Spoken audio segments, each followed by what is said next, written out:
Welcome, TeslaCon!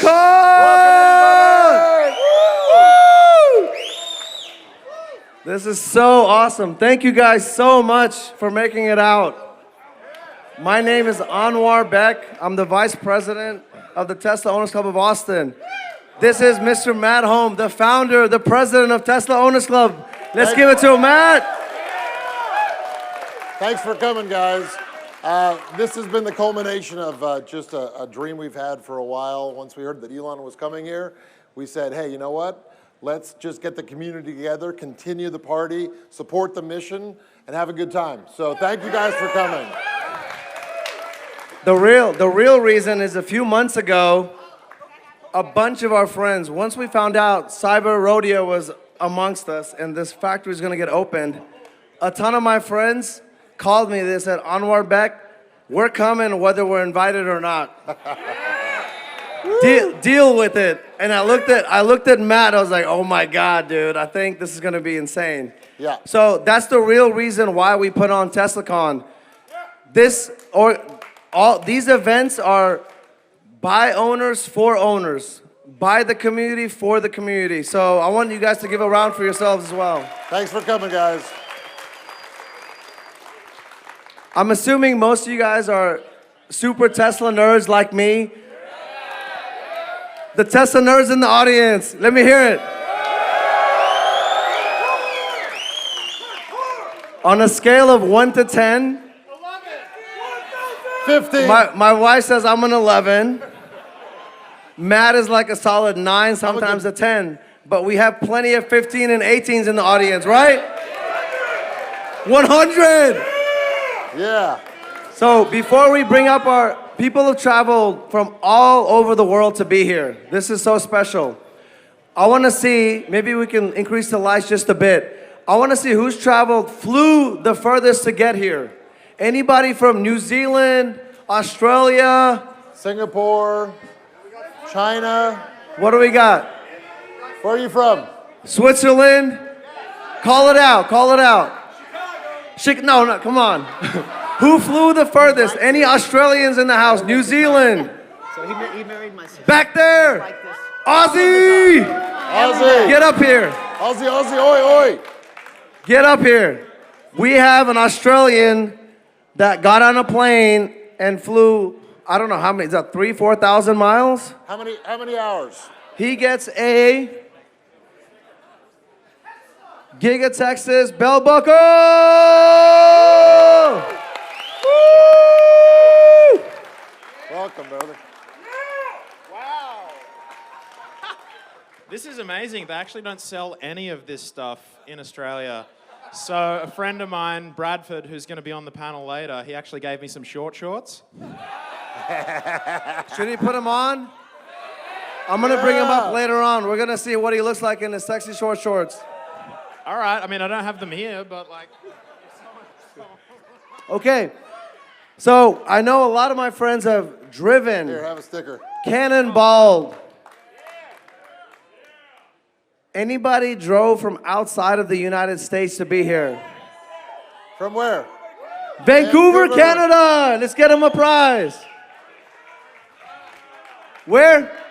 I got you. Colombia, Canada? Montreal. Come on up here. We have some prizes for you guys. Thank you so much. London. How do you drive from London, UK? Unless Elon invented something I don't know about and you're a beta tester.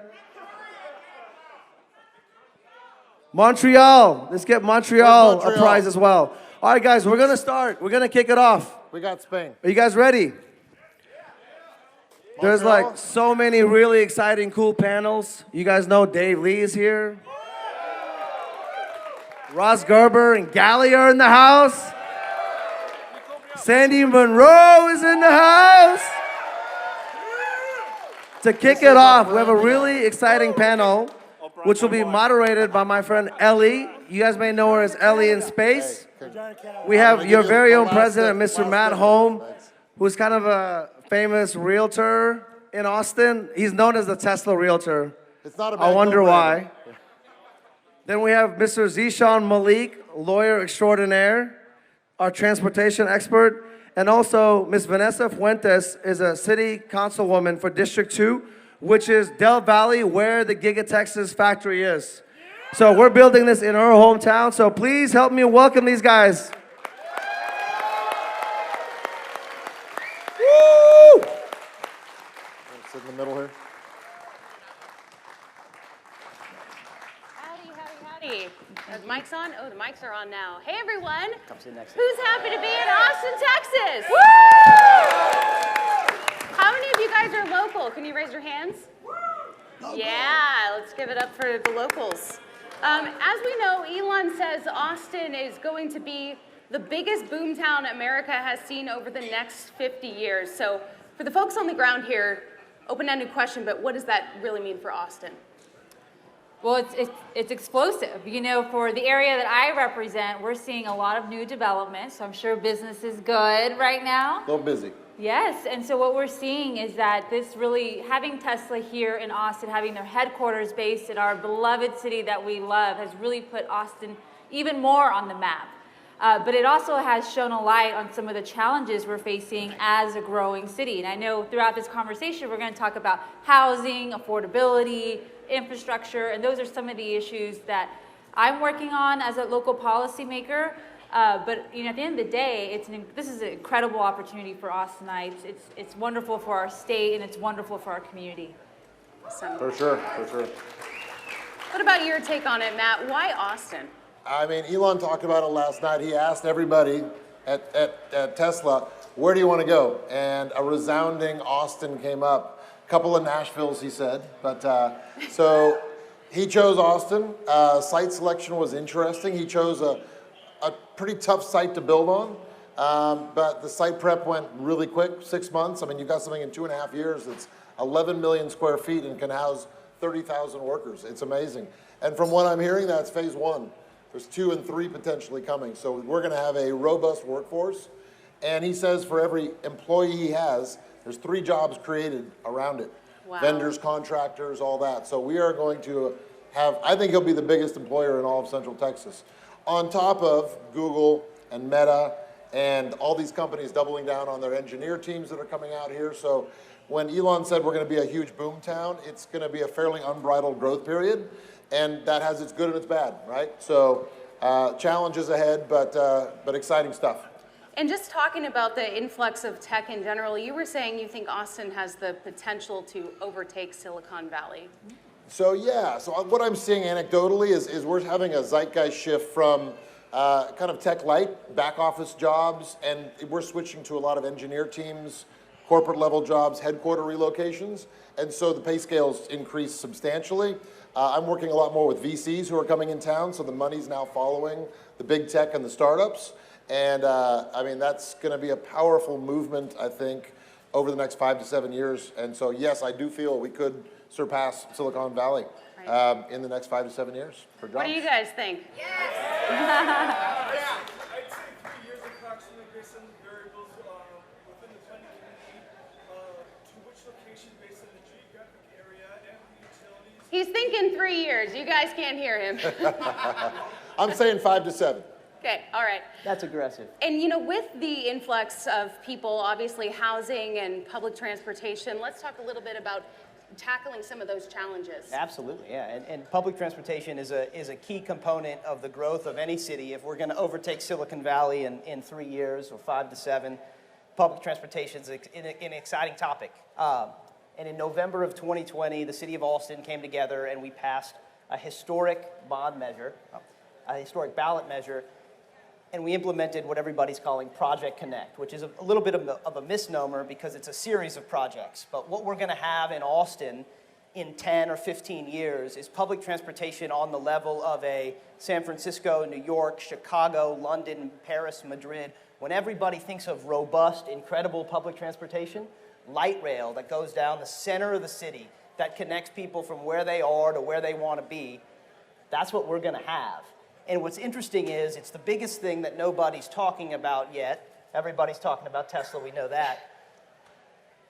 Project Connect and the orange line and the blue line and the alignment of where they are in our city and how many hundreds of thousands of people live within the half-mile walk sheds of these public transportation zones allow us to continue to grow in a sustainable way.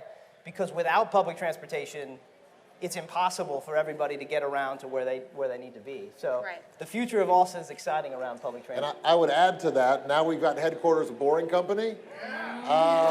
Can you say Metro in half the time at a 28th of the cost? Yeah. Somebody needs to write a check to Elon and just say, please build us something amazing. Well, the tunnel is big. The tunnel is big. And the tunnel right now, it's going through its design phase, and nobody knows exactly how long this tunnel needs to be. There's several geographic considerations.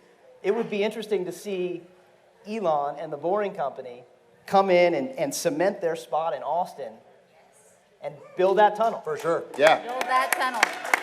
And Ellie, I did want to add, as part of the Project Connect, this big, bold, transformational transit system that is coming to Austin that's going to add 2 new light rail lines. It's also going to electrify our bus fleet. So Austin's going to have all electric buses running throughout our community, and I think that is incredible. Yes, it's the way of the future. And also, as part of the Project Connect proposal, it also had $300 million dedicated to anti-displacement funding. And what that means, it gives the city the opportunity to acquire land to ensure that we have affordable housing options in that half-mile walkshed, so that we're ensuring that more Austinites are using our transit system, and so that the Austinites of today have a place in the Austin of tomorrow. Awesome. And let's talk a little bit, obviously, about housing. I made a video kind of about where all of these Tesla employees going to live. And one of the things you're working on is new communities. So can you tell us a little bit about that, and just in general, the crisis? Yes, so affordability is going to be a challenge going forward, obviously, just a sheer supply and demand issue we have. And I think the future is really factory-built homes. You know, you wouldn't take your Tesla and have it dropped off at your house in a bunch of boxes and say, go ahead and put it together yourself, but that's what we do in housing. You're depending on trades and schedules, and drop the lumber, bring the concrete in, form boards. So you're piecemealing this together. If we can come up with a robust, factory-built, scalable housing solution, it can be affordable. And so I work with New Community. If you haven't seen her show, Ellie in Space, she covered it for a nice segment. Think about everything that goes into a skyscraper in 80 square foot footprints. So it's steel, glass, and compressed aluminum. And you can clip them together like Legos. So all of the sides are an opportunity, the top and bottom. You can go up 3 stories. You can go out 24 pods. So our smallest home is going to be 4 of the 80 square foot sections. It'll be 320 square feet, not huge, but we're targeting under $200,000 delivered. I know, you want the first one, okay, good. Done, we'll reserve. So exciting, a price point that's a lot more affordable than our current average home price of $575,000, and I think a solution that's scalable. How has the real estate scene changed here? And you know, you were telling me, I mean, it's just almost impossible currently. The supply and demand is just there. It's jobs. I look at one metric, it's job creation. Obviously a massive component, and I think Elon will be the biggest employer in all of Texas, I think, in the next 5 years. But that's going to create a lot of strain on housing, obviously, and so we're already seeing the effects. Last year we saw a 35% increase. So far this year, I'm seeing about a 15% increase, 16% since January. And give you an example, there's a neighborhood on the west side called Westlake. There's 11,000 homes that stretch 8 miles. There are 20 homes on the market right now. And we can't seem to get inventory up higher than that because they get sucked off as soon as they come on. So, you know, going forward, if we can't figure out a scale, so I think this year we'll probably have 100,000 people move here, I would guess. Maybe we'll build 50,000 homes, most of those on the periphery. So how do we get higher density? Right. And I think Zeeshan and Councilwoman here could speak to that. How do we get more infill and more density and create the city from expanding 2 hours in every direction, right? Because I think that's important. It's a land use conversation. And the city of Austin, even though we are the 11th largest city in the country, it's an incredible place that I wholeheartedly believe at some point in the near term will be a cultural institution on par with a New York or a London, a place that contributes to our global community in this incredible way. But we're still very much a small town in how we are run and in how things are done.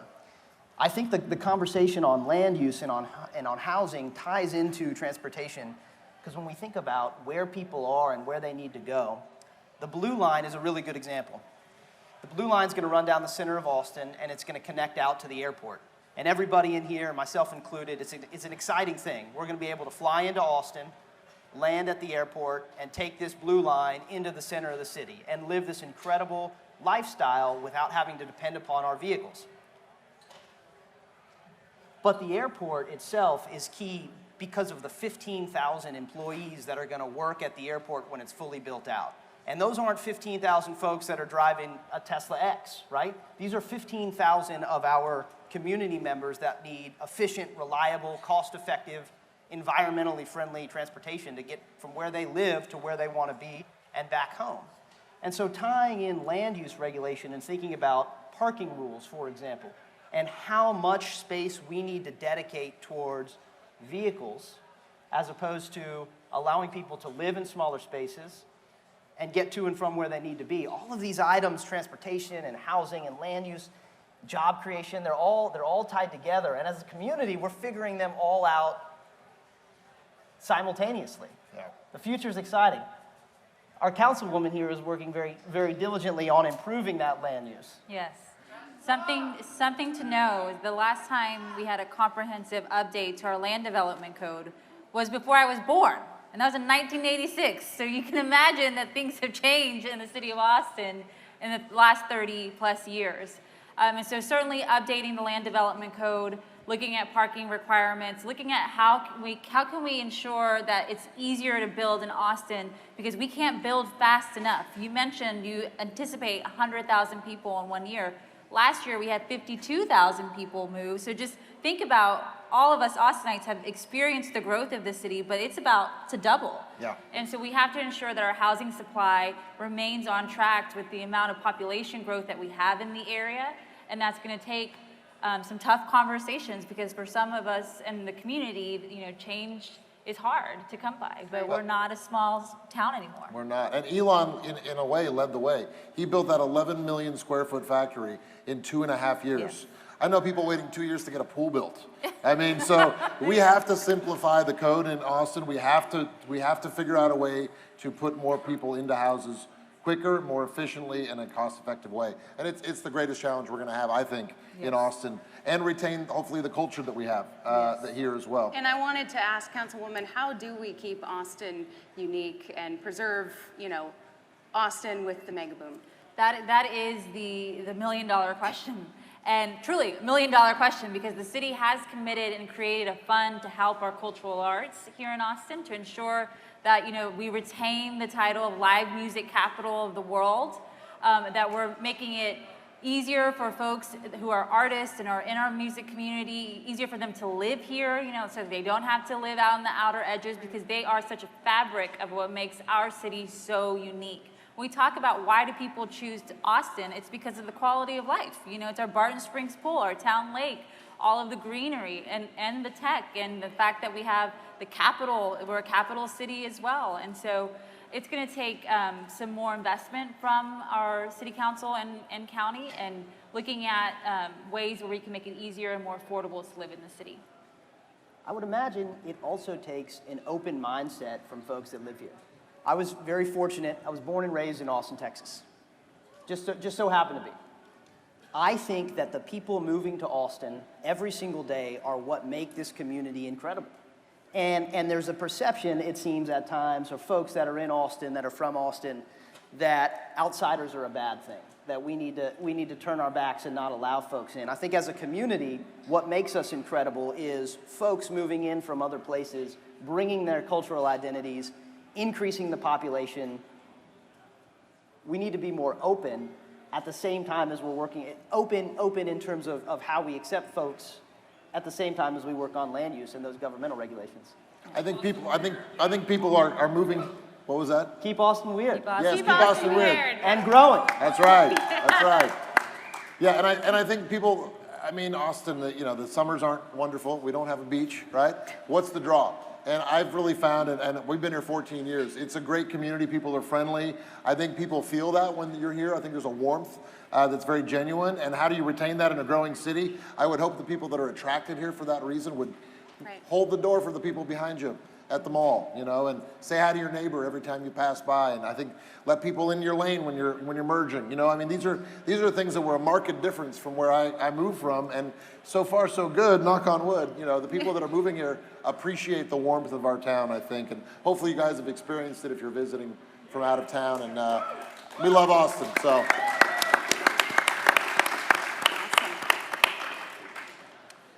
What else can we touch on?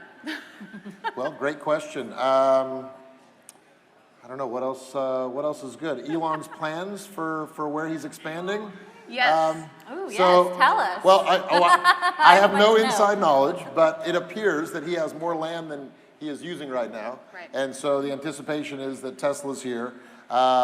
It would be logical that at some point I would say SpaceX would move here. There's testing facilities up north outside Waco and McGregor. You've got the launch site down in Brownsville. Why would we not move manufacturing and R&D here in Austin, right? Consolidate to one area. That hasn't been announced. Neuralink, you know, go through all the companies. Boring companies here, Tesla's here.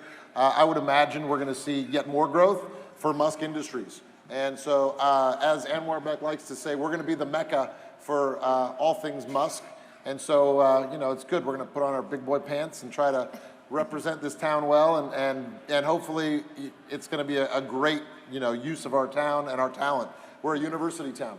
I know Elon's working with robotics and at UT and trying to bring students in from there. He's working yes. in Del Valley. Important, yes. Do you want to share what he did there? I represent portions of our Del Valley community. It's a long-time underserved, neglected area of Southeast Austin, Southeast Travis County. And what makes Tesla so special is the way that they embraced our community in creating and fostering that partnership and relationship with our local school district and with Tesla, the company. And so there's been a lot of apprenticeships created, internships, you know, tours and conversations happening. And I know it's even the things that they're talking about for the years to come are super exciting. During the winter storm, when Texas had that massive blackout and we were without power, and in some cases for some of our families were without water for days, we saw Tesla step up. Tesla flew in cases of water to ensure that our community had access to clean drinking water and that we had access to boxes of food. And you just don't see that level of service. And when we needed help the most, Tesla was there. There you go. And as a challenge to expand on what you're saying, do we believe as a group that Tesla or any corporate entity in Austin is doing their pro rata portion? Or is there room, let's think about this, is there room for Tesla to come into Austin and be a community steward in a way that no other corporation, Google, Facebook, Apple, Oracle, none of those corporations contribute and build hospitals the way that Dell has? Is there a vacuum, an opportunity for Tesla, for Elon to step up and say, we're here in Austin and we're gonna cement our legacy as the community steward by doing more of these activities in the community and investing hundreds of millions of dollars into this community? It sounds like there's more of an opportunity. Now, I don't have that money, but I would love to see Tesla and the Tesla community encourage that. Yeah, for sure. For sure. Maybe. We have plenty of those. Yeah. Well, thank you, Ellie. Yes, thank Appreciate you. it. It's Great. So Well, we're running a little bit late, so I think we're going to go ahead Yes. and wrap up. Thank you, guys.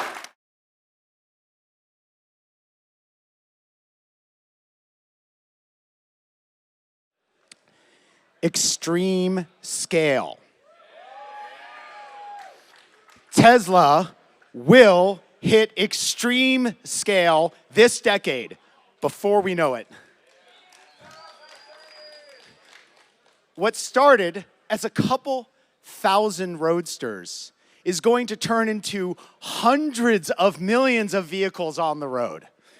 When you add in the impact of robotaxis, robots, solar, battery storage, HVAC, who knows what else? We're talking about Tesla impacting the lives of billions of people this decade. How mind-blowing is that? Essentially every corner of our world, and maybe another world too, is going to be impacted by Tesla this decade. Now, what does that mean to us? What's our role in this? What is it that we bring?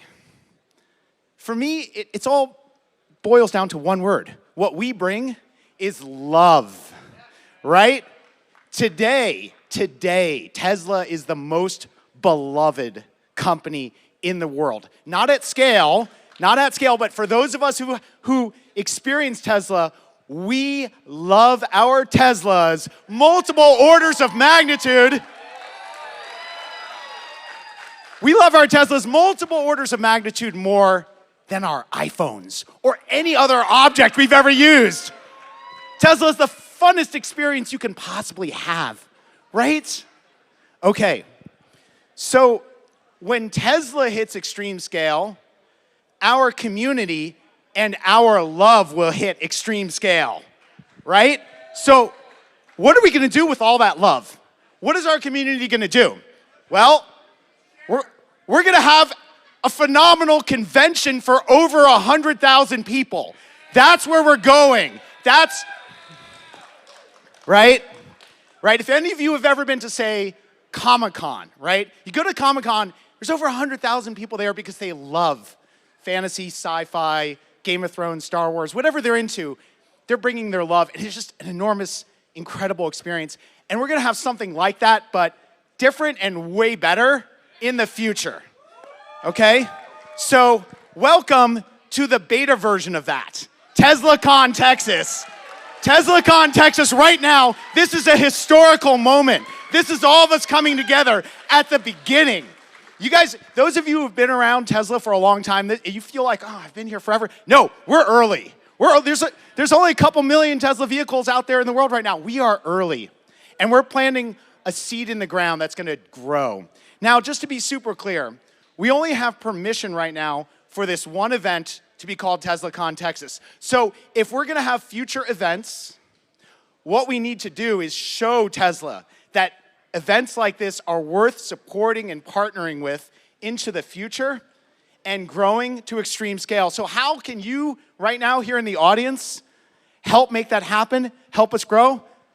Bring your love right now, right here today, because we're gonna have some absolutely amazing speakers, and we're kicking TeslaCon Texas off right now. So let's make some noise. Yeah, we want those speakers.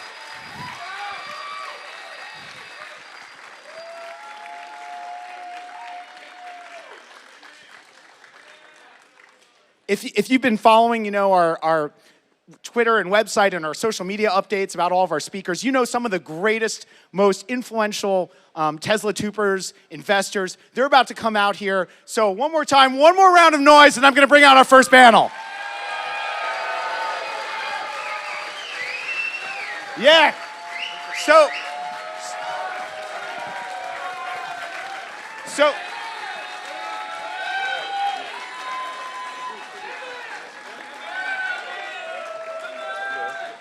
all right, everyone. So for our first panel, we're gonna have a friendly little chit chat, a discussion, a debate.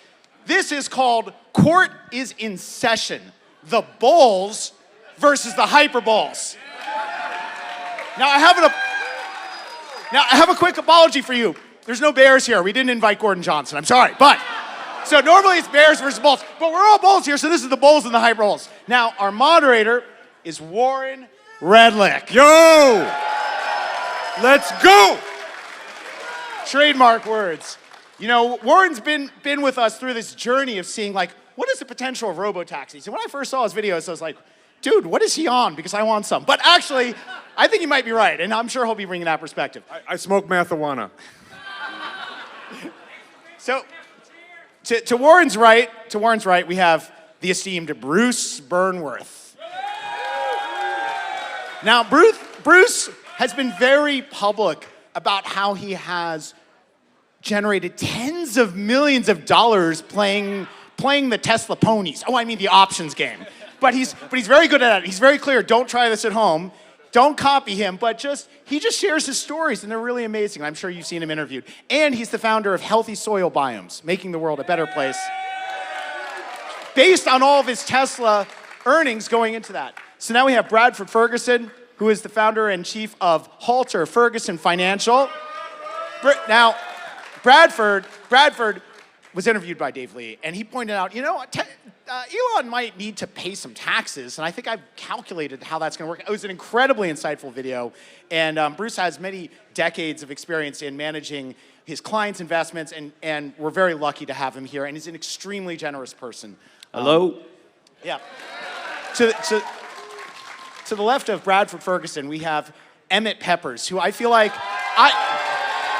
I don't know about you guys. But I am, even though I'm meeting Emmet for the first time today, he's closer to me than many members of my family, to be really honest, because I've watched something like 85 interviews with him and Dave Lee, but they're all, each time it's like, wow, oh my God.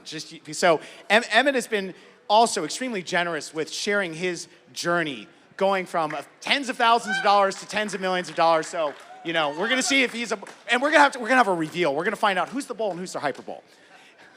Larry Goldberg, to the left of Emmet.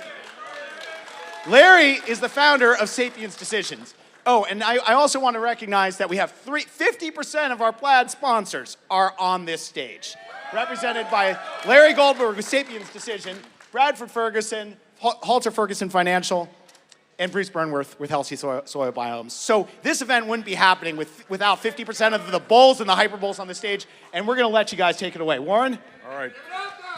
How we doing? All right. Should we sit? Let us sit. Oh, and wait. Sam Korus is on the stage behind us. We have a special guest on video.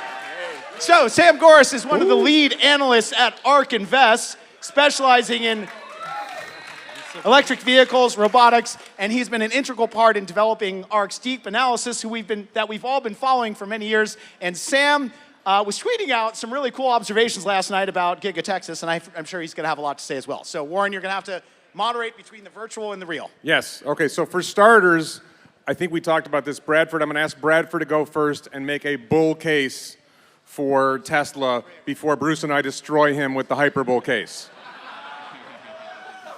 All right, so looking short term, last year Tesla made about $5 a share. And if you look at Berlin and Austin, each one can make $7.5 billion in gross profit per year. Just with simple math, 500,000 vehicles times 50,000 ASP, which is conservative, times 30% gross profit. So you add that to the $5 and we're at $20. So obviously Austin and Berlin won't get there right away, but I think Tesla does $15 in earnings this year, and next year it's going to be, it may be close to $24 or more. So like, you meet Kevin, he's at, in 2025 or 26, he's at $24 a share. Like, he'd be over on like the far side over there. So I think Tesla has incredible leverage in their business, and automobiles alone is undervalued. And I have a simple spreadsheet where I have a valuation of $2,000 just on automobiles and a useful FSD, but no robotaxi. So that's where I am as a starter. All right. So is Sam here?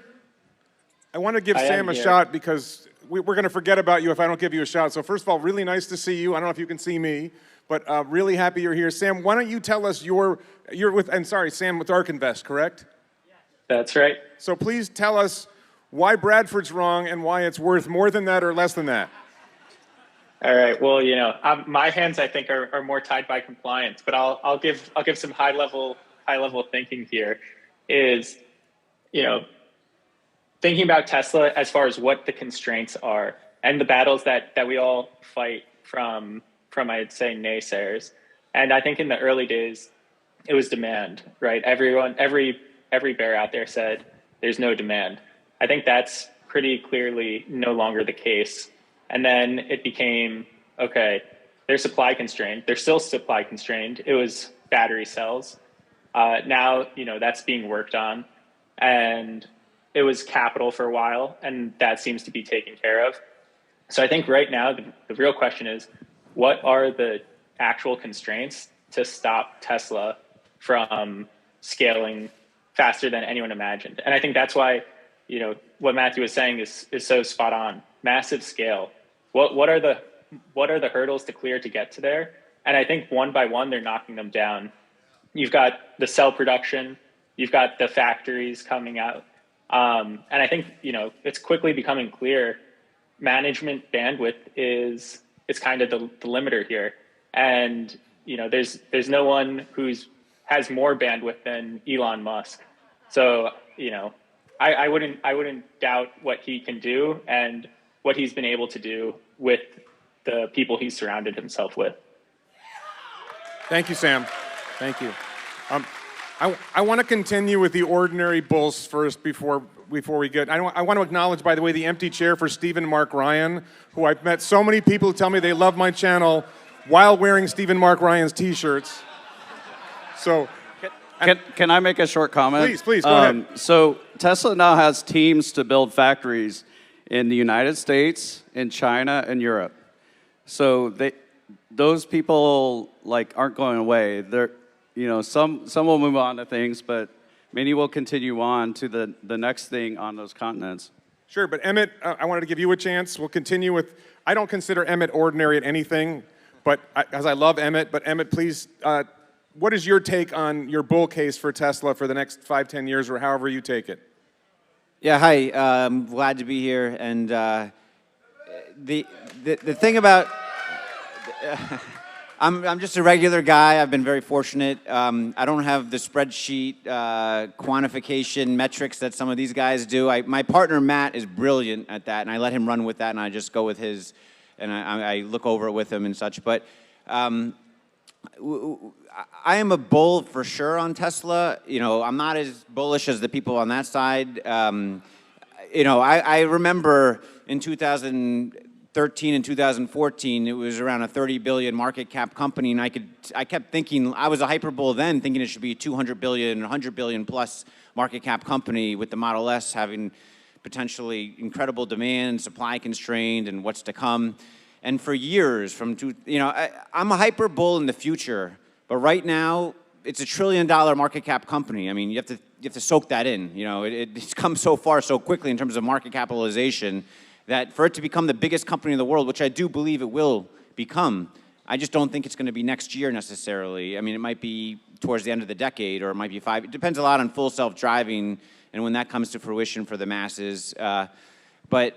So I just try to pour a little warm, cold water on the hyper bullish takes sometimes, because I remember 2013 and 2019, it just languished. It didn't languish. It just stayed in a $30 to $50 billion market cap, range for 6 years when the business was growing exponentially. So the business is super amazing. It's growing super fast. I'm hyper bullish on the business, but I think people forget the stock and the business are two separate things. You can't trade a business. You can trade a stock, or you can invest in a stock, but the stock takes a while to catch up to the business. Then it over catches up, maybe it has already, but then the business might outgrow what the stock is doing. It might take a while for the stock to then catch up to the business. So I don't know how long we're kind of stuck in this 1 trillion market cap range that we're kind of in. That's my point. It could be years, so that's the bull I am. I think in the future, 5-10 trillion market cap is almost a sure thing by the end of the decade.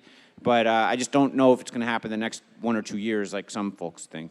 All right, so thank you. That was my bear case. Would you please give the microphone to Larry? Larry, what's your take on all this? Well, if you think Emmet's a bear, then I'm lost to you. Look, at my age, you start by weighing the risks. And the risks in Tesla are clear. For those who don't see them and don't shoot the messenger, we have key man risk, we have political risk, and in political risk, I separate the political risk we have in the Western countries from the China political risk. And in China, we have two risks, really. We have the political risk, the international political risk that everybody's aware of, but we also have the risk of massive investment by the state of China, and they have a small amount of money in their back pocket. And they're investing very, very, very heavily in electrification, and they're serious about it. They're not the government of the United States, who can talk forever and do nothing and spend a lot of money doing that. They're China, and they spend money with a focus. And I don't know if you all realize, but there's a Chinese car company that today is 100% electrified. It's a long-standing company. It's a traditional company. So there's China risk. And then, you know, there's clear technology risk. Yeah, I'm all in on FSD. I love FSD. In fact, I hired a Truro locally that didn't have FSD, and I thought, this is crap. You can't drive without FSD after you've driven with FSD. But it's going to take a while, and it's going to take longer than we think. It's going to take longer than Elon thinks anyway. Everything takes longer than Elon thinks anyway. But so you have to weigh those risks, and my good friend Emmet, who's the only sensible guy on, no, Brad is also the sensible. My good friend Emmet has pointed out, it's going to be a while, and you need to be ready for the while at the $1 trillion mark. It's going to get way higher. We've got to get over these risks. And then finally, the top risk of all right now is the macro risk. I'm old enough to have been through 5 recessions. They are really, really tough. So, just a little bit of realism. Okay, thank you. So now, wait, I'm not even sure you're a bull, but hold on. I want to now give Bruce a chance. Bruce Burnworth. I love Bruce. I interviewed Bruce on my channel, and I think he might actually be a bigger bull than me, but let's hear what he has to say. I'm going to drop some bombs after Bruce goes, but Bruce, what do you think? So one of the things I looked at, actually, 2017, I read an article by Tony Seba. Many of you have probably heard about him. He basically said that EVs and full self-driving were the future, and that the future would be coming faster than most people thought it would. And I read that, and I said, absolutely. You know, EVs are going to change the world. Full self-driving is going to change the world. It's not going to be anything like it is now. And at that point in time, I projected that was 2017. I projected in 2027, it would be hard to buy a full self-drive, to buy an ICE car. It just, they'd still be out there, but it would be hard to find one to buy because nobody else wants to buy them. Because EVs are going to be so less expensive than an ICE car, and they're going to cost less to operate. It's just going to be a cliff. ICE cars are going to come along, they're growing, and then all of a sudden it's like, boom, they're going to drop off a cliff. And there won't be enough ability to build EVs fast enough to meet that demand, and so it's going to be a fascinating time. And we're really looking forward to it. One of the things I look at, and one of my focuses, is looking at the people that work at Tesla, and starting with Elon, and then all the other people that are below Elon, are working with Elon. They're all incredible people, and they're all driven by love for the world. And that I look at as a superpower, where they will be able to do things, and they have done things that everybody thought was impossible, and yet they've been able to do it.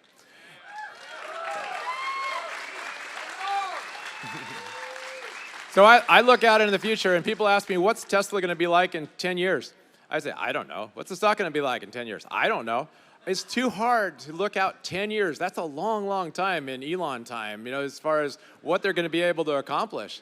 I look out in 5 years, in 2026, and I see that Tesla could be at $10,000 a share, you know, before the next stock splits in 2026. And I don't say that's a 99% certainty. It's more like a 50 or 60%. And actually, before the Optimus was introduced, I had it at like a 50% probability that that would happen. Then with Optimus, I said, okay, it's going to go up. It's maybe a 60% probability that's going to happen in 2026. So looking forward to that, and let's go. All right. So I want to drop a concept, which I'm going to call an Elonopoly or a Muskopoly. And look at we're going to see this with full self-driving. We're going to see this with bot. But start with Starlink, the Starlink satellite network. You decide you want to compete with Starlink. How much money do you have to invest to build out your competitor to Starlink network? And the minute you get there and you actually have a working satellite network, the quality of your service is less than Starlink's, and your cost of deploying the network was 10 times what it cost SpaceX to deploy that network, and you're 5 years late to the game, if not 10 years late to the game. One of the things you'll hear from Tesla Q is, on the one hand, they'll say, Tesla can't do full self-driving. And then the other thing they'll say is, well, when Tesla gets to full self-driving, somebody will be right behind them. Well, no.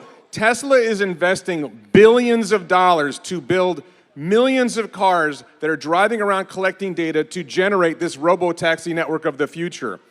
Once they're there, if you decide, I want to make a robo-taxi network like that, and you invest that massive amount of money, by the time you get there, they're better than you are. You're not going to, and they can drop their price, so you're not going to make a return on investment. What they're doing is they're creating markets that don't even exist. They're investing massive amounts of money in developing the technology.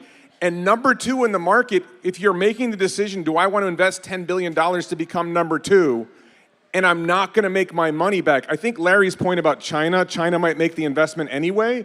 But by and large, if you're a savvy investor, you would say, well, why am I going to do this? The minute I get there, the profits are going to vanish because it's now a competitive market.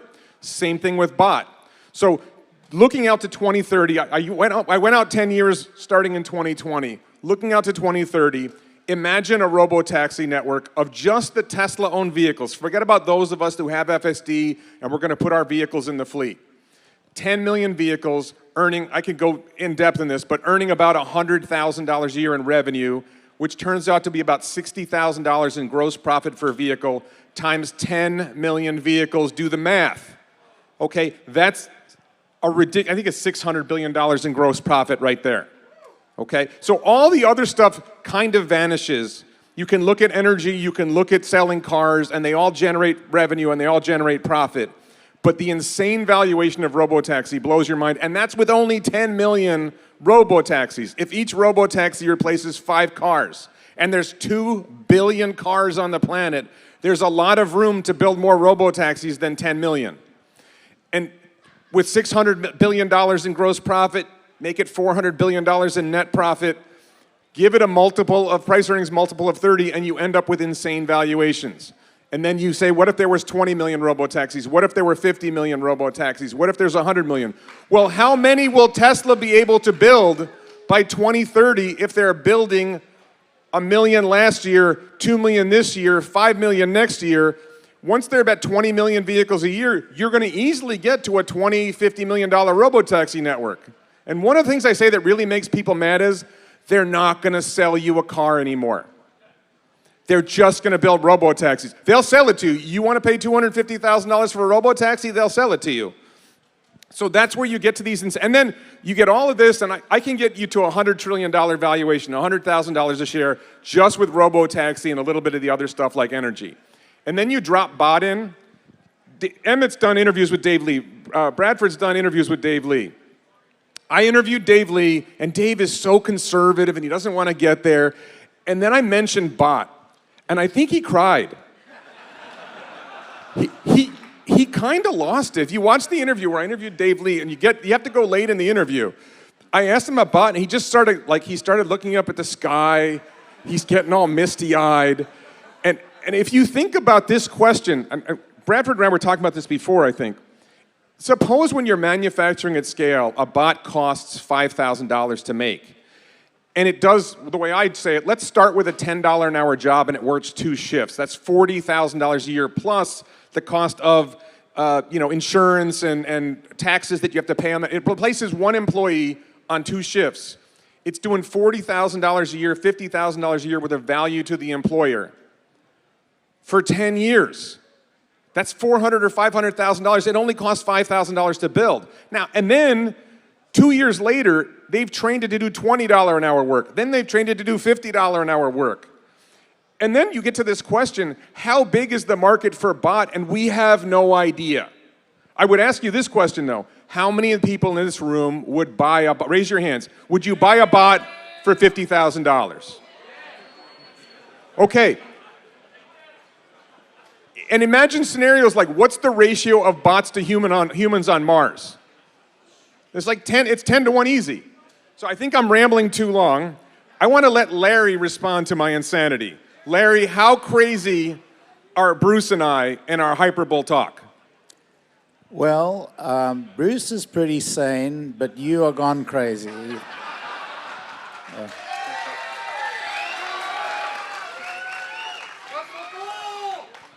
Yeah, I think we'd have to go to the moon to get to those crazy numbers, because the truth of the matter is there will be competition.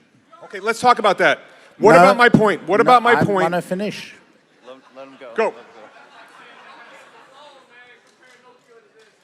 I'm not telling you that the competition are going to beat Tesla, but they are going to beat the price down.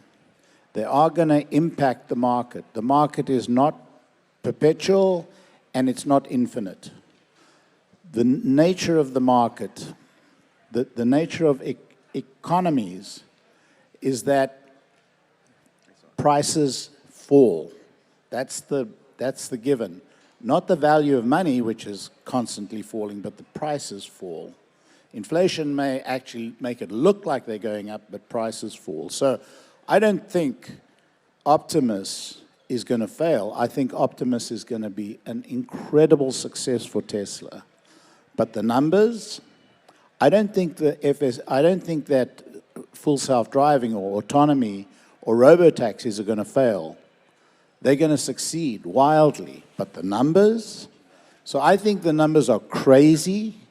I think the numbers are calculated just simply on a spreadsheet with ever-rising revenue and ever-rising prices, but that's not how the world works. So, Warren, it's a fantastic concept, but it's undoable. Okay, just a quick note. Sam Korus, who was here with us from ARK Invest, had to drop out of the call, so Sam won't be back. I just want to challenge you on this point about there will be competition, because I raised that before. The Tesla Q says they won't be able to do FSD, but as soon as they do, everybody else will have it. And I've made this point that in order to develop a competitor to FSD, to create your own robotaxi network, you would have to do the investment that Tesla did. You would probably have to invest more than Tesla did because Elon and his team are better at it. Don't forget the Tesla team, by the way. Let's everybody thank the Tesla team. Yes. So someone comes to you and says, I want you to invest $10 billion in my company. I'm going to build a competitor robotaxi system, and when we're done, the prices are going to fall. We're going to be number 2 in the marketplace. Do you think the return on investment will justify the investment? I don't think it'll matter to, say, the state of China what the return is, just as an example. I think they'll pump whatever money is necessary to do what is ever is necessary to create and $10 billion is not a lot of money. So $10 billion, I mean, there are 20 companies in the United States who could drop $10 billion on a market that large. So yeah, I think there'll be competition. Okay. I think it'll be late. I think it'll be second class to Tesla, but it'll be there and it'll affect these magnificent spreadsheet numbers. Yeah. It's going to hit them. Okay, I want to go to Bradford in a second. I just want to drop one point about this. December 21, 2015, SpaceX lands its first orbital rocket booster. Everybody said it was impossible. It's been over 5 years. The competition is coming, right? No one has even tried to land an orbital rocket booster yet 5 years later. SpaceX has 2/3 or 3/4 of the global market for launch. Where's the competition? The competition is comical. Bradford, why am I wrong? Well, I'm going to not say you're wrong, but I think it ultimately doesn't matter because as investors, and here's why, it's like right now Tesla's automobile business is being undervalued. It's not appreciated by Wall Street. A lot of us in the room, like many of you out there, know more about Tesla as a business than these Wall Street analysts. Yep. And yeah. So you've all played a part in my journey as a Tesla investor. You pointed me to the right people to listen to, and you've all helped me there. So like automobiles being undervalued, and while it's being undervalued, they're going to have a battery business that's going to make them some profit. I calculate that Tesla may have 40 gigawatts of extra battery this year at the end of the year, based on what Elon and Drew have said, but they did 3 last year in stationary storage. So I'm curious what they're going to do with all those batteries.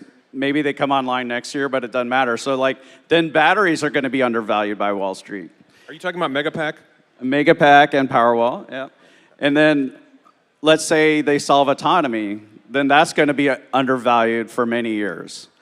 And while we're watching it and evaluating and kind of knowing how much they make off of Megapack Powerwall, how much they make off autonomy, then we get to make a decision as investors what they're going to make on Tesla robot. So like, I think it gives us a long-term opportunity, and it gives us good discussion, but like ultimately, if you're a long-term investor, it may not matter. All right, Emmet, what are your thoughts on this? Yeah, as you guys all talk, I think we all agree in a lot of ways. I think we all agree in a sense on being hyper bullish on the business itself. Like, I am in total agreement with the bot being revolutionary, full self-driving for tens of millions of cars, you know, doing incredible things.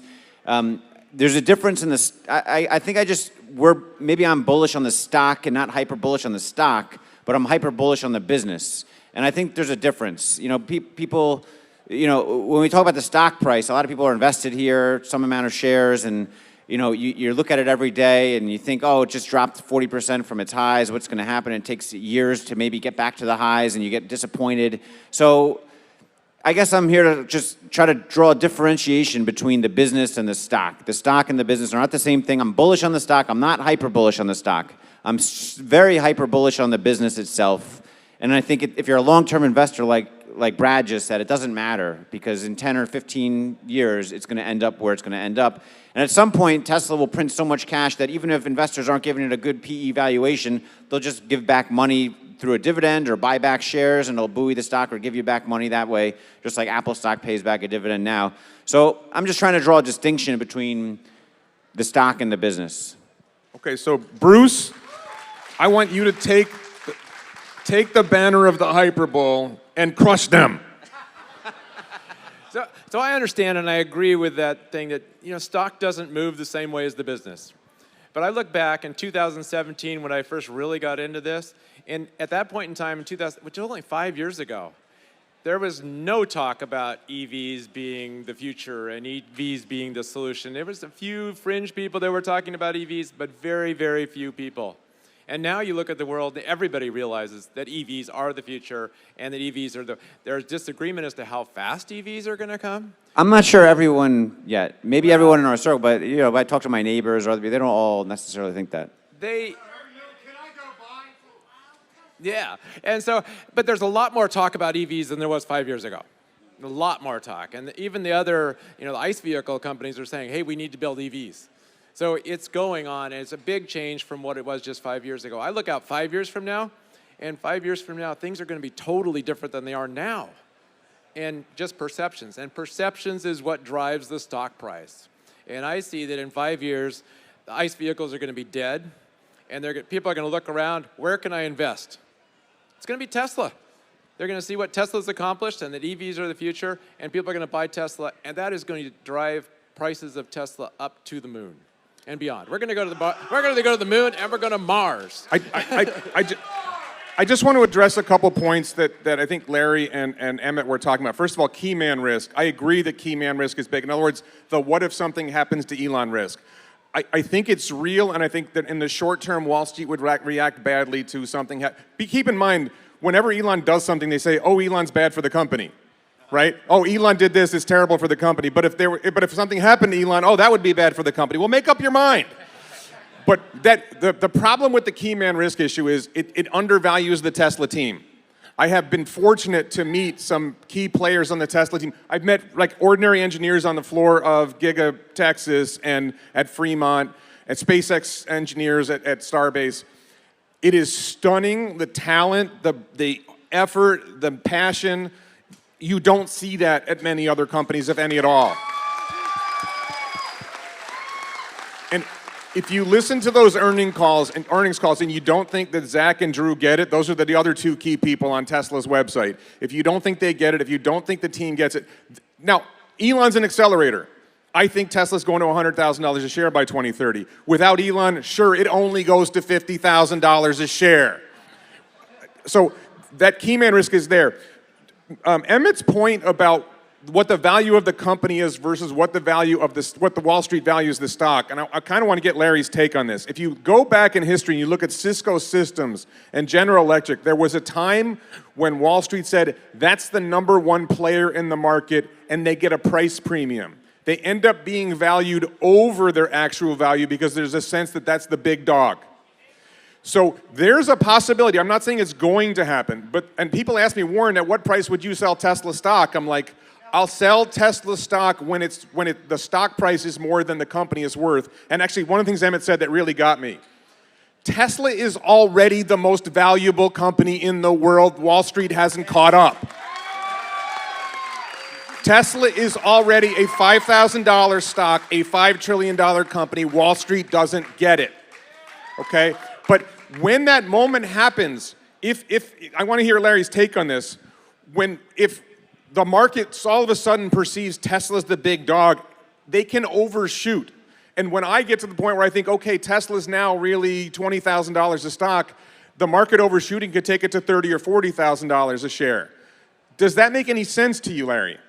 You know, we can agree 100% on this. There's no doubt in my mind that Tesla is dramatically undervalued. Listen, I was an early investor in Amazon, very early investor in Amazon, and people don't realize how long it took for Amazon stock to rise. I mean, I became an old man during that time. He's only 40. Plus. So, yes, and that's really the source of my concern.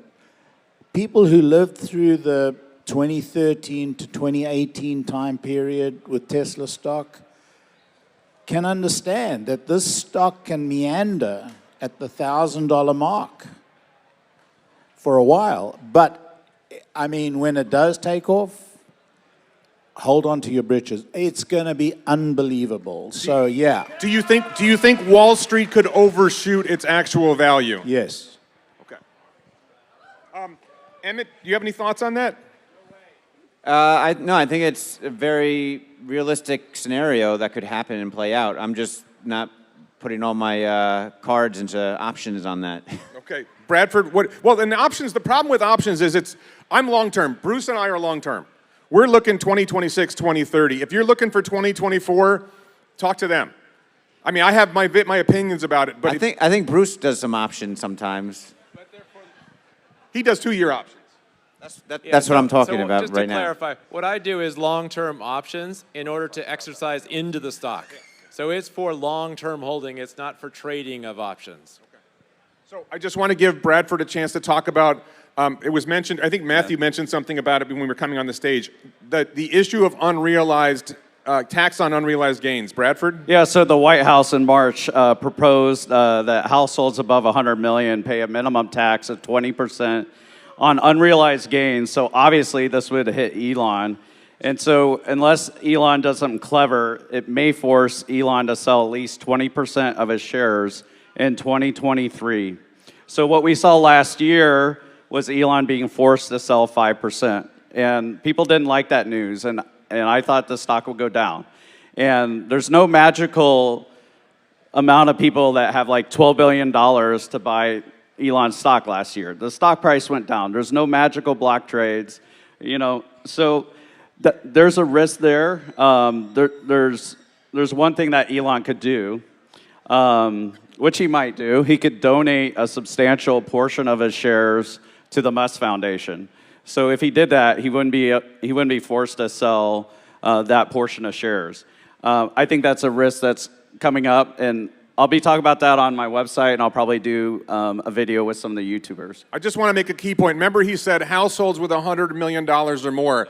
Now, if Bruce and I are correct, half this room is going to have $100 million or more in net worth, and we're all going to be paying that tax. So I think we don't like that tax idea. All right, so how much time do we have? 7 seconds, I don't know. Oh, no, that's, I think we're done. Yeah. I think we timed this perfectly. We just got down to 0. Yeah. Love you guys, and All right, thank you. thanks for coming out. This is a Thanks real very treasure. much, guys. Just real quick. Appreciate it. I mentioned the Tesla team before. Just Chuck, right? Is that Chuck Cook in the front? Oh, I'm sorry. I just wanted to mention, I mentioned the Tesla team. I just want to say a thank you to the beta testers. I'm now a beta tester, but there are people like Raphael Santoni and Chuck Cook and Kim Paquette and many more. I'm not gonna get all the names who have Dirty Tesla. There's a bunch of people who have been driving FSD beta from the very beginning when it was nowhere near as good as it is now, and they loved it. I don't think it was a big sacrifice for them, but they put a lot of their time into this. Omar, K10, they put a lot of their time into driving FSD beta and getting it to where it is now, and I think they're unsung heroes of FSD and Robotaxi. Yeah. One last quick thing. Earlier today, it was my first time experiencing full self-driving beta as a passenger when you probably should be the most nervous. I was in Dave Lee's car driving around, and I was very impressed. Like, there was a few minor awkward moments, but he learned to trust it, and it worked flawlessly, and it just doesn't react necessarily exactly as a human might, but it seemed to work very well, at least here in California, in Austin, but I was very impressed. I could see how some people would be very nervous because it's like your 14-year-old kid driving, you're like, oh, let me take out, no, don't do that, but it worked its way out of almost every situation, I think every situation in like a half hour, an hour of driving. It was really, really good. Yeah. When I got to do it down here, I normally live in Indianapolis, and what I notice is the car's just more confident than I am because I've never seen these roads. I don't know exactly how I would drive these roads, and the car's obviously very cautious in a lot of instances, but it's very confident and surprised me that way. I have a question. Can you put your hands up if you're FSD beta? Wow. That's fantastic. That was like half the audience for anyone who didn't see. Half of a couple thousand people. Actually, if we're talking about FSD beta, just really briefly, I want to put a thought in your heads. People talk about interventions, and I think there's two rough kind of interventions. The important kind of intervention is when you intervene because it's doing something that's dangerous. And there's lots of other interventions. So I drive fast, and I get annoyed that it drives so slow and it doesn't make the light, so I intervene. Or there's a lot of interventions that are, I just don't like what it's doing. So there's a couple thoughts. One, when you're thinking about interventions, is it a dangerous intervention or is it just that I don't like that intervention, like a navigation intervention, where it might take you out of the way, but no one's going to get hurt? Hey, Warren, how is it I knew you were a fast driver? So I have periods where I go slow. When I drive a gas car, I drive slow, just to be clear, when I used to drive a gas car. So the other thought is when you're looking at FSD beta and you're thinking, oh, I don't like the way it drives. My brother drove me here today. And I love my brother, but sometimes he annoys me. When you're sitting in the passenger seat with another human driver, do you get the intervention urge? Yes. Compare FSD beta, your intervention urges with FSD beta, to your intervention urge when your 17-year-old is driving the car, or when your wife is driving the car, or when it doesn't have to be, and keep in mind, the goal isn't to be better than Raphael Santino Teslatino. The goal isn't to be better immediately, to be better than Chuck Cook. The goal is to be better than the average driver. And the average driver, if you drive around the roads, isn't really that good. So that's just a thought to think about. Good point. All right, I think they want to put on some music. All right. They got this red light, so. Okay, I think we're done. Thank you very much. Yep.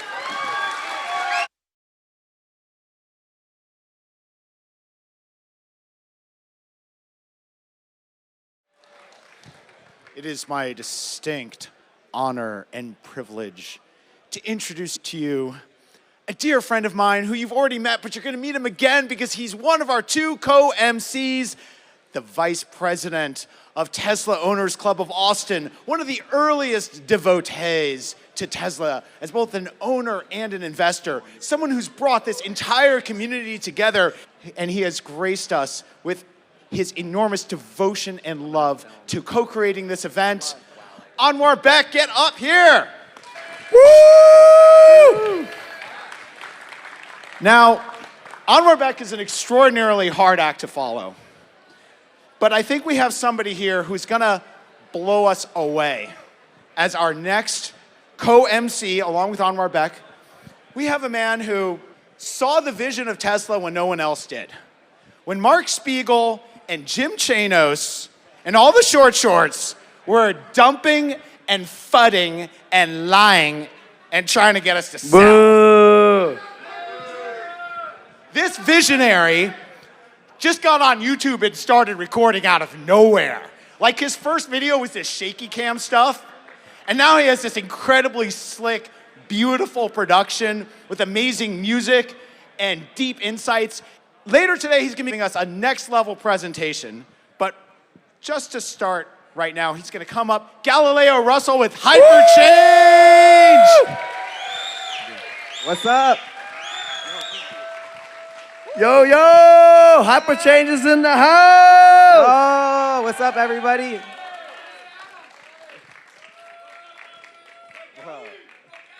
My co-MC for the night, the biggest HyperBull, making some HyperChanges happen, Mr. Galileo Russell! Y'all ready? Woo! This is gonna be epic. There's Tesla tequila, like lots of surprises. Gali has got a really special presentation for you guys a little bit later, but we thought, you know what? Just bring him up as co-MC. Why not? Let's have some fun. I also wanted to see, earlier when we started, I asked people how far they came from. Who here is from Austin, Texas? Woo! Austin Tesla Owners Club. Give it up. Who here is from outside the United States? Okay, amazing, amazing.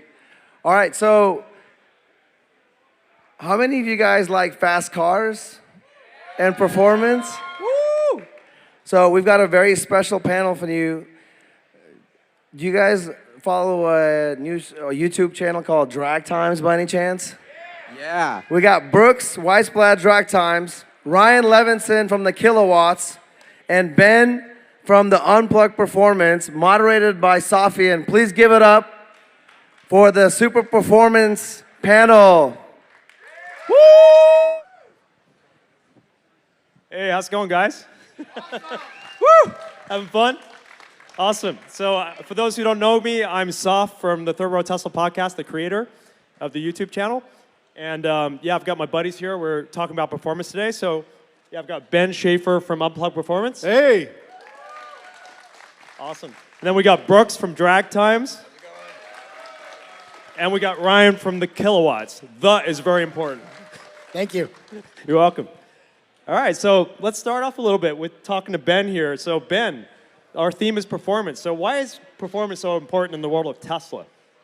Oh man, you know, my background was modifying cars before Tesla really started. I started back in the year 2000 modifying Japanese cars and Nissan GTRs. And the one thing I've always learned is that car culture is based around performance and showing what your car can do. And even if you don't race, knowing that you have the most badass car that can do amazing things just builds community, builds people together, builds brands, and just makes a happy life, in my experience. So we just like being in that world. Awesome. And I think, Brooks, you had a similar experience getting into it. Were you into cars before? Yeah, I've been drag racing pretty much all my life since 17 years old, all kinds of ice cars and so forth. And yeah, when the first Tesla came out, I got the first one back in the Model S, and just lined up against a Dodge Viper, which was kind of my crew back then. And after that thing got destroyed, it kind of started this entire war of ice versus electric cars, and really fueled basically the start of the Drag Times YouTube channel, which has got a couple 100 million views for Teslas and showing the performance of what these cars are really capable of. And with the new Plaid being like the flagship car, I feel like every car company needs that flagship car with the whole world kind of looks up to, and that car just basically takes the world by storm. That's awesome. Roadster's coming, yeah. Yeah, well, the Roadster is going to be definitely a game changer. I rode in that car when it was unveiled, and yeah, I mean, hopefully next year, as Tesla says, the plan is we'll have one of those in the garage, 100%, and I'm going to have a lot of fun with it. With the SpaceX package, right? All the packages. Thanks, Brooks. And then Ryan, tell us your story. What's your involvement in Tesla? How do you get into the performance side? Yeah, so I approach performance from a little bit of a different angle. The YouTube channel, the kilowatts, what we do with cars. I've set a few records, not the same kind of records they're setting, but like the Cannonball record. Really, performance to me is not just your 0 to 60s, but it's what can the car do that it couldn't before. So it includes all of that as well. But yeah, like my goals are showing off both what these guys are doing, what Tesla can do, what other EVs can do, really highlighting what people don't perceive to be reality, which is that EVs can be, and now pretty much are, the best cars out there. So what we do with the kilowatts is just try to emphasize all of that, help people see what they otherwise don't feel is true. I heard that you've ordered 50 Cybertrucks, or is that more now? 52. What are you going to do with all those Cybertrucks? That's a whole separate thing, but yeah, I think that Teslas are some of the best vehicles for car sharing, and so yeah, we think the Cybertruck is going to be the move. And you're going to track some as well, right? Yeah, we're definitely going to track some. Awesome. I can't wait to take my Rivian to the track either. Yeah, that's a pretty cool vehicle as well. So yeah, just talking about the track a little bit. I mean, you guys started Tesla Corsa, and what's the rationale behind that? Why is that important in the community? Yeah, when we kind of began in 2013, Teslas were exciting for different reasons, but there really wasn't as much of a performance narrative as I felt there needed to be. And over time, what I realized as a car enthusiast is that you really need people to enjoy the cars in different environments. So getting people out to the racetrack to actually see how great these cars are, in the end, spreads that excitement. It sells more cars. It tells the Tesla brand story. And the car's engineering from the factory is so amazing that there's no reason why we shouldn't have a motorsports culture. So having to build that from ground zero is not an easy task. It took a lot of things from both aftermarket parts development, but also creating venues where someone who's never driven a car fast on a racetrack can go out there amongst their friends, have a community vibe, very chill. Soft's done it, Ryan's done it. And we had people driving out, in their 70s, driving across states to come out there and drive their Model S's or Model X's. The whole point is to have fun, to not get arrested, to maybe become a better driver and enjoy your car even more. And these things need to happen for the car enthusiast culture to grow. 100%. Yeah, thanks, Ben. Woo! Yeah, so Brooks, your experience with drag times and going out there, even early on when people didn't really know what Teslas were about, I mean, how did you change people's minds about that, about Tesla and EVs? Yeah, I think until Tesla came around, EVs were kind of they were very slow actually, and not much fun to drive. And I think when the first Model S came out, whatever horsepower it has, it was competing with the modern day sports cars, down a drag strip, acceleration-wise. And then Tesla kept upping the ante, with the P85D, and a lot of these videos would go viral and definitely got people interested in going electric. There's no oil changes and expensive $1,500 oil changes. And you also got some of them pretty mad when you beat them, right? Oh yeah, these guys, they really can't take it sometimes. But that's what gets the views, and it kind of fuels the passion between, the migration towards, ICE cars into electric, and really gets people to accept that these cars can be a lot of fun. Back when we did the initial video that kind of launched drag times, it was a viral video of just giving my coworkers rides in the car and showing them what 0 to 60 in 3 seconds was. And back then, that was a phenomenal experience. And Elon tweeted out, and it was on CNN and Fox, and just went totally nuts. And my friend was like, "You need to run with this, start the YouTube thing, and just kind of grow with it." And pretty much that's what started the whole channel was, racing these Teslas down the track against all these different cars. And it's just been an amazing and such a fun experience, all the way up to the Plaid now, which is basically the quickest production car you can buy, and nothing else beats it. It's just a phenomenal car. So yeah, just talking about the Plaid. What's that? How many pink slips have you got? They're scared. They don't want to risk that. No comment. All right, so yeah, just talking about the Plaid a little bit. I mean, Tesla makes these amazing cars, but there's still things that you can do to them to make them even better and that people want. So maybe Ben can talk about that a little bit. What do you have to offer to add value to that? Well, one of the things that we've always looked at was how to convince people who haven't yet joined the EV movement to join. And we want to really challenge the idea that an EV can be the best at everything, not just the best for the environment or the best, for comfort, but that it can really destroy the best cars on racetracks. So one of the things that we did was we joined the Pikes Peak racing event, which is the most dangerous and stressful and crazy event you could really race. And, we ran it last year in a Plaid. The Plaid launched and we had a race car ready basically the next day, ready to race, and went up to Pikes Peak with a whole bunch of upgrades to the car. And we were racing against purpose-built, single-seater race cars, racing against, factory-supported modified cars that had $500,000 budgets. And we built a car, in a very quick period of time with upgraded brakes, suspension, aerodynamics, all the typical things you would do in our world. And we beat everybody in our division. The exhibition class, we won with Randy Popst as our driver, who's a legendary driver. Randy's the man. And yeah, the purpose of it, no one pays us to do this. This is a losing venture from a financial standpoint, but this is what the movement needs in our world to basically show people, hey, if you want the most badass car, this can happen. This can happen on a factory production car that has, 4 doors, 2 trunks, autopilot. We didn't change the power level of the car. The car was still fairly heavy. People still, say it can't do this, it can't do that. And trust me, it can do it. The lap times are proof.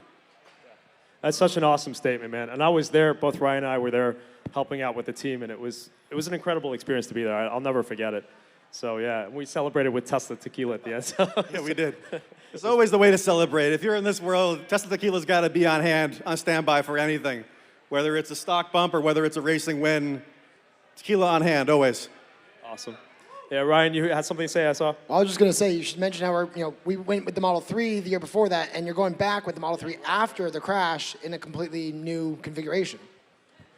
Yeah, what Ryan's referring to is we had a pretty crazy situation at Pikes Peak with our Model 3 where the car was totaled and we had to rebuild it in basically 2 days, which seemed very impossible. That story's gone and passed, but the one thing I want to say is that, my background, not all of you know this, we're neighbors with Tesla and SpaceX and Hawthorne, and our business origins for Unplugged and our inspiration is derived directly from our neighbors next door. So one of the things I think all of us in this Tesla world feel, you get a little piece of the DNA just being around that ecosystem.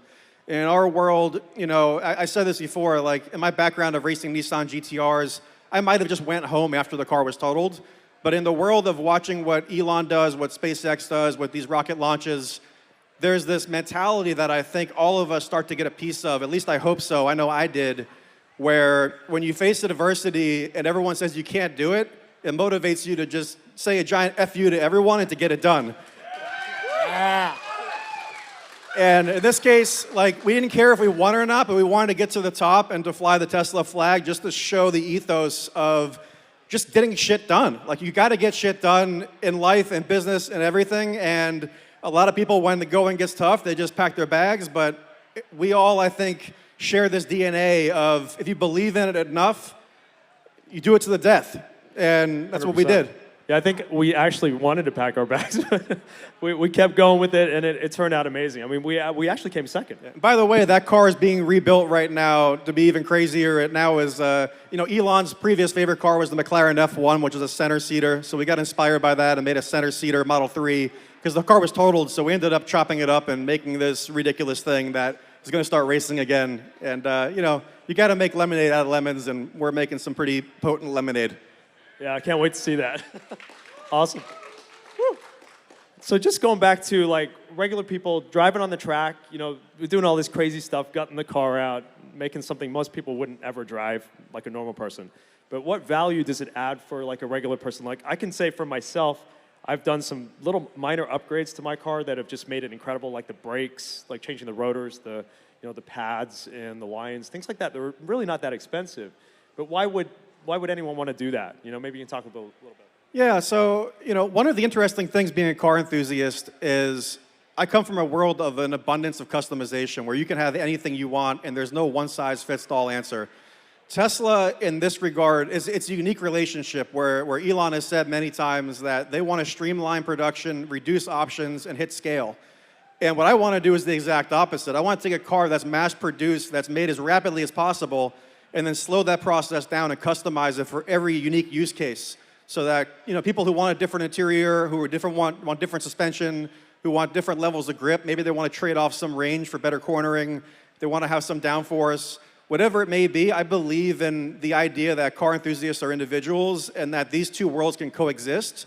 So the aftermarket, I think, allows that to happen. And in our world, what we do is basically look at the car from our neighbor's point of view as designers and think about what is this car meant to be and how can we make it more of that? How can we turn it up to 11 or to 12 on the dial? But the answer is different for different people. The Model S Plaid is the most amazing car at every category of thing, but it still doesn't mean that it can be more track-focused if you want it to be. That's the case with everything. I come from a background of modifying every kind of car. And in our world, no car is perfect. Doesn't matter what it is. I have customers that modify Bugattis with us. Like, it doesn't matter how much the car costs, you can always make it better for you, and you can always make it faster on the racetrack, by the way. And I think, even if that only matters to 1% of the people, the fact that Teslas are setting records on the racetrack, I think matters to the brand story that a Tesla can do everything. Awesome. Thank you, Ben. And then just last closing statement, I think maybe I'll ask each one of you where you think the future is going. So maybe start off with Ben. The future, it's crazy. We were just talking in the back room about how, when I began, in 2013, it was very improbable that there would be an enthusiast culture for Tesla, and we were looked at as the enemy because the car world was so divided. And now, that bet has paid off for all of us as far as our belief in terms of just, we have some satisfaction of representing an outcome that has become real. So now none of us are underdogs anymore. In some respects, a little bit, but the story's changed where now Tesla's hitting mainstream. And the question becomes, what does the future look like, and what are we fighting for the continuation of? And there's always new battles to be fought. And I believe that, staying number one in terms of having the best, most compelling cars is always important. Even if you're in the lead, you can never let off. You always got to keep pushing harder, and there's always new challenges to tackle, so we're out tackling all of them as much as we can. Thank you, Ben. And Brooks, what about you? Yeah, I mean, the future is obviously 100% electric. You can see what Tesla's done over the past, 10, 15 years, and everyone's now chasing Tesla. Tesla is the top dog. They all want a piece of it, and they're all trailing way behind. I think we're looking at much faster cars. You might not think 1,000 horsepower is too much, but it's never enough. You always want more. So we're talking 1,500 horsepower Roadster, 2,000 horsepower Model S, whatever it is, let's bring it in, let's get it done. Awesome. What about you, Ryan? Yeah, I mean, Tesla's electric cars are going to be everything and everywhere. So whether it's record setting or renting some Cybertrucks, it's going to be everything. That's just the way it's going to be. 100%. All right, guys. Well, thanks so much. We went over time a bit, but hopefully you enjoyed it. So thanks, peace. everybody. Thank you. Woo! Gali, what's next? Okay, so next we have a rock star panel of FSD, you beta believe it. So we've got some of the most avid testers of Tesla's full self-driving software. We're gonna introduce them one by one. First we got James Douma. Am I saying that right? Woo! You recognize him from a lot of appearances on the Dave Lee channel. Just sort of a self-driving neural net wizard. Yeah, come on stage. Come on up. And then, okay, next we got Kristen, K10. Better known as K10 in the house.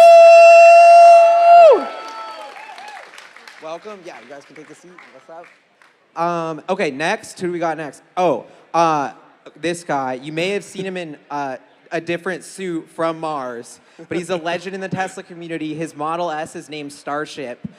Eli, Starman, or am I allowed to say it?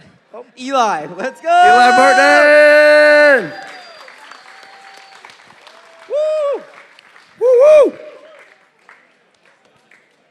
Okay, next we got Tesla owner Silicon Valley, John. Elon is probably busy and not here right now because he's replying to his tweets. What's up, bro? Yeah, great to see you. Okay, and one more. We got Tesla Joy. Yeah, welcome to the stage. You recognize her from Tesla Twitter. Joy. Woo! have to share mics. Last but not least, most important special guest, we got Kim here, who is a specialist in testing FSD in the crazy streets of Rhode Island. So give her a warm welcome too. Thank you all for joining us for this panel to discuss FSD beta. For those of you who have been following Tesla and Tesla's rise, FSD beta is probably the most important plan of part 3 in Elon's master plan. So we've got a group of beta testers up here who are very experienced with this product, have very different backgrounds, and they're here to share their experiences starting from day 1 with this feature and watching it evolve over time. I'm going to start with Kim, actually, for this, because Kim has gotten to test FSD beta in some very unique environments on the East Coast and watch it evolve through some very unique challenges. So Kim, talk about your experience starting off with FSD beta and kind of how you've seen that evolve over time. Yeah, thank you. So, hi, thank you. Yeah, my roads are pretty weird. Most of the roads in Newport, Rhode Island are colonial, actually. So they're almost all one-way streets with cars parallel parked on one side or another. There's no real rhyme or reason which road is which. They're very narrow. A lot of the roads that I drive on, the car has to fold in the mirrors to even go up to get by the cars on either side. And almost every single turn in town is blind. So the car has to creep out past a building or a fence or, whatever. So in the beginning, it was pretty bad.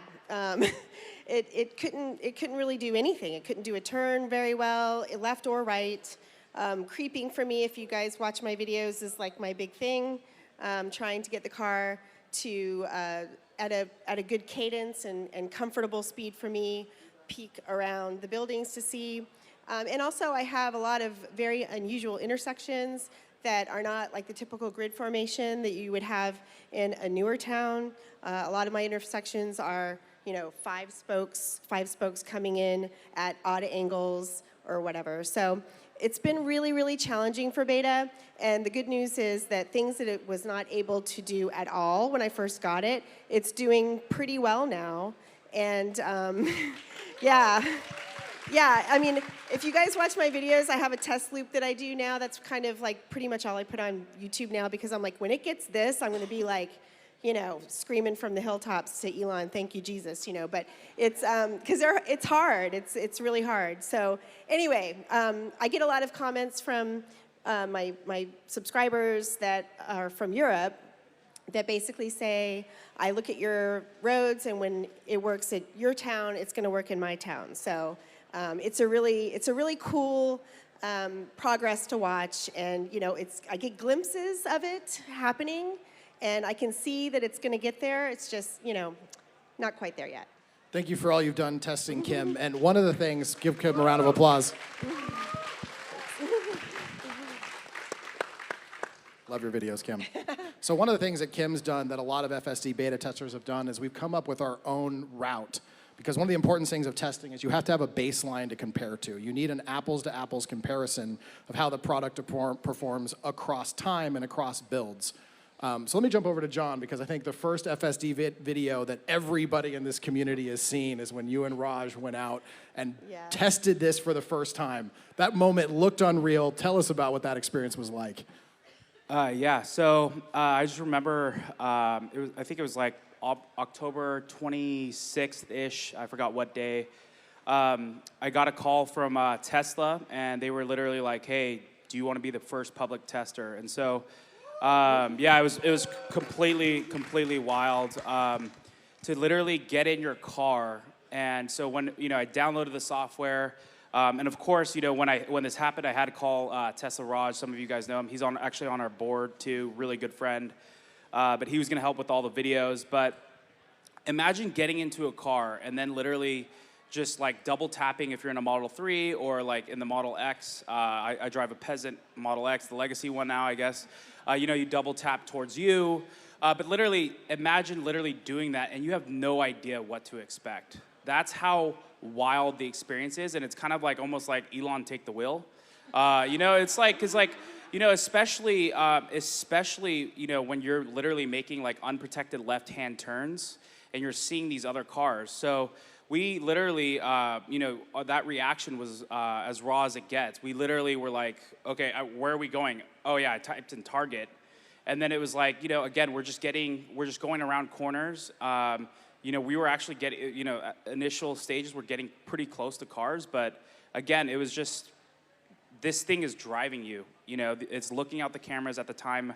Obviously, it was still using the radar sensors and stuff like that, but to literally be able to double tap something and then trust it, it's a really wild experience. And so super, super cool to kind of like have that experience, but total trust in the thing. And now it's gotten to the point, I've seen the progression over like 2.5 years. I'm probably one of more of the testers, if you guys have watched some of the videos, where I let it probably go as far as it can go without like, disengaging. But so I've tons of trust for it. But, around my streets, I'm kind of in the San Jose, Los Gatos area. And so I've taken up a ton of mountainous roads in Los Gatos. It's handled really well. If you're familiar with the area, there's a road called Mount Umanum. I mean, you literally could fall off a cliff, and that's how much I trust it now. So I'm not saying I'm like, everyone be like me, but it's the progression over time. You build confidence. You know what the thing is capable of doing. You know what it's not capable of doing. But at the same time, you want to see how far it can go. I've also taken it to like downtown San Jose, which is probably somewhat similar to downtown Austin as far as like the size and all the stuff going on. So, it's just, but yeah, it was a total wild experience to be able to test that for the first time. And literally, like I said, imagine something we've all experienced it as you've gone to FSD beta, but some of us, obviously, as we've watched videos, it's not that same experience as literally, I hadn't seen anything yet. I had no idea what to expect. I had no idea how close, how far it gets to things. So to be able to literally trust it, like Elon take the wheel, it was pretty wild. I remember when I hit autopilot lever the first time on an AP1 Model S back in 2015. The second I felt that car locked to the road on rails, that's when I knew the future had arrived. And I saw you have that experience and more the first time you guys hit that video. So I'm so excited that Tesla's continue to expand this program. K10, to you. So you recently did a cross-country trip. It was a few months back now, but you guys did a cross-country trip to test out FSD beta. Tell us about that. It was, I don't know who kept up on our Inspiration 420. It was a crazy trip. We started in LA, went all the way to Miami. We had FSD beta on the whole time unless we had a charge or we stopped for the evening. It did pretty well. I'm trying to think, let's see, that was August. Is that right? July, August. So we were let's see, we went from LA to Miami, and Omar insisted, anyone who knows Omar's blog, insisted on driving the whole time, which was pretty good because it was one person testing, and they could see how it went. But it did pretty well. We made good time.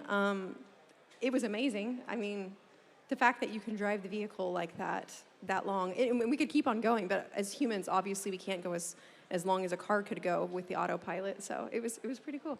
And every time you do, every time, like wide notice driving across, like you're in a different type of scenario every time you get off the highway.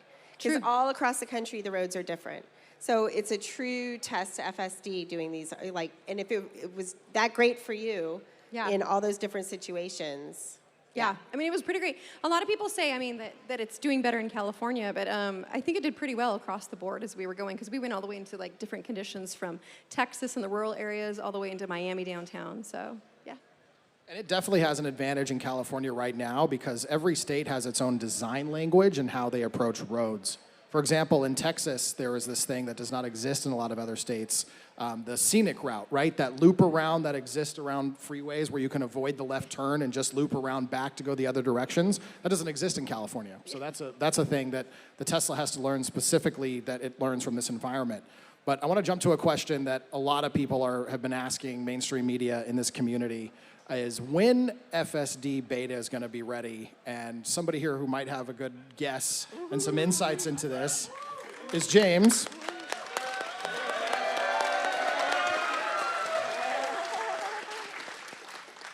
James has a background working with AI. Share your background with us and kind of your take on FSD beta with your unique experience. Yeah, it's totally going to work. It absolutely will. It's a hard problem. It's going to take longer than we want it to take. There are a lot of smart people working on it. When it shows up, it's going to be gradual. I made this crack the other day that when Elon said, one day you're going to get a download and your car's going to wake up and it's going to be able to do all this stuff, it kind of does us a little bit of a disservice. Because the reality is that, it's going to be 100 updates and the car's slowly going to open its eyes and the envelope of things that it can do is gradually going to increase. And there are going to be success milestones along the way as we do this. There's going to be a day when it solves your pet peeve problem and it can just drive you to work whenever you want to go to work. There's going to be the day when you can't remember the last time that you didn't that you had a disengagement.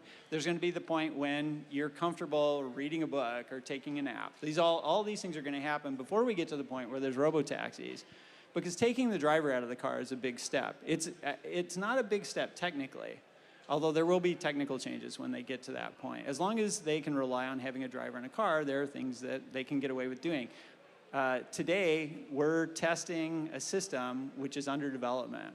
We're not customers of a robo-taxi. So when we do become customers of a robo-taxi, the characteristics of this system are going to change pretty radically, fairly quickly. A lot of chances they can take on the system right now because they know they have a driver acting as a backup for the system, they will stop taking. Right now they want to do that because they get more useful data. And the point of what we're doing right now is gathering a lot of data that they can feed into their data engine so that they can improve perception, so that they can test more and more edge cases and develop more confidence and build the statistics that are going to let them move forward. So I'd say robotaxis are still a little bit away. But on the way to getting to robotaxis, we're going to get a lot of utility out of this system. Thanks, James. And talking about data collection, Tesla has like a huge challenge, right? They need very good data, and they need a way to incentivize drivers to drive in such a way that's good data, and that's where the safety score came to be. That's a system that's going to continue to refine so that you guys have a fair chance to participate, and Tesla has a good way of knowing what's good data. Like, when I drive on side street testing FSD beta, I'm a good data source. When FSD beta is not on, I'm doing 0 to 60 at maximum speed from every stoplight. So, they need to not learn from that. So that's something that Tesla has to figure out how to solve at scale, is how to take all the input from all of us and all of you as you guys continue to get this feature and figure out what data is relevant they need to feed to the AI and what's not. And that gets into a much broader training thing. So I have a background, back when I was in college, I worked with kids that have autism.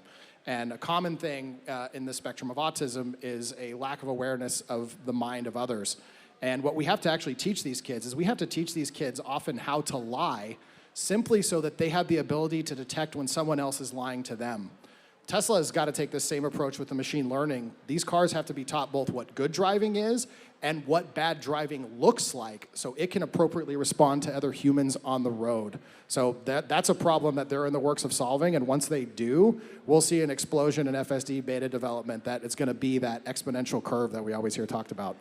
Eli, sorry, just going back to James' point of robotaxi isn't there yet.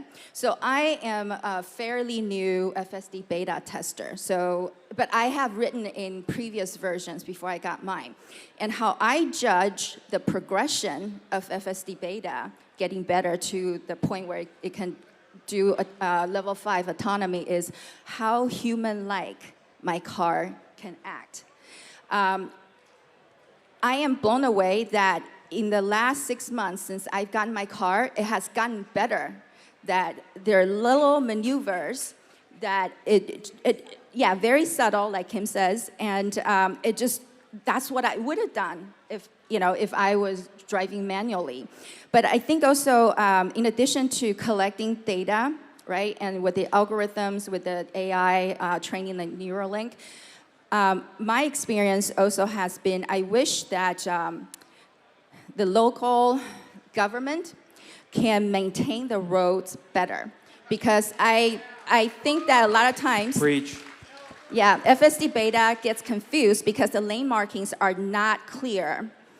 It could be faded. It could be, whatever covered up. And, just like us human eyes, at night when it rains or, we can't see where the dividing lanes are, markings are.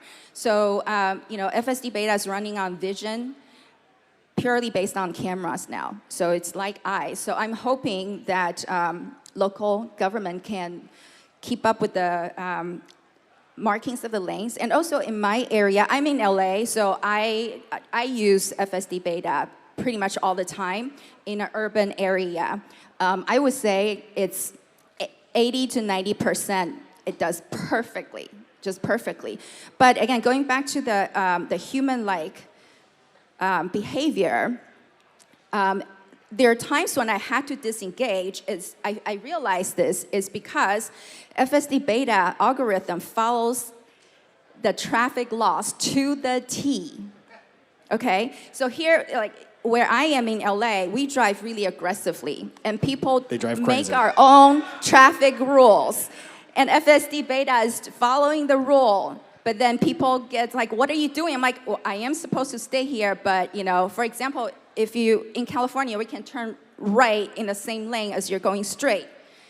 And FSD beta will stay dead center in the lane, even though I'm trying to make a right. But if you're driving manually, people will automatically split that one lane to 2 lanes. So I'm hoping that someday, as the algorithm matures, it's going to become more and more human-like. And it's going to take that, right? To have an AI on the road driving with humans, it has to be able to assess our intent from our actions, which means it has to be able to understand us. And that kind of takes a human-level AI to do. John, you got some input here? Yeah, one of the things I wanted to say too is I think the term actually Raj coined it was, it's literally like a 16-year-old learning to drive. But the main thing I wanted to say is, imagine if everyone was on FSD, right?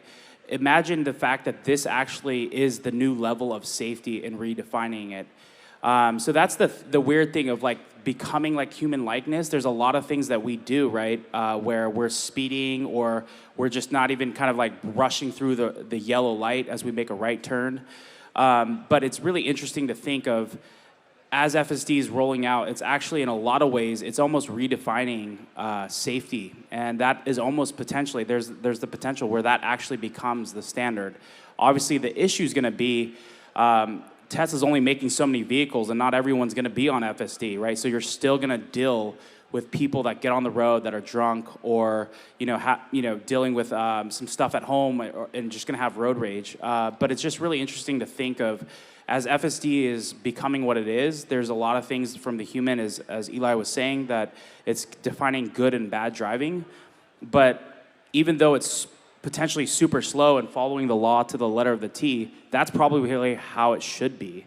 The one thing I wanted to say is, so first time to Austin, great city, by the way, so very cool, very happy to be here.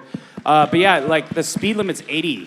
And I'm like, FSDs literally, or even autopilots, maxing out at 80. So I asked Elon the other day, I was like, yo, we need this at least 90 because people are going around me. Getting passed by semi-trucks. Yeah, like, exactly. I don't want to get, gas rolled or whatever it's called. But yeah, either way. Sorry, we don't have that much of an issue, at least in the Bay Area with that. So either way, it's just like one of those things where, there's that human aspect where it's like, it's actually a safety thing, right? Because people are getting behind me and they're lining up because they're going 80 miles an hour, which is the speed limit, but everyone else is going 90, so. I've talked a lot in my videos about the intent and that kind of overlap time period that there's going to be between sharing the road with human drivers. But even if it's not something bad, even if it's just a driver nodding for you to go, like you go ahead and go, and beta isn't going to go. I've got to push it, or how does the AI understand if that pedestrian is going to step out into the road or not? If they're just standing on the sidewalk waiting for someone or an Uber, or are they trying to cross the street? Like these are like really, big, like, like when is FSD beta or FSD going to understand like the intent of humans just by their body language or their mannerism? James? Yeah, so it's going to end up doing it the same way that you do. There's, there aren't signs that Tesla's doing this yet, but other entities that are already dealing with this problem, they can do pose estimation so that they can tell if a pedestrian if they're facing towards a curb, if they're looking at their phone, if they're engaged in conversation with somebody else. All of those cues will, I mean, humans, I think we have an impression that we can read other people's minds, and mostly we don't. Mostly it's body language, it's expressions, it's what they're in the middle of doing, and the car has access to all of those things too. I mean, in time, it's going to, and people already do this. This isn't magic, and it's not 20 years away. In the laboratory, they already do amazing stuff with pose estimation, and there's no doubt that It's you know, on the in the near list. future, in the next couple of years, it'll happen. So eventually, you know, when somebody waves you through, the car can see if somebody is nodding, or if there's some kind of, nonverbal communication going on between drivers, somebody standing at the side of the road. Waymo has been working on this thing for a long time. They want people, construction worker, to be able to gesture at the car, or tell it to stop, or tell it to go this way. And that stuff's all been worked out, so it's going to happen. I love your point about Cool, that cool. it's not magic. Magic is nothing but science misunderstood. I want to go back to something that Tesla Joy said, which was about the design of the roads is part of the solution. Anuarbek, which I want to give a big shout out to him for putting a lot of work into organizing this. Let's give him a round of applause real quick. Woo! Thanks, bro. He introduced me to one of the legislators here in Texas, one of the congressmen, and the conversation he wanted to have with me was, look, we are preparing for autonomy. They even know to the extent that some freeways are going to have to be relined and redesigned because they understand how important that is for interstate commerce. And when the FSD solution comes into place and that starts going into transportation, Texas knows that they've got to be a part of that because this is a state that a lot of stuff moves through. So this state here is going to be critical to that evolution of the entire nation going to autonomous vehicles. K10, one last one for you before we go to audience questions, is you experienced when Tesla made the transition from sonar to not. And I remember that was one that I noticed some differences too. What was that like? So that happened in January to like March, June-ish in 2021. I did like the radar and what it did do. I felt like the lane changes were quite smooth. So here we are, we're gonna be moving to a single stack pretty soon. We've got the 2 different stacks. But we dropped the radar, and now we're just full vision. But the cars are doing phenomenal, and I don't doubt that the company knows what it's talking about and what Elon's talking about with the AI. And I mean, James himself sees these things as well. But I experienced it. We started seeing the phantom braking. I don't know if many of you out there kind of saw the phantom braking. People a little concerned about it, but it's been remedied. It's still going better. The thing that we have to remember is this is still beta, and we are the beta testers. We're helping it train this software. We're helping it do what it's supposed to do. So I think there's a lot of people that are like, they expected a FSD beta. It's going to be perfect, but this is not the final build. This is us helping it. But it was a little hiccup. We had a long time before they delivered another software update for a while there. But you know what? I feel privileged to be able to experience it. And any of you, I think there's like 15,000 of us FSD beta testers now. So pretty cool that Tesla lets us do that. Thanks, Kristen. I'll be real quick on that front. When they first made the switch, I was pissed because it sucked. It sucked. For the first build, it was terrible. But by the third build, they had completely washed it away to the extent that I didn't even notice. And I was like, okay, cool. Elon's got the wheel. I do think that Kristen brings up an important point just now about just reminding people that this is beta, that we are not testing the final software. We are testing software in flux, and we need to all be patient and not expect it to be level 5 robotaxi right now. It's going to make mistakes. It's meant to make mistakes because it's getting from the data or learning from the data. So let's, remember that, because I think that there's a lot on the internet. There's 2 people in about this that. world. There's people who learn from their mistakes, and there's liars. True. Yeah. All right, let's go to questions. We got some. Do we,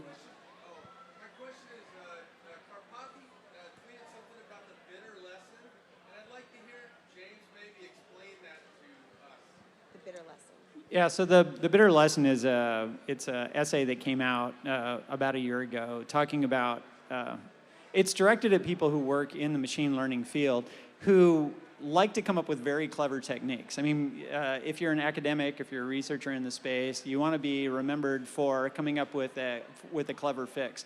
And the bitter lesson is looking back over 20 or 30 years of development and observing that the stuff that really works in the long run is stuff where you basically rely on the fact that the computers are getting faster and that there's more and more data available. And almost without exception, like advancements over the last couple of decades, the ones that have really stuck and have really made a big difference in the field that they operate in are the ones where instead of trying to be super clever, you come up with a technique that scales, where it's better if you have faster computers, it's better if you have more data almost without limit. And in fact, this plays very much to Tesla's strength. Because Tesla was the first company that really went with a technique where instead of trying to be very clever about how they did a bunch of different things, they went with a technique where the technique itself is pretty simple, and instead they focus on gathering a lot of data and putting a lot of computation in the vehicle. So, you know, the bitter lesson basically says Tesla is going to win in the long run with this. Yeah, it's a war of data, and they've got the data. Good answer. Next question, right here. Thank you for being here. Yeah.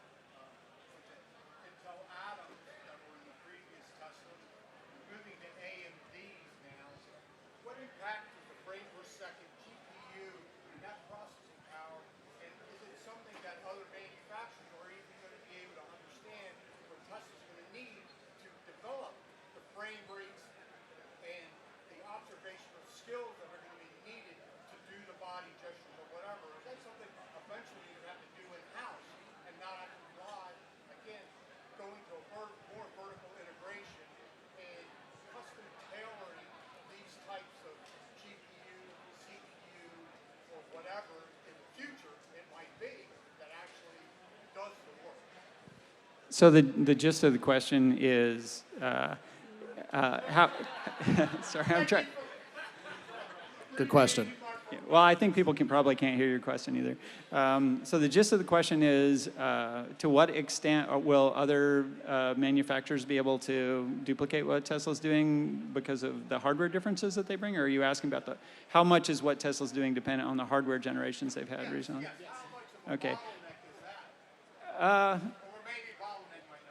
So the way these techniques evolve over time is they start out not very good and not very efficient. And over time, as development continues, they get both more accurate and they take less computation. So at any particular point in time, hardware gives you a certain roof in terms of how good your capability can be. But if you go forward in time, both the techniques and the computers get better, right? So if you stuck with the same computer, like a question I get a lot is like, you know, Tesla had the GPU and then they went to hardware 3. Why did they have to go to hardware 3 when they originally said the GPU was good enough? The GPU is good enough if your technique is mature enough. Like if you wait long enough and if what the AP team does is matured enough, then the GPU is good enough. Hardware 3, likewise, it raises the bar quite a bit, and it brings forward the day that you get to do any particular capability. But the techniques are just going to keep getting better and better and better on this thing. And because the computers keep getting cheaper and cheaper, they might as well just put the better computer in, because it brings forward the day that you can achieve the stuff that you want to get. Now, Tesla has been a real pioneer in going out and designing their own systems. They're really the only people that put a completely machine learning, neural network specific accelerator in the cars right now. And that's a big advantage that they have. Maybe someday other people will do it. In the meantime, everybody's buying NVIDIA GPUs, which have a significant efficiency disadvantage for this application. And there's trade-offs made, right? So when you're developing a new product like this, it's a trade-off between performance and cost, by which I mean as you add more performance into hardware, you increase more costs. You can get more out of that same hardware by efficiency in the coding language itself, but until we get to what actually the right solution is, optimizing on code efficiency becomes problematic because you don't want to optimize something you're going to throw away. So until they get to the final sauce, it's going to be a bit bumpy along the way. Pre-optimization. Yeah, pre-optimization. That's exactly where we're at right now. Yeah, and sorry, I also want to add that data scientists are in real shortage, and a lot of them are going to places like Tesla. So I think it's going to take other companies a while to catch up. You have a thought, John? All right, one last question.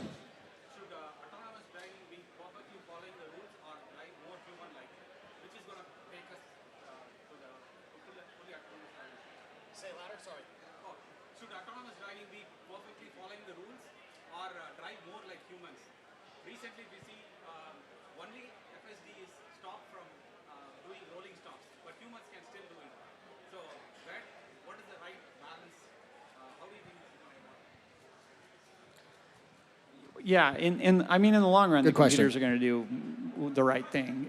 So the question was, is it a better approach to have the machines do what people do, or is it better to have them strictly follow the rules? Is that fair? I mean, rules need. It needs to do what's safe. That's the real short answer. And here's the complicated thing about this too. Speed limits are actually nonsensical when you actually understand how they work. Yeah, yes, because like, when you get a ticket, the speed limit is not even, like, you can get a ticket for going the speed limit and over the speed limit and get out of it because speed limit is actually a calculation based off safe speed. They don't tell anyone the safe speed because they know humans are going to drive X percentage over, so there's this whole back and forth game of like, safe speed's 85, so we're going to tell you to go 75 because you know you're going to drive 85 anyway. It's this whole game that's being played. So the short at the end of the day is the vehicle needs to make the decision that is safest for the occupants and people on the road, and that's going to be a combination of both following the lines and violating them when it's required. Yeah, the right thing, there's a soft boundary on decisions in the real world. You don't have hard boundaries, but laws have to be written with hard boundaries. They want to simplify the thing. The police officer that pulls you over wants to have a very clear definition of what you did wrong. And the machines they're not going to need that. They'll be able to have much softer boundaries in the long run. We've all gotten the ticket. I think that it was BS and either we got out of it or we didn't. So even that system's problematic. Any final thoughts from anybody here on the panel? I think moving forward with the laws, we're going to see things favor the AI as we go forward if it works as a hive mind. I think the laws are there for us as people that are changing variables, but it's going to get really interesting going forward in the future. Yeah, one final thought. I think the answer is it's a little bit of both, right? I mean, like I said, at some point, I remember, I think, tweeting about it, this was like months ago, but just about the fact that literally, I think FSD at some point is going to be able to tell cars are passing it, so it's just naturally going to be able to speed up as it's noticing what's going on around. But Eli hit it on the head as far as it needs to make the right decision, the safe decision. So it's going to be a little bit of the humanness plus following the law.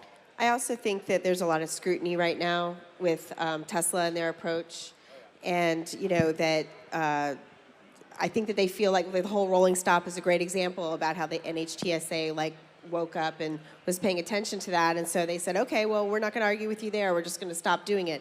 What do we do now as beta testers? We push it through because it's annoying to everybody behind us. But I feel like that's what Tesla had to do because there's scrutiny right now. But this is like a very early in the process. We are so at the very beginning of this. So they'll catch up. It'll just take time. Go ahead, Joy. Yeah. So I just want to add that in order for the cars to achieve level 5 autonomy and for maybe potentially robotaxi to work is for all or the majority of other cars on the road to also be driving autonomously as well. So everybody will be following the same rule. I want to add one final thought on FSD beta. I want to address what the mainstream media has been trying to do to get everybody afraid of FSD beta. The reason all they can do is spread fear is look around. If this product was actually dangerous, shouldn't we be seeing accidents left and right? And the actual answer from FSD beta testing is accidents are 0.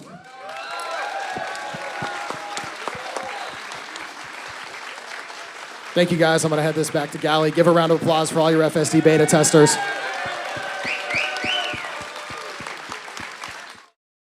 It is my distinct honor and pleasure to introduce you to Bradford Ferguson with Halter Ferguson Financial. Bradford is one of our Plaid sponsors. And he's very passionate, and he's going to talk about what he's passionate about right now. All right, so before I start, I'd like everyone to give props for Danny Dong. He's our interpreter here.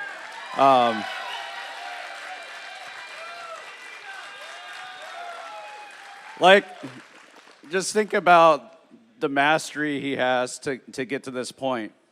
And to be able to interpret this, all these complex words like co-dependence or all this stuff, coefficients, and I'm just amazed by it. So I'm going to be brief. So what my firm does is we do financial planning and investment management. And what a lot of financial advisors do, if you're all in Tesla, like they won't give you any advice until you sell your Tesla. They'll be like, okay, you need to sell your Tesla. Or they'll like call you once a year and say you have to sell your Tesla. So what we do that's different is we do work with people who are more or less all in Tesla. And what we can help you do is get a good handle around the rest of your finances. And it's the way we base our financial planning is based off of your priorities and your goals and what your values are. So many of you may be coming into some wealth. And, you know, if Tesla bot's a thing, you know, Tesla may be worth quite a bit more than it is today. So when we get to that point, we begin to think about what our impact is. So what's important to me is to find clients and people to work with where what's important to them is beyond their family. So you want to take care of yourself and your family so you're not a burden to other people, and you want to set up your kids and family. But beyond that, how can we impact the world? Yes. So that's what's important to me in my work and helping other Tesla investors do that. And I think there's a lot of mistakes that investors make. And I'll share one. I was doing a lot of research on American savings. So half of Americans don't have enough savings for retirement. And the day they retire, all they have is Social Security. But the people that have more, they tend to make mistakes with their investments. It's very hard psychologically to be an investor. And we know that as Tesla investors. Like, there's all these emotions we feel, and our human instincts actually work against us. So when the stock is going up, we tend to feel euphoric and excited like we are today. Like we're in our tribe, we're in a crowd. And we want to run with the crowd when the crowd's running. So that's that temptation when the stock's already shot up to add more. And the opposite is true is the fear. When the market's going down, we feel like we're in the middle of a wildfire and we need to run the heck away. So our gut instinct can be the exact opposite. Now, many of you have trained yourselves to go against that human instinct. So I congratulate you on that. I'm going to be short here, so that's all I got. But think about your impact that you're going to make on the world, and also think about maybe some dreams that you've given up on when you got out of college and you had to make it on your own and you had to cut back on your time or whatever. What are some dreams that you gave up on that you could now embrace? Anyhow, take care, and I do love you guys. I would like to introduce to you Bruce Burnworth with Healthy Soil Biomes, our next plaid sponsor. The Wall Street Journal referred to Bruce Burnworth as a former coupon clipping civil engineer until he aggressively invested in Tesla stock options in 2019. Now his goal is to put his Tesla earnings to good work by promoting soil health worldwide. He is the Chief Empowerment Officer and founder of Healthy Soil Biomes, a charitable LLC. In case he looks familiar, he should, he's also the same dude who had his Plaid X launch video go viral after it was retweeted by the tweeter-in-chief, Elon Musk. Give it up for Bruce. Thank you very much. So, how many of you guys saw that launch? 3 million people saw it. All right, good. So for those of you who haven't, I'm going to recreate it right now. It's only short. It's like, ready to go? Yahoo! You fly back in the seat. It's a feeling if you've never experienced a plaid launch, you've missed out on something. It's wonderful. So you ought to try that. Give it a try and have fun with it. So after I made a lot of money in Tesla, had enough for me to retire, I had enough to help my kids buy houses, I decided, okay, I need to do something else to make the world better. I'd spent my entire career working as a civil engineer and helping make each little community better. So what can we do to make the world a better place? So what I did was I started, okay, I got some farmers here, they're having problems. It was during COVID, they were having financial problems. I looked at ways to help them out, and I found different methods of doing agriculture that would help make the world a better place. And so I started studying that and looking at it more and more, ended up starting this healthy soil biomes, which it was funny because at first I said, okay, all I have to do is convince people that just like you have microbes, you have bacteria and fungi in your body, in your gut, that those are in the soil. Then I realized, wait a second, 90% of the people probably don't realize that they have microbes in their body. But anyway, so what happens with this thing is really incredible is you have microbes in the soil that are like bacteria and fungi, and those bacteria and fungi go in and out of the roots, and they bring the nutrients from the soil into the roots, and then they take carbohydrates out of the roots and go back and get some more nutrients and bring them to the roots. It's a symbiotic process going back and forth, and what we've done in agriculture is kill all that. We till the ground, kill all the roots, and we put chemical fertilizers in the ground, which kills the bacteria and fungi, and that whole process that nature created over 4 billion years is brought to an end. And so what we're trying to do is change farmers. We're trying to improve agriculture and make the world a better place. And we found that with just an example, in Wilcox, Arizona, we put 60 acres in this method. So we go out and we plant multi-species cover crops. We use no-till to plant a cash crop, and then we harvest the cash crop. In 2 years, over each one of those 2 years, for the 60 acres, we were able to put 1,000 tons of CO2 into the ground in the form of carbon, and that carbon helped the plants to grow stronger, creating better yields, better economics for the field.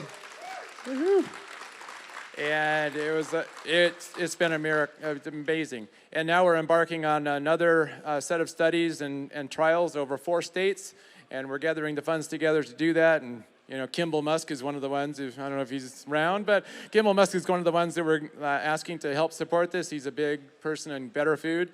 The other side of this is that since the 1940s, the nutrient quality in foods, nutrient density in foods has gone down 40%. And we're trying to put those nutrients back into the soil and make the soil better and make the plants and foods better. And it's amazing. We can solve climate change. We can also make farm economics better. We can have better, healthy people. And if we can do all that, we make the world a more peaceful place, which is a great accomplishment.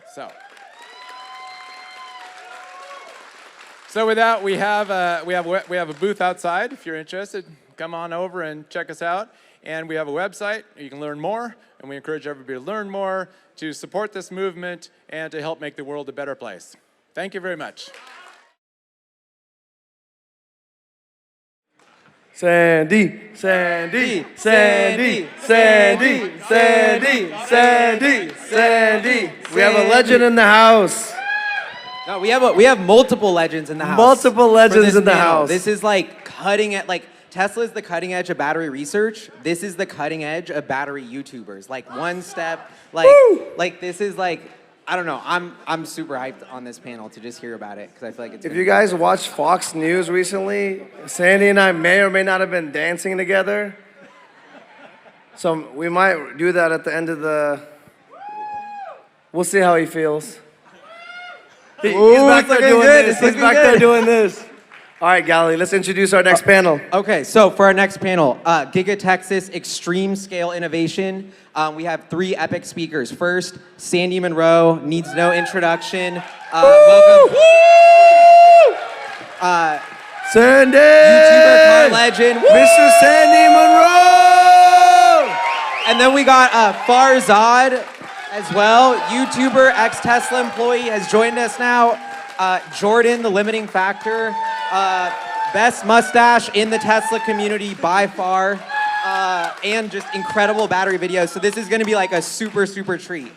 I'm here with the 2 most epic mustaches in the Tesla community, and apparently I didn't get the memo about the cowboy hat, so thank you. Anyway, so one of the things we really want to start off with is all 3 of us had the unique pleasure at being at the factory yesterday. So maybe we'll start with Sandy and then Jordan, kind of give your take here, and then we'll just have a free-flowing conversation. What was the thing that really stuck out to you the most at first sight when you either saw the building or walked in? What was the thing that really stuck out to you, Sandy? Okay, walking up to the building absolutely was stunning. I found out that it's 11 million square feet for that factory. That makes it either the biggest or next to the biggest factory in North America. That's pretty amazing all by itself. But walking through, I was interested in a few things that I really thought would be wonderful to look at. One was the battery. I wanted to see how that was manufactured. They did a stunning good job there. And I wanted to see how this system worked on 2 floors. Then I found out it was 4 floors. They cheat. So anyways, that's probably for me, that was what I was looking for the most. And what I wanted to do was see the Hydra presses, the 6,000-ton presses. So that was where I really wanted to be. Yeah. Jordan, how about you? All right, so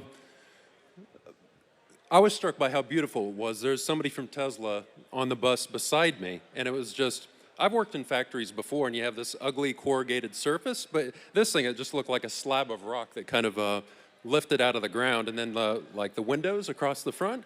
And generally, like when I worked in a factory, is this massive building, and you have little tiny entrances in the front with like security and things like that. Whereas the front of this building was like there's this massive, broad stairway in the front. It just seemed really open and proportional rather than kind of awkward. But yeah, I was interested in the same things as Sandy, as you know from the videos that I've made. The Giga presses and what they're doing with batteries, which we can get more into that. Yeah, absolutely, absolutely. For me, the thing that really stuck out to me was the incredible diversity of the parking lot.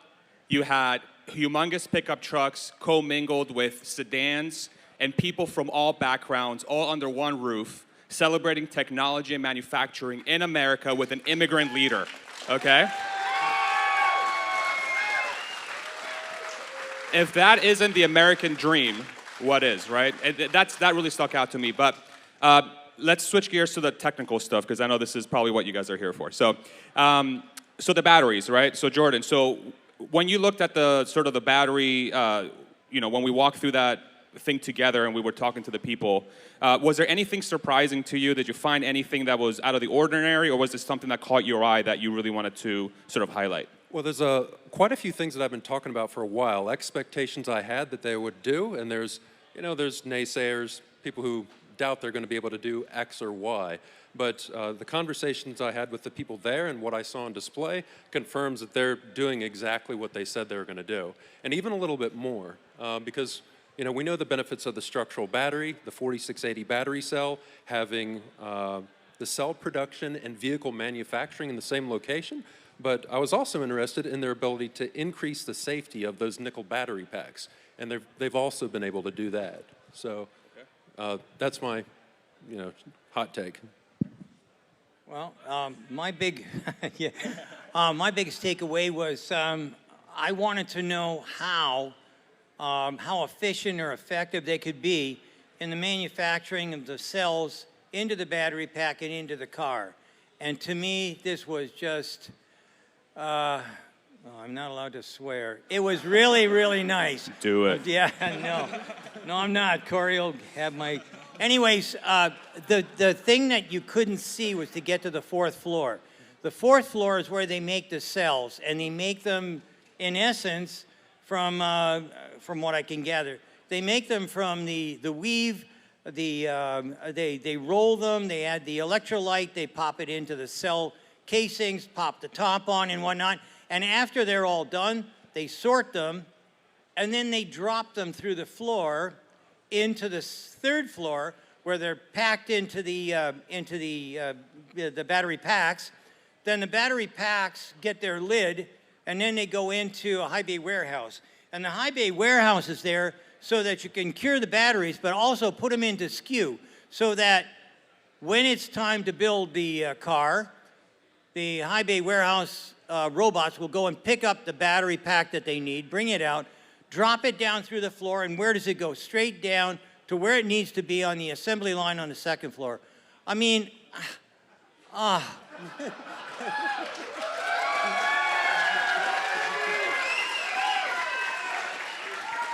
It just doesn't get any better.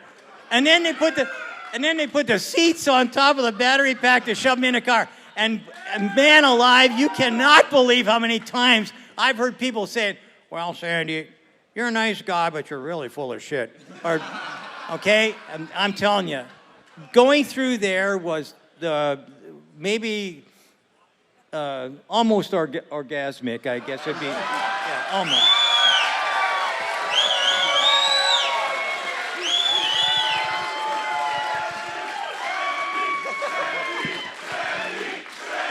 Sandy.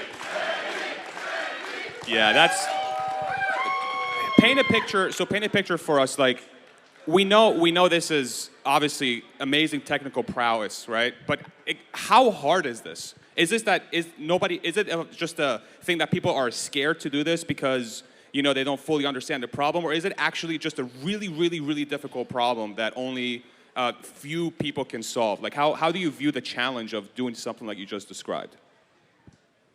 The only way that they can make things happen at Tesla is because they have the leadership of Elon Musk, and that boils right down to it, right there. There's a ton of engineers that can come up with all these great ideas. There's tens of millions of engineers around the world that could come up and do these types of things. They're always stymied by poor leadership, always. How did you view vertical integration? That's right. Yeah. How did you, Jordan? How did you view that culture aspect from what you saw? Because having worked there for 4 years, I find culture to be one of the most important facets of why Tesla is so powerful. Like Sandy just said, just the people aspect of it is humongous. Did you see that intertwined when you were walking through the different lines and sort of the battery manufacturing line? Was there anything that sort of attached you to that culture aspect as well, where it's that leadership, it's the people skills that's really creating this, or really anything that really jumped out to you within that respect? Well, I guess you just look at the factory, and that's manifest. That's the factory itself is proof of what they're able to do, and the speed that they're implementing and improving things. I'll just give it a specific example. For instance, the Giga press machines, Idra designed those machines to pump out like 1,000 castings a day. And Elon said a few months ago that they're going to be able to do like double that. Well, how do you double the production speed beyond what the original manufacturer indicated? Well, they're pushing those machines, and the limiting factor for the speed that you can crank through those castings is the rate that you can cool them as they're coming out. So what they're doing, what I could see in the factory, it looked like to me, is they're implementing a new cooling system that will be able to cool those twice as fast and increase the throughput. So as he said, that's Tesla's goal is to have a factory that's 2, 3, 4 times faster than anybody else's. What's interesting there is that there's clearly a lot of engineering that goes into the product. Sandy, so when you think about what Jordan just described as far as having a machine that's able to do this so quickly, that obviously also requires a lot of engineering. Can you paint us a picture of what sort of that engineering effort to design the product and engineering effort to design the machine? Okay, like how does that look like from Tesla's perspective? Do you think that they're spending just as much time designing the machines as they are the product? Is one getting more attention than the other? Did you see enough to kind of gauge sort of how much time they're spending on each one of these things? I'm curious to hear. Well, actually, I got lucky because I got a chance to talk to some guys that had bid on trying to put up the factory. They wanted to get the contract for construction. And I also got a chance to talk to a couple of the guys that had worked on either the dies or the molds or maybe some of the machine tools. And all of them said the same thing. When they were coming up with whatever they would normally come up with a customer, the comments that they got back from Tesla was, well, yeah, but can you make it any faster? Can you make it any better? There was no talk about, can you make it cheaper? But that's kind of like what you're pushed at when you're in an automotive company. They want the low buck guy to get the job. They want to try and cut the cost in the engineering development cycle. These are things that basically come back to haunt you later on. So in talking to the one guy who told me that they had bid on this project, but they failed because they couldn't guarantee 50% of their people would be on the program for construction. They couldn't guarantee the number of people that would be there all the time. And so consequently, they got knocked.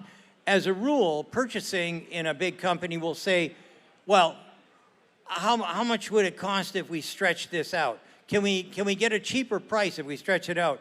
Whereas Tesla is going after what's really important.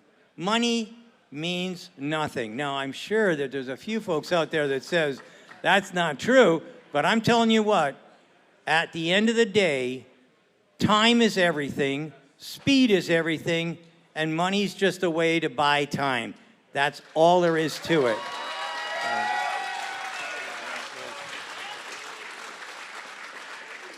I want to do a quick thought exercise with the both of you, okay? Imagine that Elon ramps up Giga Texas to its fullest potential and then says, you know what, Mary Barra, I feel very generous today. Here's a gift. I'm going to give you the factory, okay? But I get to keep the people, okay? But here's all the technology. And then fast forward a year into the future. Would GM be able to have the same speed of Tesla or not?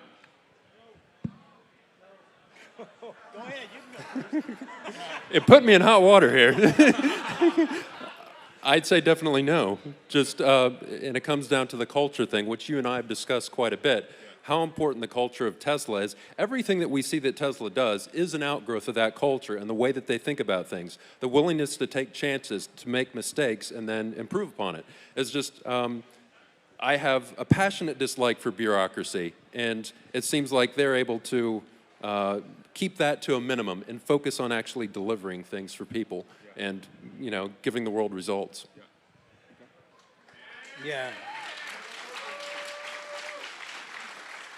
That was a good answer. Thank you. Perfect. Next question. That was very, politically well said. Are you a politician, by any chance? I have to be careful when I'm talking about... I try to be careful with when I'm talking about You don't want to go on things. Twitter with the wrong stuff, is what you're telling me. Well, I try not to make enemies. Like, the more people I can talk to and engage with, the better. There's plenty of people out there doing, having those difficult conversations and calling people out on things. So I try to provide a bit of balance there. Yeah. That's awesome. Yeah. Yeah. By the way, 4 seconds. All three of us up here have had a chance to speak to many of you. Can I just say how amazing this community is? You guys are incredible, honestly. Wow. The amount of love you guys shower, I mean, it's incredible. It's incredible. I want to shift gears to Cybertruck a little bit, okay? How easy do you think, or how difficult, Sandy, do you think it's going to be for Tesla to hit next year's target of a launch for Cybertruck based on what you saw? You know, do you think that that's achievable? And then maybe give a little bit of insight into the difficulty of having such a brand new platform and any potential cost savings associated to it as well. Because I would love to really dig very deep into that part of the business because that's obviously next year's big product. Yeah, any thoughts you can give there would be amazing. Then we'll make it into a conversation. Yeah. Okay, so what I saw when I was looking at final assembly, and that's where you'd really try to ramp everything up and whatnot. They use AGVs, it's automatic guided vehicles. They're little cars that drive around that they know where they're going. They know where they're supposed to stop.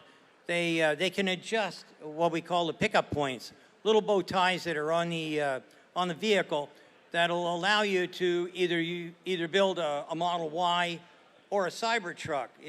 They just expand a little bit, and then they can pick up the points that'll be on the chassis and whatnot. So I don't think they're going to have a whole lot of trouble because I can make that type of system. First off, it's non-synchronous system, so one track can go a little faster than another, and sometimes if I need to run off parallel to the main track, I can do that. I can pull the car off, I can do whatever I need to do, whether it's a Cybertruck or a Y, and then I can integrate it back into the system. So that gives you a tremendous advantage. Not only that, non-synchronous systems aren't dependent on a tow veyor or a chain or a skillet. If the skillet dies, if an electric motor dies in a skillet, okay, guess what? You're not going anywhere.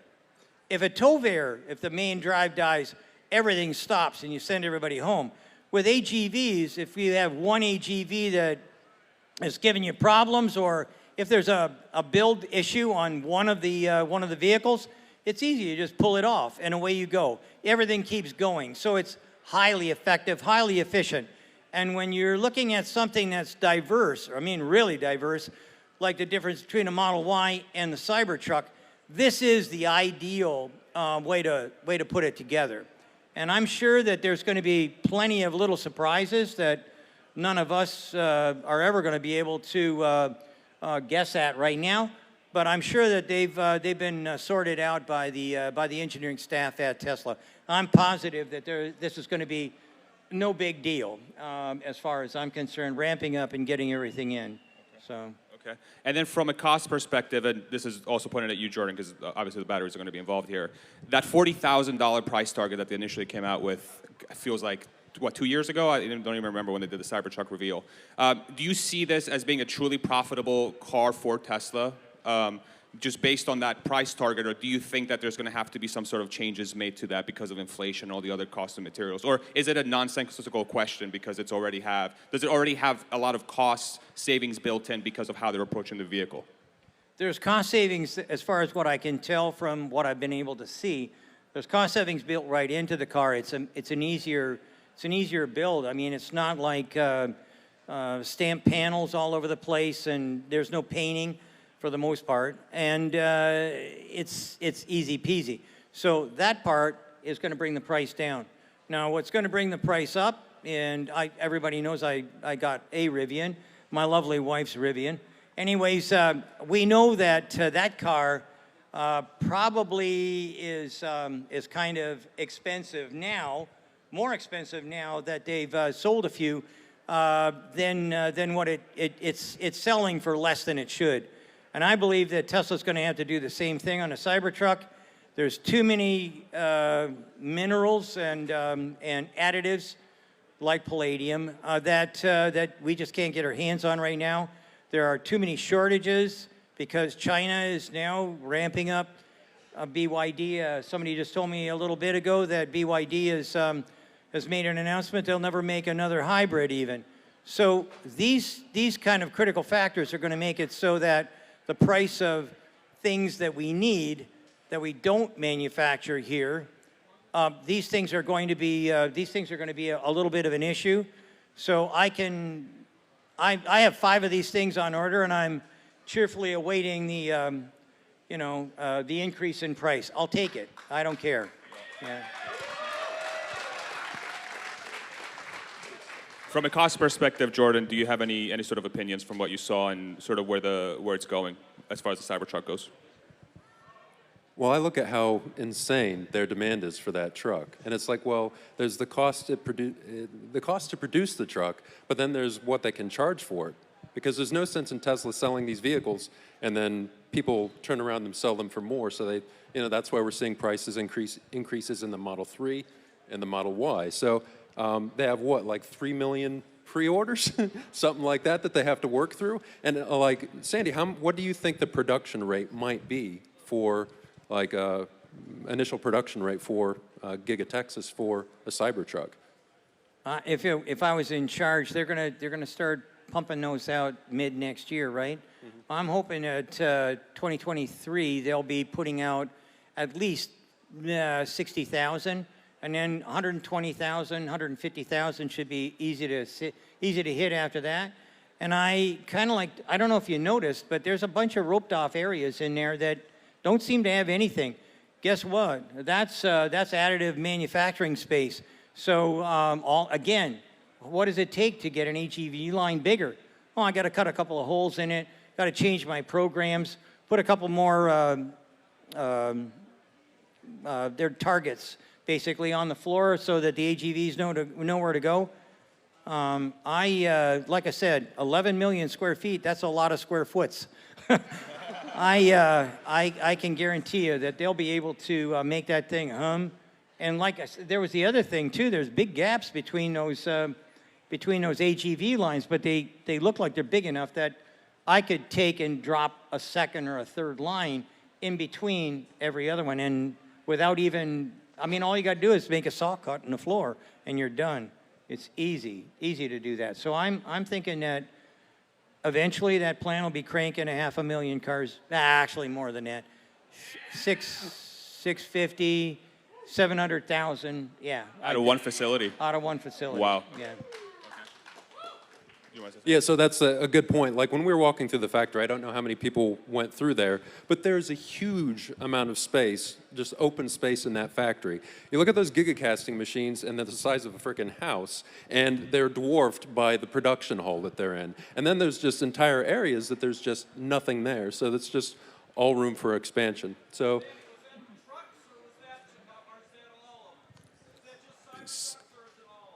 no, that would be all of them. If it was 750,000 Cybertrucks, you'd need another 700,000 probably for Model Y. So that's a 1.4 million factory, or 1.5 million. That's a big deal. But you know what? I only know what I saw. But what I didn't see is what I really wanted to see. They didn't give me the back alley tour here. I got the wide aisle tour. So, but I don't know what the total capacity of that plant could be, but I know one thing for sure. I've never been in an 11 million square foot factory before, so. But you know, there's one thing that we have to touch on as well, and it's not how much are they going to be able to push out there, it's how effectively and efficiently are they going to be able to do it. I don't know if you're aware of it, but all the seats in Tesla cars, any car, all the front seats are exactly the same. Economy of scale makes those seats really inexpensive. And then if you look at the inverters, the things that make the electric motors work, they all say Model 3 on them. It doesn't matter what inverter you pull out, they all say Model 3. All of the different inverters for those electric motors are all pretty much the same. They might have a chip difference here or there, but they're all pretty much the same. And then you look at all the connectors and all the other things that you need to put a car together, and they're all, almost all of them, are identical. The heating and cooling system, the octo valve system, all exactly the same. That's where you make a tremendous amount of extra money. Yeah. And what's pretty amazing about that too, and I saw this internally, so there's these things called super sessions, which are basically the, you think about a part and it gets some sort of revision. So you have the A part, the B part, the C part, the D part. It's the same overall structure, but it has been improved. You know, so like that's another factor as well. So they're not just like sharing these parts between the platforms, they're also improving those parts on top of that. You know, so the shared platform's still getting improved. Along those lines, do you see a lot of interchangeability between the Model Y and Cybertruck, say the platforms becoming a thing that actually happens, and do you foresee the Cybertruck platform becoming the primary platform for Tesla to base all their products on? How do you think about that? I think that the Cybertruck will start selling more, and they'll probably more of the direction will be toward the Cybertruck than the Model Y, and I think that the Model 3 will be eaten alive. I think that eventually you're going to see Fremont just making Model Ys, and maybe this plant just making Cybertrucks. So the gentleman in the front that was saying, could you make 700,000 Cybertrucks there? Yeah, as long as you don't make anything else, for sure I can make that happen. But it might be the cannibalization of the Model 3 that would make that happen. Got it. And then Jordan, so along those lines too, the 4680. How, like, give us the lifetime of this battery. Like, do you see this thing actually being the format and all the different things that go along with that battery? Do you foresee this being a 3-year format? Do you foresee this being a 10-year format? This is also for you, Sandy, after Jordan as well. Is this a 20-year format? Like, how profound is this format that they're building for the Model Y and the Cybertruck and everything else? I'm curious to hear. Tesla's very long-sighted, so I don't think they would have put all this research and optimizing that battery cell with the tabless electrode unless they planned it to be something that's permanent and usable for several different types of chemistry. So, you know, they may be able to use, they may develop a specific form factor for LFP, but if they already put this research into this type of production line and you can get the range that you need out of the 4680, then it would make sense to use the 4680. Now, they can use other form factors in the future, but this one is, as we've seen with their choices in battery technology in the past, they tend to carry forward. Like the 18650 used in the Model S. People thought that was sort of a defunct battery cell, but you know, you have battery cell lines producing batteries. Yeah, use them, take advantage of them. Don't shut the line down. It's pretty much a money printer. Continue to take advantage of that form factor rather than investing all new research, time, and money into something else. Well enough is good enough. What do you think, Sandy? I think it also is going to have a long life, but by the same token, we watched the octo valve get switched for the, we watched the, what did you call it? The super bottle. Thank God you're here. Anyway, the super bottle. We watched the super bottle. You know, we thought that was brilliant and whatnot. And then a year and a half later, they've got the octo valve system, which I mean, it's totally better than the. And then even with the 4680, some guys in Toronto, a little company called Spring Power comes up with a new chemistry. Elon Musk buys their stocks for $1 and welcomes them home. And the next thing you know, we've got the 4680 looking like it's the battery of the future and probably will be for a long, long time. As far as LFP, the iron batteries, those batteries, they are good for energy, but not power. And most people buy, most of the people in Tesla world, they're interested in that jolt. You push on the accelerator and you think you're in an F-18. That's kind of like what everybody wants. So you can have energy and you can have power, or you can just have energy, and that's what LFP gives you. Gives you, long range, and as long as you want to be at 55 miles an hour, that's good. And if they're going to do like this new $25,000 vehicle, LFP is the only way you can make that happen. So I think there's plenty more factories that are going to be popping up here. Yeah.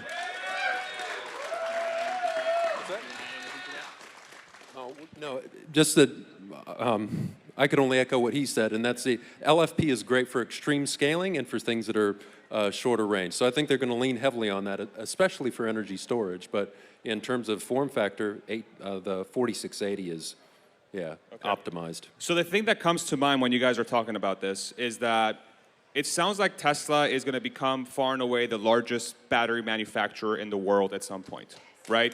Is that a fair statement or no? There's a lot of guys making a lot of batteries, but I think if we're looking at automotive batteries, then yes, I think that's going to be a fair statement. I think that's going to be a truthful statement. Yeah. Okay. Could you see a situation where?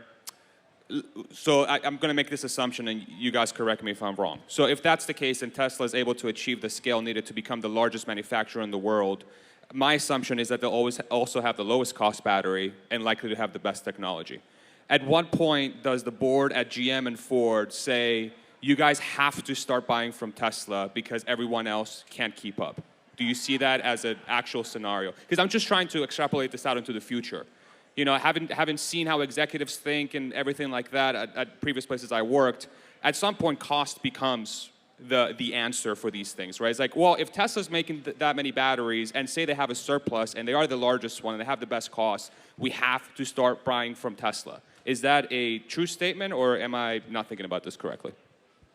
I can tell you that some of the automotives that I know, some of them in Detroit, would rather die, literally, than talk to Tesla. No, I'm not mentioning any names here. Everybody quotes Sandy. Yeah. but I think there's others.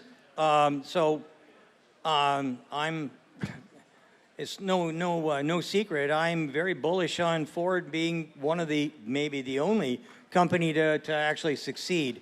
The Lightning is a really good truck.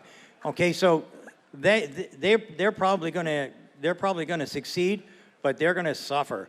I mean, getting rid of engine plants, transmission plants, getting rid of the ICE people is going to be very difficult. The ICE influence is going to be very, very difficult for them. And I believe that maybe VW,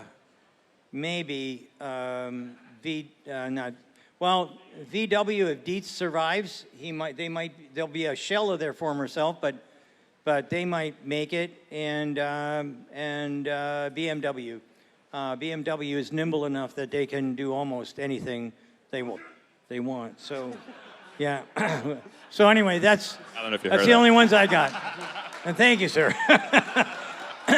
How the hecklers all got in the front? That guy, I want the guy that saved me on the what do you call it, valve there? Yeah, super bottle, yeah. I want him closer, yeah. Oh, God. Yeah. What do you think, Jordan? Do you agree with Sandy? Do you want to offer any rebuttals? I'm not going to offer a rebuttal. I'm just going to give a different perspective on it, Even which better. is that Tesla is growing faster than the raw material supply chain is growing. Some point, that's going to hit ahead. And Tesla has been exploring the material supply chain longer than anybody else. And they have the deepest pockets to buy these companies up. So what happens when there's a scramble for raw materials and Tesla, they have the deepest pockets, they have the raw materials. It comes down to, does Tesla want to share? Rather than, you won't be able to buy the battery cells you need at any price. So it's all about the battery supply. And although cost is important, it's becoming less important because what's more important is to actually be able to get the batteries you need in your vehicles. So one of the things that Tesla did that's so brilliant, I can't believe it. So we have a customer that does mining, and that customer is located in Brazil. And that customer was approached by Elon Musk, I'm told, personally, to try and lock in a price on nickel. And this company owns the biggest nickel mine in North America, which is in Sudbury, Ontario. And I knew it. They're all Canadians over here. We found the Canadians. Anyway, at the end of the day, that is going to be the limiting factor for everything. We're going to get rid of cobalt. I don't want children in little rat holes mining something that kills you. So I'm really happy about the cobalt going, but that means more nickel. And nickel is right here in North America. We do not have to import that. So I'm pretty happy about that. And that's the cleanest nickel as well. Like you just saw that VW signed a contract in Indonesia, and a lot of that nickel won't be as clean. It may be that Tesla just left that on the table and said, hey, we'll source nickel that's cleaner. And Indonesia, for those who don't know, is basically a whole bunch of islands. And those islands have porous rock. So every once in a while, guess what happens? A lot of people at the bottom of the mine don't make it back up. They'll hit a fair, and they'll basically introduce the ocean water, and they all die, and they just quietly dig a new hole. So I'm very glad that we're going to be able to at least get nickel. And by the way, there is a ton of lithium in the United States that we don't utilize. Instead, we buy it from somewhere else. That's got to stop as well. We have to start saying, okay, there's going to be a few lizards that are going to die here. That's the way it's going to have to go. So.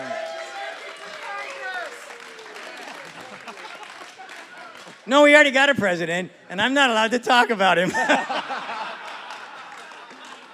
Amen. Yeah, and the Defense Production Act that they just signed, that's, it offers funding so people can look into building mines, et cetera, but it doesn't actually accelerate the permitting, which is what we need. And it's strange that a lot of the people who are pushing against these mines the hardest are looking to, save the environment or look after the ecosystem, but the effects of climate change, et cetera, are far greater. So if you're going to lose a lizard in the process, yeah, that's disappointing, but what about all the lizards in the world? So. Exactly right. That couldn't be better said. Excellent. So is it fair to say, so out of all the things that Tesla has figured out how to solve, out of all the innovations that they built, is figuring out how to ethically mine raw materials yet another thing that we're going to add to the list of that Tesla has been able to solve in the future? Is this like part of that discussion as well? And will that get recognized if that's the case? Because that seems like a huge deal. You know, think about all the batteries in everyone's pocket. Is Tesla going to be the company that's going to figure out how to solve this problem as well? Okay, so the name of the company that owns is Valet. That's the one that owns the company in Sudbury. Okay, and they've already sent a mandate to Valet. They have to do something about what little pollution does come out when you're trying to evacuate them. Like you have to suck air into the mine so guys can breathe, and you blow out particulate in water, basically. And Tesla wants that cleaner. So they're right now working on filtration systems over and above what they have. And they are the cleanest in the world, and they're still going higher than that. So that's Tesla driving the ecology. That's awesome. Closing.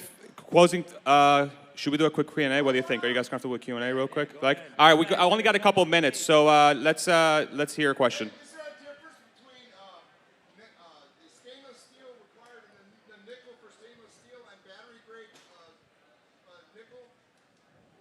No, nickel's nickel. It's just an element. The question is, how much nickel is building the Cybertruck going to take away from building the batteries? Or are they not correlated? They're the same grade. You use raw nickel to make stainless steel. It's one of the ingredients. But I don't think it's going to be enough to really impact. I mean, if you get into the mines in Sudbury, you just can't hardly believe. 11 million square feet kind of pales in comparison to what happens when you get down inside of one of these mines and looks around. I mean, you can't see to the end of the shaft. You can't see to the end of the bulkhead rooms that you're in. It's mammoth, and there's huge amounts down there. It's just costs a lot of money to pull it out and bring it up to the surface. So I don't think we're going to run out of nickel anytime soon. There's no problem there. Okay. One more. Sorry, guys. Let's go over here on the left.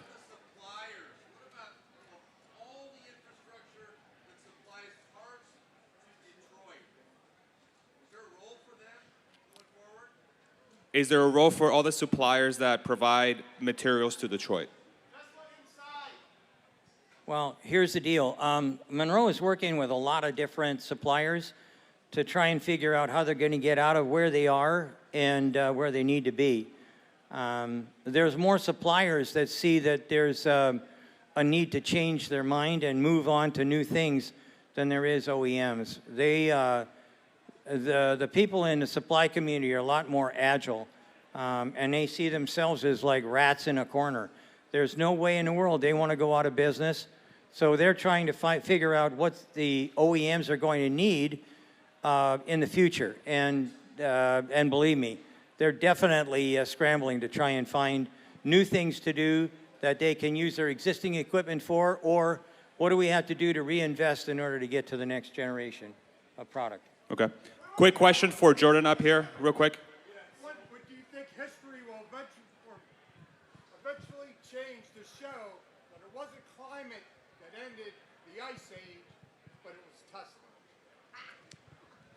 I think the point that you're making is that Tesla is basically giving us the machinery we need to transition to a sustainable future, which is, basically their mission statement. And I agree that we have all the tools at our disposal now to solve this problem. It's just a matter of time and getting out of the way and just letting them do the work. So I think that what you're going to find is that Elon Musk will go down in history kind of like Thomas Edison and any of the other greats that came out of this country. All right, it looks like we're a couple minutes over. I'm going to ask one last question. Is Tesla the greatest American company that exists today? Yes. Beyond a doubt, yeah. All right. Thank you guys very much. Thank you, Sandy. Thank you, Jordan. Thank you all very much. Thank you all. Thank you. What did you guys think about that panel? Amazing, amazing. I'm a little bit starstruck myself. I'm a Tesla nerd just like you guys. Rob Maurer was also supposed to be here. Funny story, my wife at the event yesterday met Rob and didn't recognize his face, but I was like, dude, do your line. And he did this, hello everybody, this is Rob Maurer. She goes, oh my God.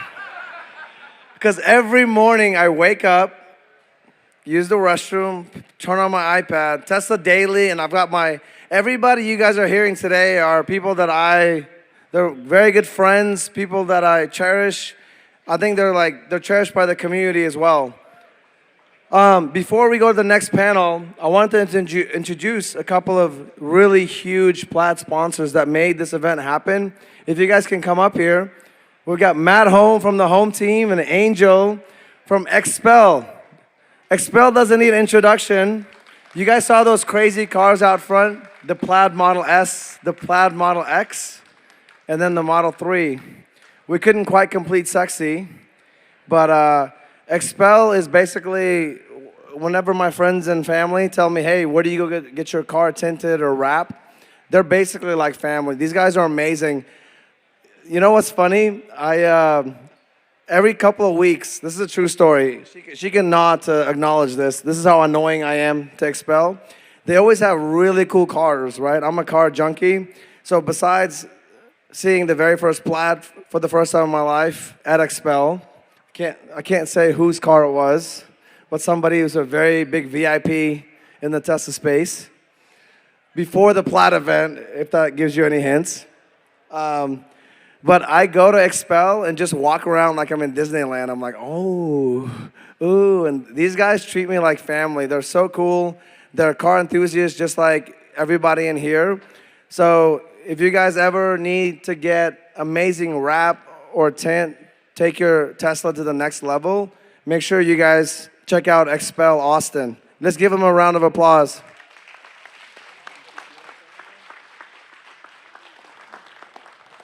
She'll say a quick couple of words. Thank you for this.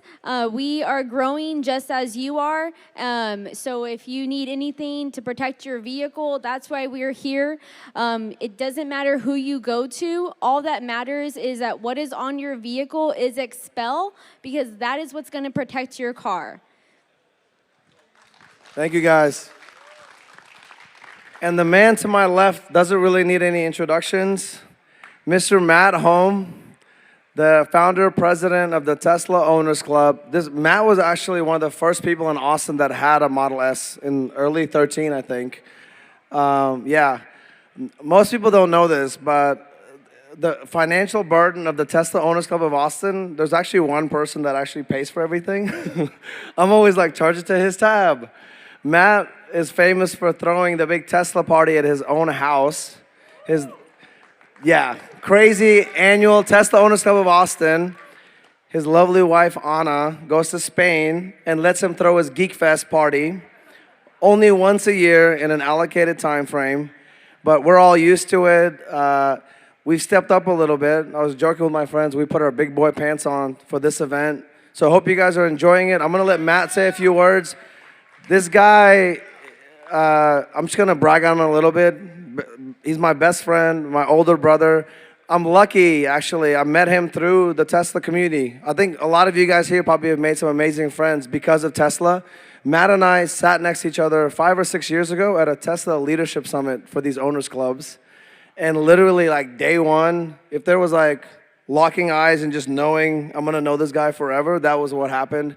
So he's big bro, mentor.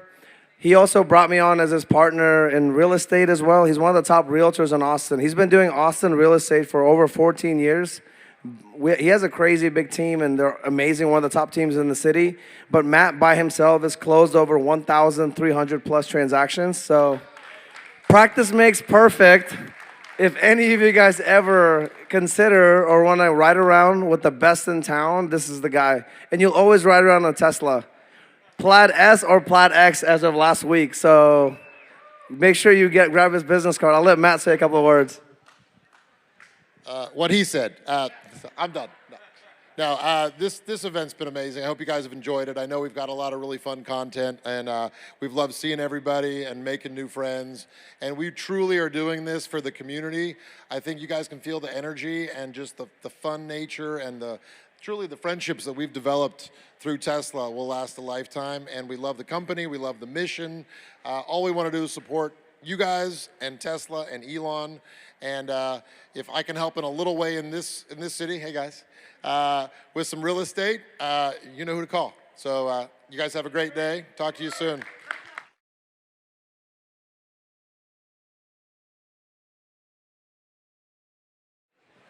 This guy, Galileo Russell, oh my God. Did y'all see his Twitter thing about this event? Where he's chugging Tesla tequila? He's a madman. My wife and I don't know where we were. We were traveling, and this was years ago. I saw the very first HyperChange video, and I promise you this is a true story. I turned to my wife, I'm like, this kid's gonna be famous.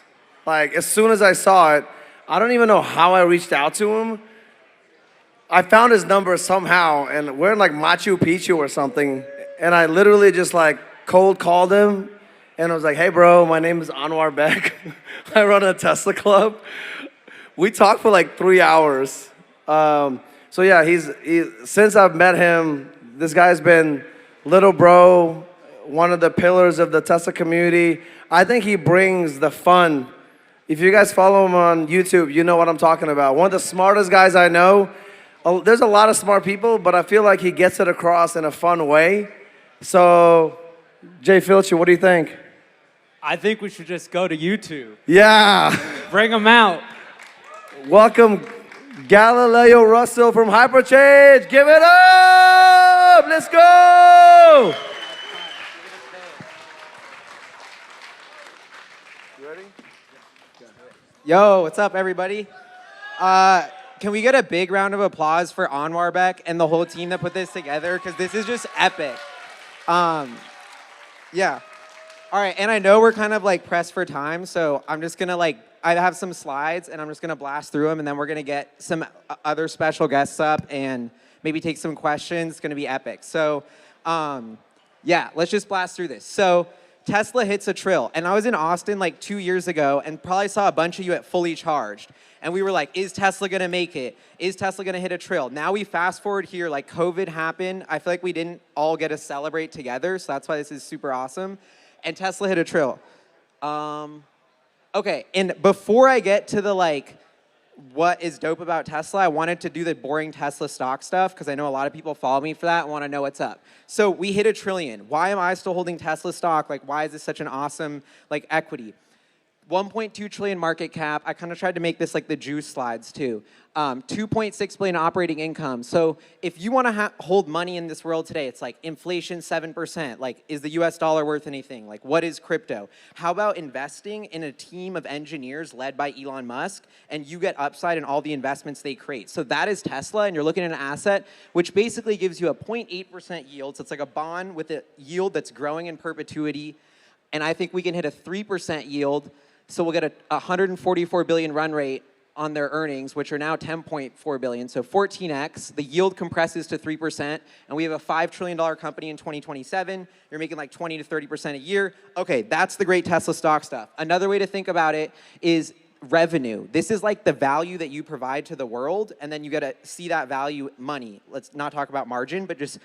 And this is, I feel like, an epic way to show the scale of how Tesla's value to humanity or customers is growing exponentially. Okay, and then this is one more way to say it. Operating cash flow, 1.5% yield. So it's like a bond that yields 1.5%. They just reinvest it into new products with that ever-growing yield. So this is why I think Tesla's even though it's grown so much, an incredible investment and so unique. But Who cares? Tesla hit $1 trillion, so what? And this is the part I want to like blast through, but really hit home is like way bigger than the market cap or where Tesla's going in stock price wise. It's how the world kind of shifted courses from that moment.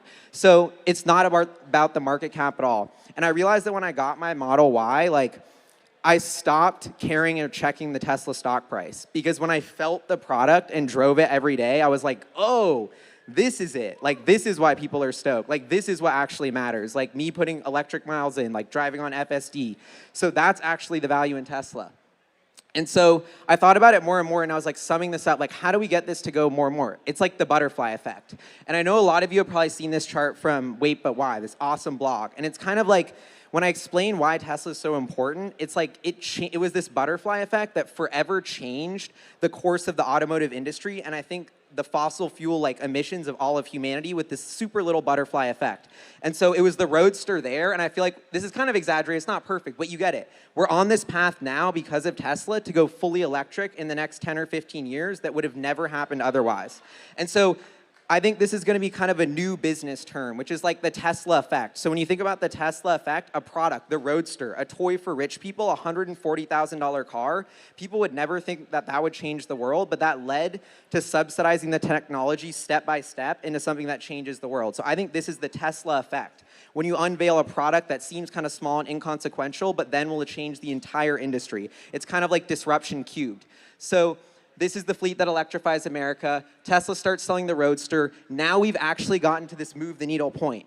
And this is probably a recap for a lot of y'all, but I think this is just the data that backs up, like, the world is changing. And for us who've been following Tesla, it's like, damn, like, okay, a couple thousand cars here, a couple thousand cars here, but it's like we hit 1% of all cars sold. Like, that actually matters. And so we all know how consultants are wrong, right? So I thought this is a funny chart from Deloitte that's like up to date, that in 2030, we're gonna sell 25 million electric vehicles. If Tesla compounds at 40%, which I think they will, they're gonna do all of that. And what's amazing about the butterfly effect is that it's not just Tesla. They've literally gone and incepted the entire world.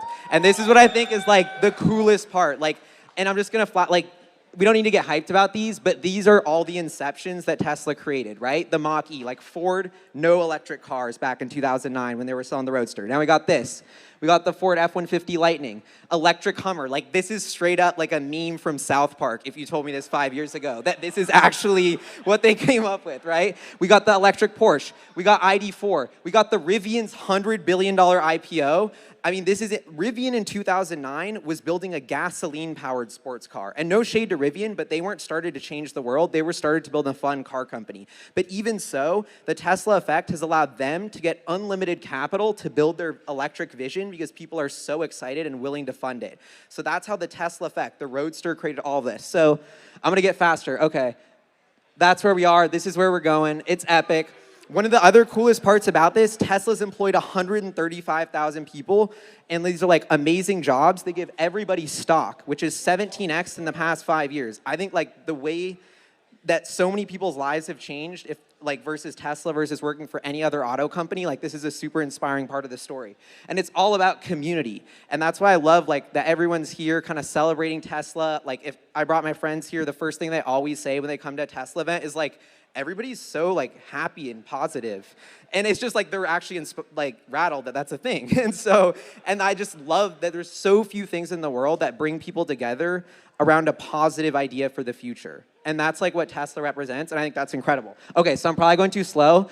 Okay, structural pack. This is how they're pushing the edge on all of this. Literally a new trajectory for the cost of batteries, which allows like all these electric vehicles and products to come out. Okay, this is the other thing that I think is so interesting about Elon Musk. He uses physics to inspire product design. And I know we don't think of Tesla products as art, and I think that's kind of a disservice to them. Just because they're a product that they're gonna sell millions of and make a profit on doesn't mean it's not art. And Elon makes this art inspired by physics. I had to put 2 pictures of this because this is so dope. Like, I just think the Cybertruck's gonna change everything. Anunnaki minimalism. It's gonna usher in a whole like new era of design for society. And that's such a bigger idea than just like reinventing the pickup truck. So I love that.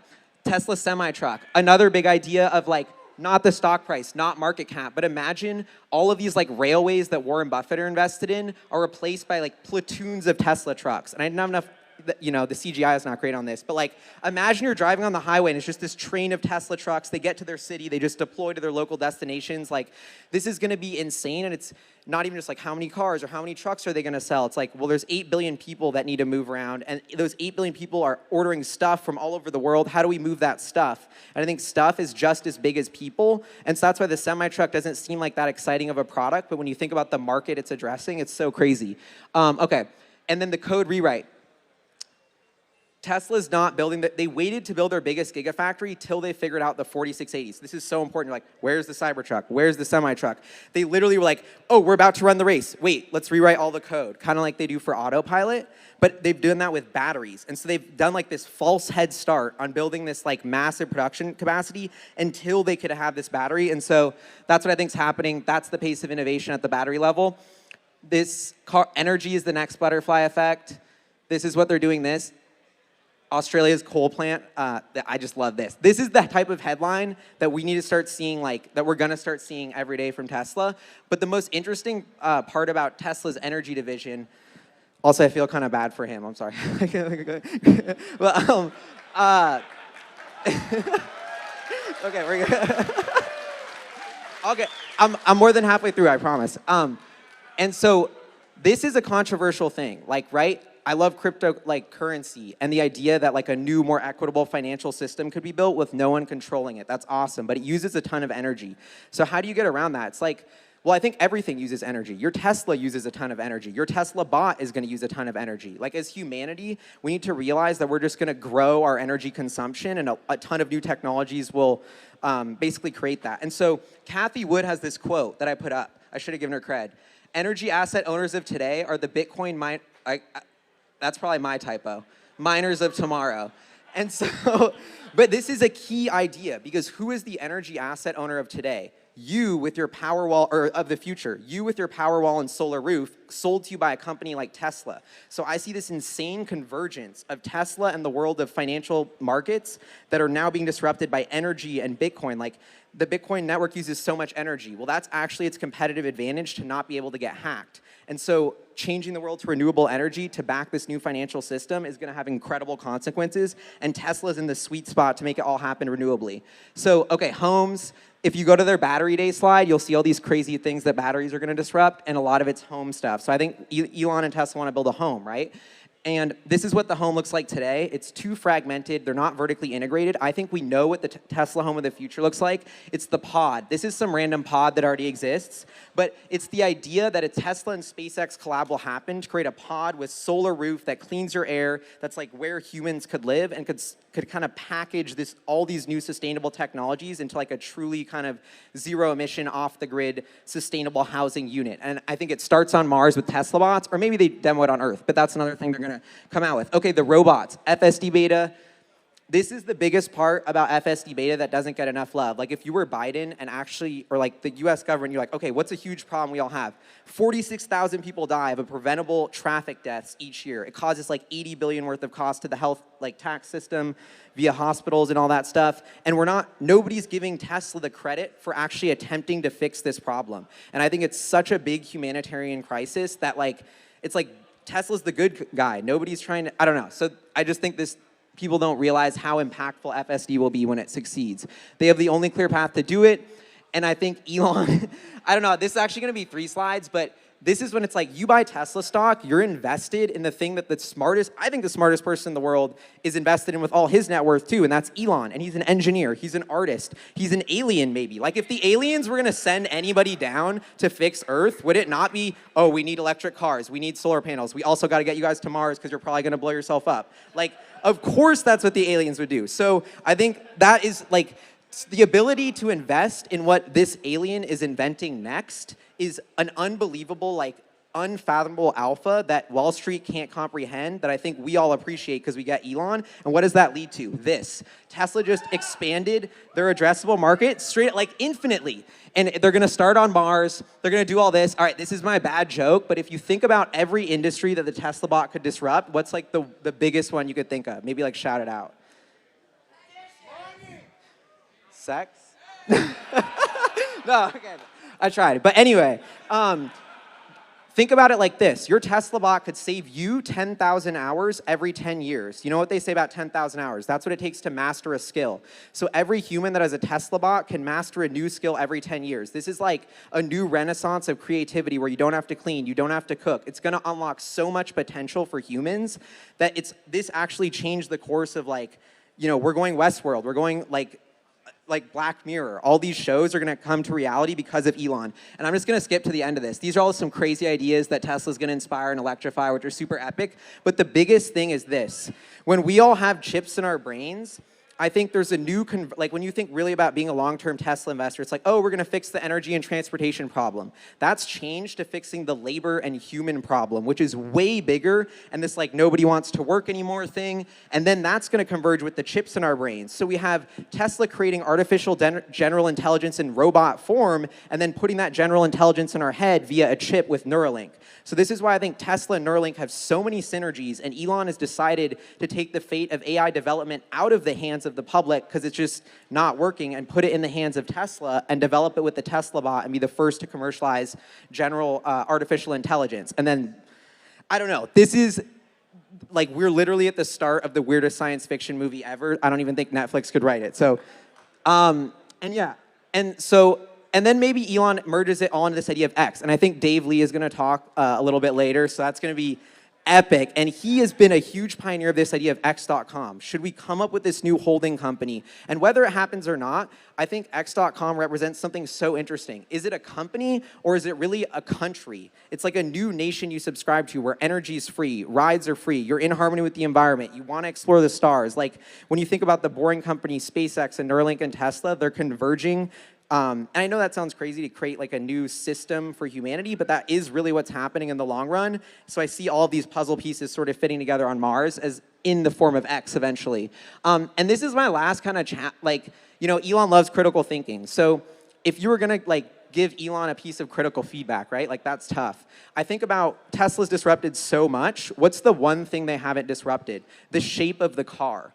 So usually when we take our car, it's just us and our car, and we're using all these extra raw materials to propel us there. And our cities are designed around the car. And to see my friends, I have to get in my little box and go drive them to see them. And that's a horrible experience. And I think we're like fragmenting community and humans because of the cars and because of city design. And it's in the hands of companies like Tesla to say, wait, hold up, if we're gonna develop all these new cities, all these new sustainable homes, all these new ways of transportation, how can we do it in a way that connects humans and actually brings us together? Because in the past, cars and transportation companies have torn us apart with the way they plan cities. So I just think this is something that I really want, that I think could be an amazing opportunity to like, you know, change how cities work. But anyway, that's all I got. And now we, I think got some epic special guests coming on. Okay, now we got, legendary guest, straight from Hollywood. He looks better in real life, so everybody get ready. One of the biggest legends of the Tesla community, Ross Gerber. Y'all ready for this? Woo! Let's give it up. Woo! Ross. Thanks, Gali. Yeah, of course. All right, I think we got to get one other guest, too, up here, right? Mr. Meet Kevin. Let's go! What's up? Awesome. Dude, good job, man. Great speech. I thought he was talking about Kevin. Like you were like, but Kevin's not from Hollywood. Yeah. No, you guys are both Hollywood. That's right. I forgot. Oh, thank God we got to sit after walking that factory. I was like, they should have given everybody skateboards when you got Scooters, Lime rentals. Gali, that was super impressive. So all of you are here today. You guys should really thank Gali for the work he does. I was just saying to somebody. No. Speaking of thanking, we have to thank the translator for translating your speed, man. Yeah. That was amazing. Let's go. I know. It's like really, really fast talk about high-tech stuff. And then I want to thank the organizers of the event, the Tesla Club of Austin. This is amazing. The people involved, Matt and Amber, have done an amazing job at this event. But we all should thank Gali, because I was just saying that Gali is one of the secrets to my success, because 5 years ago, when Tesla was a pariah stock and everybody thought that I was an idiot for supporting Tesla, and Elon was this crazy man who was going to bankrupt everybody involved with him, there was this epic conference call that went on, and it was really when Gali became famous in the Tesla community because Elon told several of the analysts to fuck off, I think it was, and I'm sitting on the call, and I actually really enjoyed it, you know, and nobody else did. And then people in my office start running in, going, "Did you see what he just did? Did you see what he just said? We're fucked. We're gonna lose all this money." I go, "You're right. We're gonna lose more money." And then Gali starts asking questions. And Elon like perks up, and the questions were amazing. They were just the perfect questions. And I learned so much in that conference call. And I was like, this was great. And I go, I gotta meet this kid. I gotta hire this kid. So I tried to hire him. You remember that? Yeah, and the craziest part was those questions that Elon, they were all submitted by you, the community. And I just like took them. go. And so it was literally like this group effort of like combining a meeting of the minds to be like, what would we, and it just worked. So like. Yeah, so thank you, because you know, I only have time to do so much research, and I rely on people like Gali to help me with the amazing work they do on their channels. And then we have Meet Kevin over here. Hey, they made me. They made me cover my shirt up. See, Oh yeah, it's a his beer. shirt. It's a beer, but it says "I love polygamy" because it's a beer. And they're like, "Here, you know, wear this instead." And sure enough, he runs into a girl from Utah backstage, you know. But I don't think polygamy is a good idea, personally. The beer is good, though. The beer is great. Yeah. So Meet Kevin is another wonderful Tesla supporter that I met online. I don't know. Tinder? I was gonna say that's not actually the site, but I think it was you reached out and I said, who's this Kevin person? Because I don't watch YouTube Finance much, and you know, okay. And then the people in my office were like, oh my God, it's Meet Kevin. I go, is his name Meet Kevin? Like, does he have a hard time meeting people? So he's like, oh, I'll just put it in my name. You can meet Kevin. So I didn't understand that. It took me a while. And then he did, and then I had to make sure he was legit. You know, because like YouTubers, I don't want to go on a YouTube show and then find out he's really part of the, you know, like the Russian mafia or something. So, so I look him up, and it turns out he became famous for dressing up like an elf and Santa Claus and going to this guy Grant Cardone's office and getting arrested for whatever. And I go, I love this guy. I'm going on his show, and it's been ever since. So this team, I like your vetting process. yeah, I know, it's very thorough. So this team that you have up here today, I think are some of the great media people in Tesla. And I think what's happened is Elon relies on us to get the message out, and he literally cuts off anybody from traditional media from being here. And they literally have been calling me all week pissed that they can't get in where you are, okay? I coached one reporter at the Wall Street Journal how to sneak in. So as all these traditional reporters are furious at Elon, he won't call them back, and I'm writing Martin, like, please call them back. They just want to write good stories. They're like, whatever, Russ, you have fun. And then I see Meet Kevin in there with his camera crew and his big red mic running around having May Musk sign his mic. And I was like, wow, all these reporters can't get in, and Meet Kevin is running around doing interviews. And that's really, I think, what Tesla's all about. It's about giving people real information from real sources about a transformative opportunity that in my career I have never seen. And after what I saw last night, tell us about last night. Yeah, you know, so I have this whole thing about investing where most people really overthink what investing is. You buy an asset, and hopefully over time it appreciates. And there are only a few companies that you'll ever experience in your life that transform our society. And my first experience was with Apple and Steve Jobs. And when I invested in Apple, when I was Gali's age, it was like I was you around Steve Jobs and Apple when I was in my 20s. And I noticed this opportunity. And when he came back to Apple in 2003, I went all in because I thought the iPod Nano was the best thing I'd ever seen. And I tell the story all the time. It was 100 songs on a little thing, and I was like, this is genius. And if you would have told me in those days that they'd invent an iPad or an iPhone, it was just like, I don't even know. It wasn't even in our thought process, right? And I talk about this all the time. It's the things that you don't know what Tesla will do in the future or what Elon will create in the future is what makes Tesla such an amazing opportunity. It's not actually all the things you saw last night. And what I'm hearing and what I'm thinking is that we're moving into an area of robotics and AI that is really hard to grasp the enormity of the changes it will have on our society globally, most likely in a positive manner. But this is a really, really good opportunity to be a long-term investor in Tesla. And I don't think I've ever seen anything like it. And I've never seen a community around a company like Tesla. And all of you people, all of us, we're doing something bigger. And we're doing something bigger. And I watched a video, and I just want to say this. And I watched a video, and the Ukrainians put out this video. And they juxtaposed Americans filling up their gas tank with the war crimes and genocide that are going on in Ukraine right now. And they would juxtapose an American filling up his gas tank, and then the next picture were victims of the Russian massacre. What's happening in the world today is unacceptable. And it's all about oil. It's money, and it's power, and it's oil. That's right. Woo! That's right. And it's time for it to fucking end.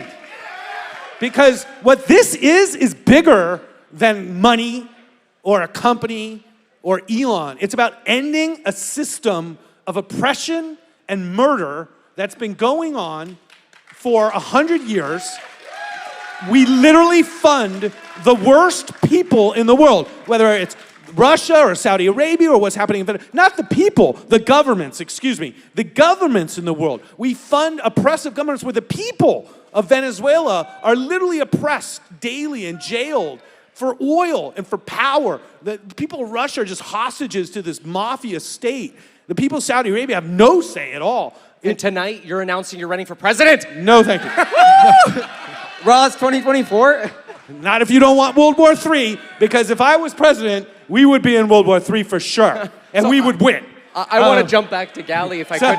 So that being said, what we're doing here is super big because we are completely changing a system that's existed for 100 years, and in the next 25 years, we will replace it. Woo! So that's my serious thought of the day. Yeah, that was good. That's good. Where's the damn tequila? Where's the tequila? That was before the tequila? That's what motivates me, just in case you don't know. I want to go back to what you asked about yesterday a little bit more. Yeah. One of the things that I think really flew under the radar yesterday, I gotta hold this right, was that Elon mentioned the product is the factory. And that really flew under the radar because what do you do when you're a company that sells a product? You make more of that product. And I think this was a really big hint to all of us that forget building 2 factories at a time. Think about 5 or 10 being announced within the next 2 years. That's what I'm excited about. Yeah, and if you notice, there was nothing in the southern hemisphere at all. And I was like, what about Australia? And what about Brazil with tons of natural resources, tons of lithium? You know, there are so many opportunities for gigafactories globally, and I think that's what we're about to see is announcements for several more gigafactories very, very soon. And I also liked what you mentioned yesterday, which was, let's get another one. Not everybody loves China, but another one in China, because you can build them fast. I mean, there will be another one in China, What I for mean sure. is, like, Biden doesn't love China, right? He wants to build everything here, or whatever. But if we can get 3 gigafactories up in China in the time that we can get 1 up in America, well, let's do both. Let's do 1 in America, 3 in China, and 1 in South America. Now we got 5 new gigafactories, fast. Yeah. And I also think one could be put in Africa as well. I think there's opportunities in certain countries there. But if you look at where there's resources, where there's labor, and where there's the production capital and the consumers, Tesla can grow for, it seems like, an indefinite amount of time. And it seems like the new word that Elon's been saying is extreme scale. That's like a new word in the vocabulary, and it seems like it's like, okay, we gave up, we incepted the whole industry, they're still moving too slow. They're not gonna do it, we gave up, we're just gonna do everything. And we're gonna have to do all the vehicles and ramp them now because they're still not stepping up. So I was like, wow. Well, they're doing 2 factories at the same time now, and I think that's the first time. And I don't think they planned it that way. It just was the way the approvals went. So now we're scaling 2 factories at the same time. So in essence, we're doubling production in the next 12 months. So I think, you know, it's funny because I now, when I talk to CEOs and other companies we're investing in, I start with what I call the Elon maxim, which I say, whatever your business plan is, why can't you double it? And I start that with every conversation with CEOs today, and then I get to hear the excuses of like, you know, it's too hard or it's too expensive or this or that. And I think that's the enormity of the vision that I think a lot of people have a hard time grasping with Elon. And I say this at my own company now, it's like, whatever we're doing, why aren't we doing twice as much? And they're like, you've been hanging out with Elon too long, you know. But I think that's what he means by extreme scale, is like, if I can build 2 factories at the same time, maybe I can build 4. And if the product is the factory, then let's get more of that moving, which I think is huge for Tesla, because all of the valuation forecasts we see now assume maybe 1 more gigafactory and then scaling up the other ones in 2 years or so. All of these metrics are going to get turned on their head if they announce 5 more gigafactories. I mean, any kind of forward guidance that we have for vehicle production would get doubled or tripled. Wait, Kevin, I have a question for you, because you, was it governor of California that you tried to run for? Yeah, so you Kevin's dabbled in politics, which is super dope, like going against the system. But this is a really Kevin interesting for president. political moment. Like, but okay, so as a future candidate for president, this is my question. Like, this is huge. Tesla decided to stop expanding in California and come to Austin, where they had the free reign.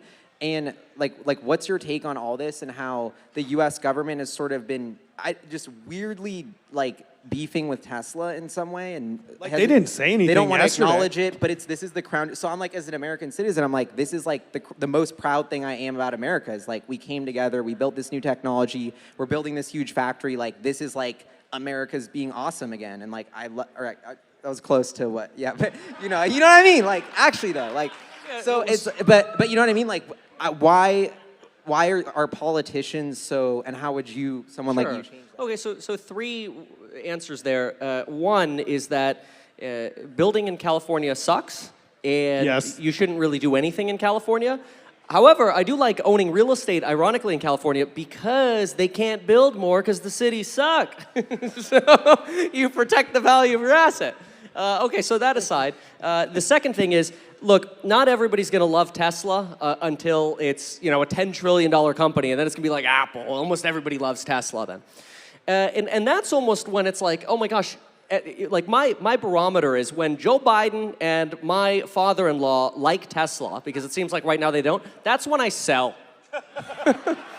Like, I just keep buying until then. And so the third thing is, how do you solve that? You don't. When you have a government the way we do right now, you don't.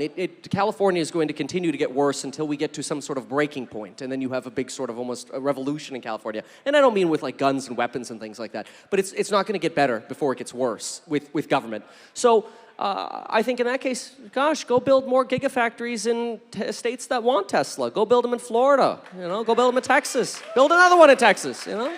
So, yeah. I mean, this is an ideal location for so many reasons compared to Fremont. I mean, if you've been up in Fremont or in San Jose area, I mean, the quality of life versus the cost of living is just a really bad deal, you know. And if you're a company trying to expand and hire thousands of workers, it just doesn't make sense. And then, you know, I haven't been to Austin in 30 years, actually, and I sadly, my memories are like, it's like nothing like this anymore. It's grown up into an amazing town.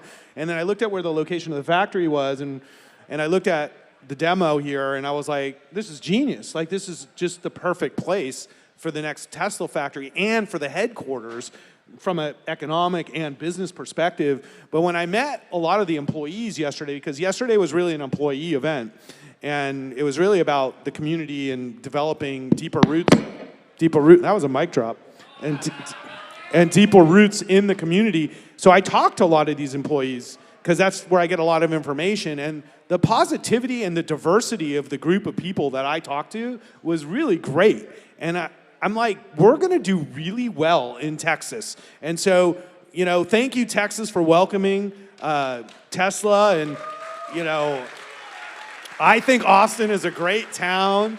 And then Gary Clark Jr. comes out, and I'm like, man, this is as good as it gets. So yeah, if you're not a Gary Clark Jr. fan, he's probably one of the best musicians in the world, and he's here in Austin, Texas. So I think the future for Austin looks amazing, and Tesla's going to be a leader of that growth and future. So as I tell many people here on the last day, if you work at Tesla, buy a house, buy your stock, and put all your money in your 401k you can, and you're done in 10 years for sure. You know, it's a great place to build a future, and I think a lot of people are going to build great futures here in Austin. And he's a financial advisor. Yeah, I think I'm going to put Austin. I think I'm putting an office here or something. So if you're a financial advisor in Austin and you want to work for GK, I think there's a huge opportunity here. Yeah. By the way. Yeah, I feel, do you guys have any Or if comments? you want to be a on, financial advisor, I'll train you. But this is a huge opportunity. You don't have to wear that shirt anymore. You can wear the I am a financial advisor shirt. So Ross, and then pay legal fees. When you come back for TeslaCon in 30 years to Austin and meet Kevin, we're doing this again, what is Austin going to look like? With the boring tunnels and the Tesla bots and the 10 million people living here? Like, because it feels like we're, this is like Tesla before the Model 3 launched. Austin is like in its Model S moment, if that makes sense. So I've gotten kind of old, and I'm fascinated by it often because I've worked really hard not to mature. And yeah, thank you.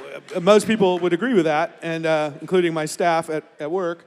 And so I found this video because, you guys today, you video everything from the time you're born and you have all this stuff, but when I grew up, you didn't.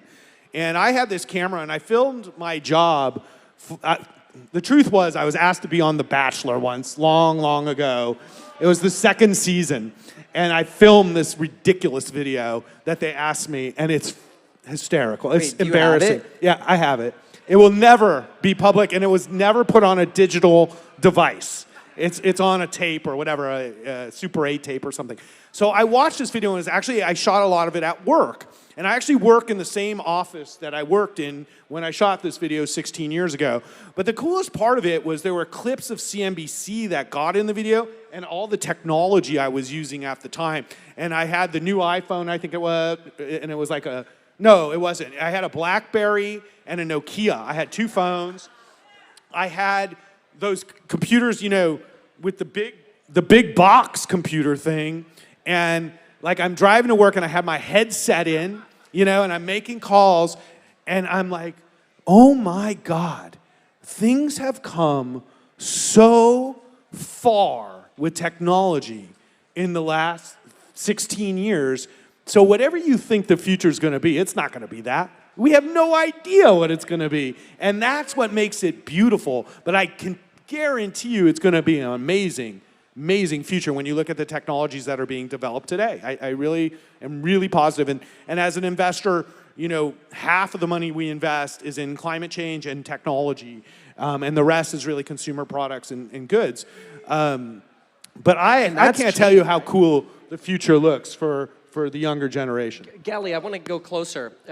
You on your slides had a market cap target for 2027. So tell me about the next 5 years. What's your 5-year vision for Tesla? Is it full self-driving that's going to drive that and monetizing that? Is it robo-taxis? Is it the Optimus? Or is it hope about what's coming? What do you think? Scaling out the factories? I think like the core Tesla, so I had 85 billion in revenue, right? I'm still thinking about like revenue. That's from like one thing, really, which is just like the Model 3 and Y and those variants. It's Tesla's first thing, and that's going to be 100, maybe 200 billion when they scale it. So I think that's the next couple years is them putting everything aside because we can get 200 billion on this one product. Then it's like the fleet of, I don't know, it's kind of boring when they electrify, the trucks. But what about the truck side? The truck side is another like, it's the stuff, so it's a couple hundred billion. I don't know. Okay, actually, this is what I'm curious about you guys, because when I think you might be when I think about underestimating the the truck real side. like 10-year Tesla thing, this bot thing, that to me changed. Like I stopped caring about the Semi, I stopped caring about the Cybertruck because the Tesla bot is Elon changed his vision for what the future of Tesla will be, and that happened for the first time since he started the company. like last year. So it's from 2000, maybe autonomy, but from 2006 to 2021, there was no change in Tesla. It was the electric company. Now we're the AI robot company. And that's gonna take a decade to like play out. But that to me is what I keep thinking is like and that's why I'm like, okay, 2 trill, maybe I'm out at 2 trill. Like I got in at 20 bill, 2 trill, energy and cars, that's $1 trill each. Like, and we haven't even done it, so we're already getting the cred for the hard work. Now I'm like, robots are infinite T. Robots are changing what humans are. Robots, when something is so big that now we can expand to new planets, like it expands the markets for possibilities, like the Tesla bot, it's like, wow, this is like, and you can't quite wrap your head around how big and how impactful it will be. I'm like, that's when I want to stay on board. It's actually interesting. Earlier today, I haven't posted it yet. I filmed a Tesla video over there in that gas station that's abandoned or whatever. And the first half of my video was about the Tesla bot. And so when I came on stage and I heard what you were saying, I'm like, Gali's seeing the same thing. That bot is the new frontier. And what's beautiful is everybody's talking about how, there's so much competition for Tesla with the cars. Where's the bot competition? I mean, other than the YouTube comment section. Yes. Oh, look at that. Got a little YouTube joke in there. Hey, boys, I feel like celebrations are in order. Thank God. I was like, we're getting serious. We're talking about politics and running for government. Wow, bro. Wait, are you doing Thank it? you.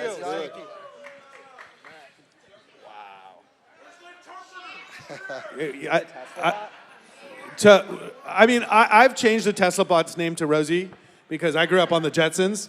But Optimus sounds more real. Shots. Hey, toast to the Tesla Club of Austin. And the future. Yeah. To Mars. Yeah, and to Elon and the Tesla community.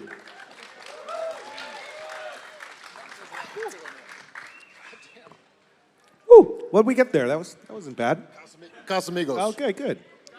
Wait, Matt, while we have you, do you have any comments on Austin? Do you know? Wait, I want to get into Boomtown? Gali's dream bot because the sex first bot? of all, I saw some post that somebody was doing something.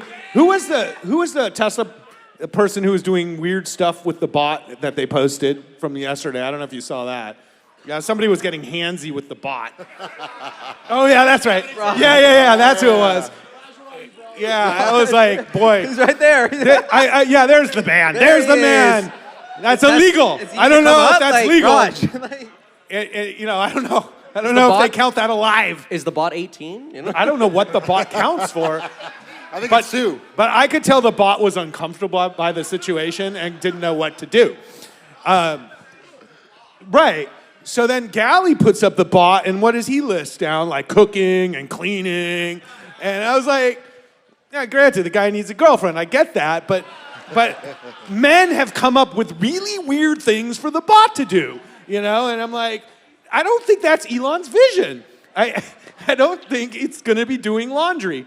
I think it will. I disagree with you. I mean, I think it's going to be like digging tunnels and highly dangerous holes, But what Gali said was brilliant. So Gali brought up the reference to 10,000 hours Cooking from and cleaning. Malcolm Gladwell. 10,000 hours is a Malcolm Gladwell reference. I think it was in the book Blink. Anyway, really, really good. And the thesis that you mentioned isn't that we're trying to take away work from humans. It's that we're trying to take away mundane work. And so when you make your life more efficient, now you can, just in practical terms, become a real estate agent, become a CPA, and have a new side hustle that makes you more money than maybe what you're doing now. And I think that's so fundamental in actually reducing poverty and increasing everybody's wealth, because I'm a big fan of the abundance mindset. I don't think we should have poverty. I think we can eliminate poverty. And once we have a fully globalized economy and an appropriate, with appropriate infrastructure and schooling, we'll get there. Poverty will be a thing of the past. The bot will help with that. So thank you, Gali, for bringing that up. Elon even mentioned that a little bit. Was just like, this is really a big deal. He's like, and for a moment when I was watching the event, I was like, we don't think of the era we're in now as like really shitty and like the medieval ages. You hear about all these rumors like people didn't shower for 8 weeks and they were on their camel and like had a pigeon or whatever. And you're like, what? Like that sounds crazy. And like we're doing all that stuff. And then it's like, oh, like you, like like all the I'm tasks saying, when you look that we back at the do. videos, you're like, wow, 15 years ago. Yeah, and so yeah, I don't know. I just felt I had this moment yesterday where I was like, wow, I feel like I'm in the future because I'm looking at the Cybertruck and we're here, but we're actually like, it's like the Stone Ages. And when this fast forwards, we're gonna look at this and like laugh at just how like digital or like analog it was. Yeah, assuming that we deal with climate, the UN report this week, which... Why are you laughing, Gali? I'm like, is this a sponsorship? Like, No, the but UN? I was like, the future looks great as long as there's a future, and that climate is a legitimate risk to the long-term, survivability of the human race, and a lot of people want to dismiss that fact, not realizing that extinction has happened on this earth before to other species, and we just take for granted that we're so damn smart, don't we? So I think we have the ability to solve these problems, but we also need, the power and wherewithal to make it happen. And I think that's what this is all about, and it's so cool. So when you think about the another level of robotics and AI and the efficiencies like what you just mentioned about dealing with issues like wealth inequality and poverty and bringing up the standard of living of people, I think these are the huge opportunities for problems for technology to solve like this. Well, and remember too, Tesla in 2016, they bought so there was this German manufacturing company making robots for Tesla, and they were making so many robots for Tesla. Tesla's buying so many of them. Tesla's like, Elon's like, why don't we just buy the whole company? So they did. And so really, and we don't ever talk about it much. That's probably one of the smartest things really they did. smart. We have a Tesla robot factory already, and it's in Germany. And so I can't wait to see robo gigafactories where they're just running the Optimus through, right? Think about it, right? Because they're not going to be the same factory. They're going to be totally different lines. Yeah, but it'll be easy to make. Yeah, but think one of those gigafactories just for, here's the head, the chest, the lower part, and I mean, it's wonderful. I'm very, very excited about the future. Wait, while we have Matt on stage, I want to get one question about Austin is America's next boomtown. And I know we had a panel on it, but I'm just so, I feel this energy whenever I get to Austin that is magical. And so I don't know if you have any insight on this just crazy, new boom. It's interesting because we've seen such expansion, such increase in pricing that some people feel like we're cresting on the wave and the swell has not even started. It's coming, I agree. It's coming deep. And I think we're 5-7 years minimum of unbridled increases, unfortunately, really, for market conditions here, but simply on a supply and demand issue. Yeah, there's not a lot of demand, supply of houses here. There's almost none, and the demand is off the charts. And we don't have some of these jobs coming, the high-paying engineer jobs, the C-suite jobs, they have not arrived yet.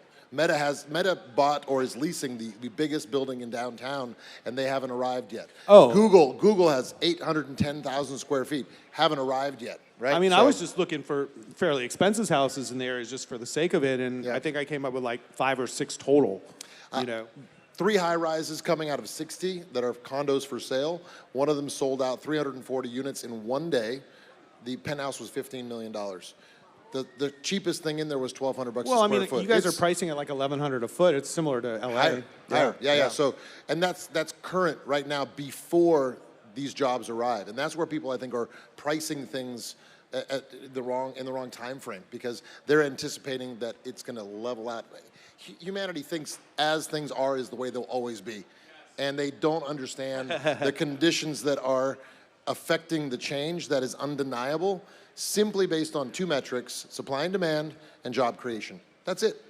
So, I mean, if I could put it in a nutshell, throw a rock, get the worst advice, buy the most expensive property in horrible condition, wait 5 years, feel like a genius. Now, you can make smarter decisions, obviously, but I think for good or bad, it's going to be an interesting ride for the next 5 to 7 years. And the real estate, it's like a consequence of you see all these cities boom, I grew up in Seattle, oh, it's Amazon. But Austin, and it was technology and jobs. I feel like Austin is super unique because it's technology and jobs, but also art. And that's why it has such an incredible power to be a really inspiring new American city. Yep. It's just technology and art are coming here, and I think that is going to be really beautiful. Yeah, it's a walkable downtown. We have great music, we have great art, we have a friendly attitude, and we're really open to people from other places. So if you're thinking about moving here, I promise people are really friendly. And you also have a younger demo here too. Average age 32. Here, yeah. Average age 32. Big university program. So once again, buy a house, buy your Tesla stock. You're done. You said it. Yo. And I am a financial advisor. All right, I think we're out of time. Are we out of time? We're out of time. There's about to be an epic last talk. Yeah, we gotta get cut off. Yeah, thank you everybody. Thank you, Ross, Kevin. Yeah, you know, I just Matt. want to thank This was so everybody awesome. too. You know, thank you so much for welcoming us, and you know, thank you for the support. Guys, let's give a round of applause. Thank you. Ross Gerber. From California, supporting the wonderful Austin 5 Tesla years. Club. Thank you, guys. We have one final panel remaining. I think this one's going to be epic. But before we get to the final panel, I wanted to acknowledge a couple of unspoken heroes that are kind of doing behind the scenes. First, our ASL interpreter, Danny Gong. Guys, hold on. You need to be louder. He's a volunteer Tesla fan. Thank you so much. So important. He volunteered to help us out. Thank you so much. Also, we have my friend, Myra. Will you come to the stage? This is the lady behind the scenes, why I can relax and come chill with you guys. Massive round of applause for Myra, our event coordinator. Thank you so much. If you knew the time frame we gave her, you would give her even like standing ovation, I promise you. All right, our final panel. We have something really special planned for you guys. Elon wanted to come, but he's got a little space launch thing going on today, so he's a little busy. I'm gonna introduce my friend Dave Lee.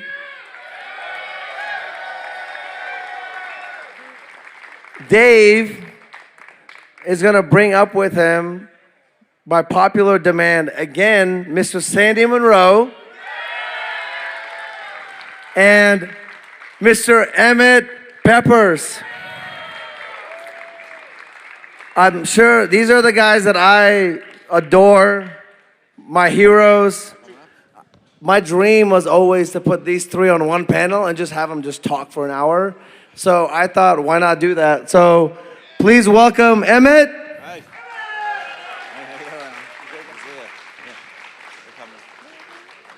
Mr. Sandy Munro!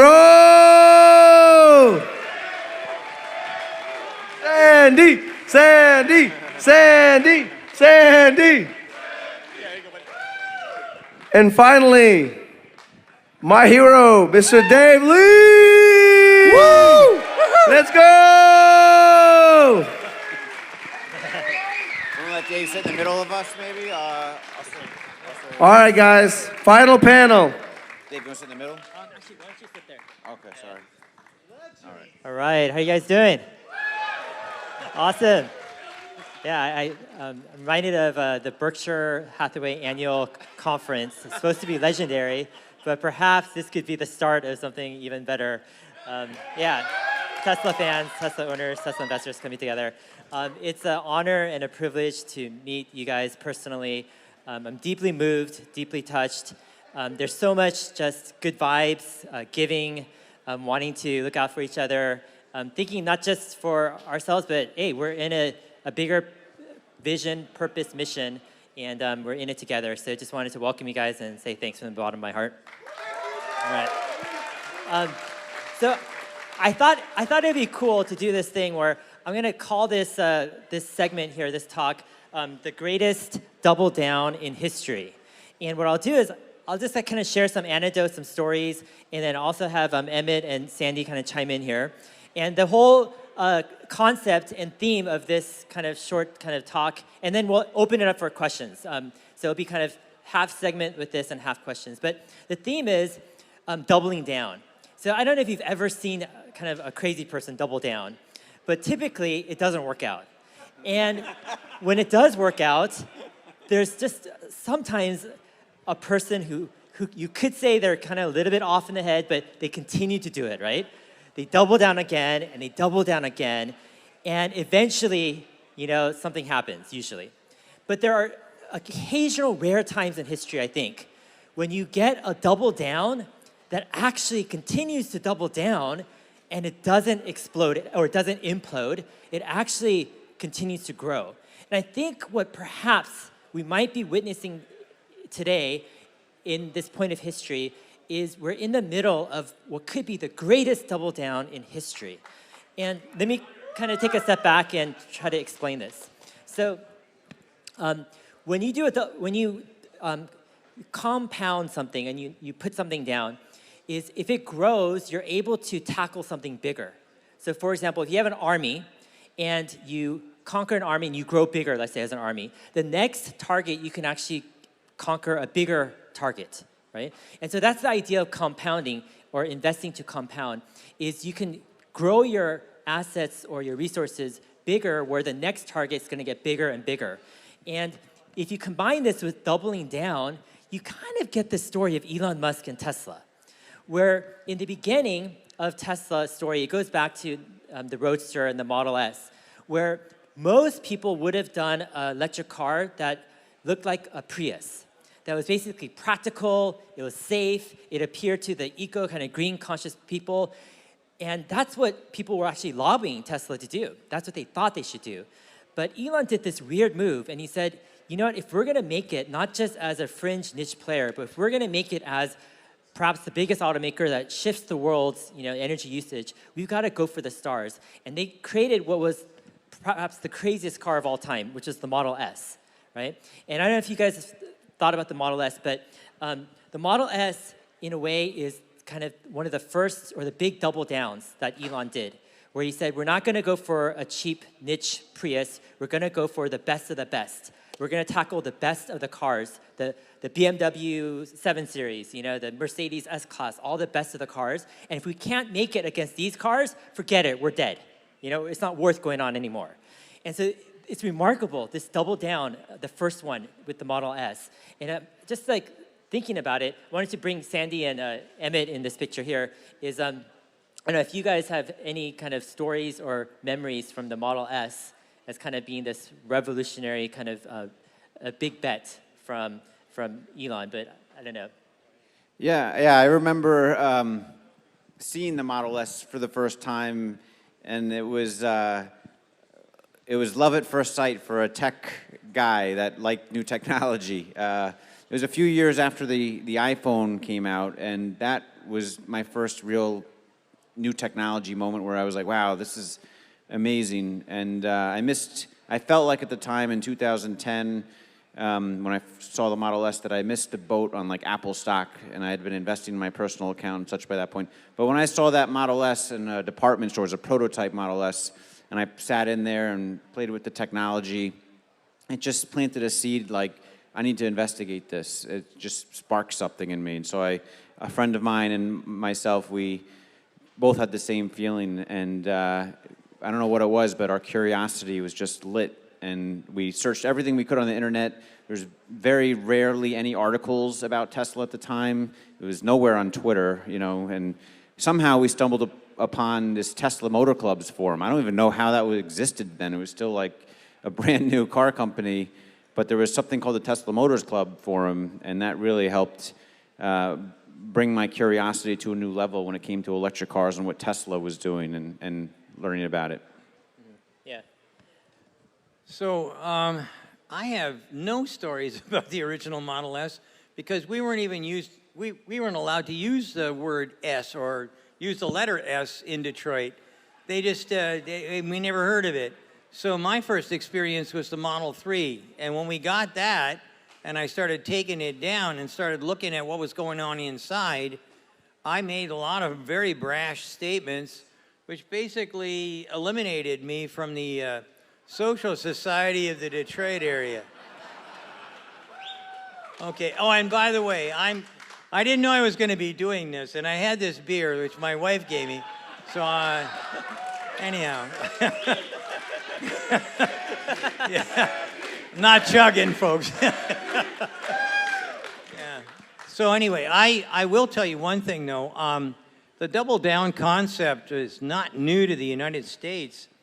If you think about it, those revolutionary guys that threw tea into the Boston Harbor and whatnot, they're the original double downers here in the U.S.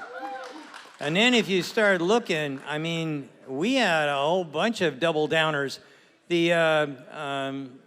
Not military, but if you look at what happened with Thomas Edison, by the way, most people don't know, he had zero education for the most part. Or if you look at Benjamin Franklin, these are guys that doubled down big time. I mean, at the end of the day, this country is built on guys that made double down. But unfortunately, unfortunately, we get stuck with, I'm sure that there's one or two of you out there, MBAs, and they don't double down.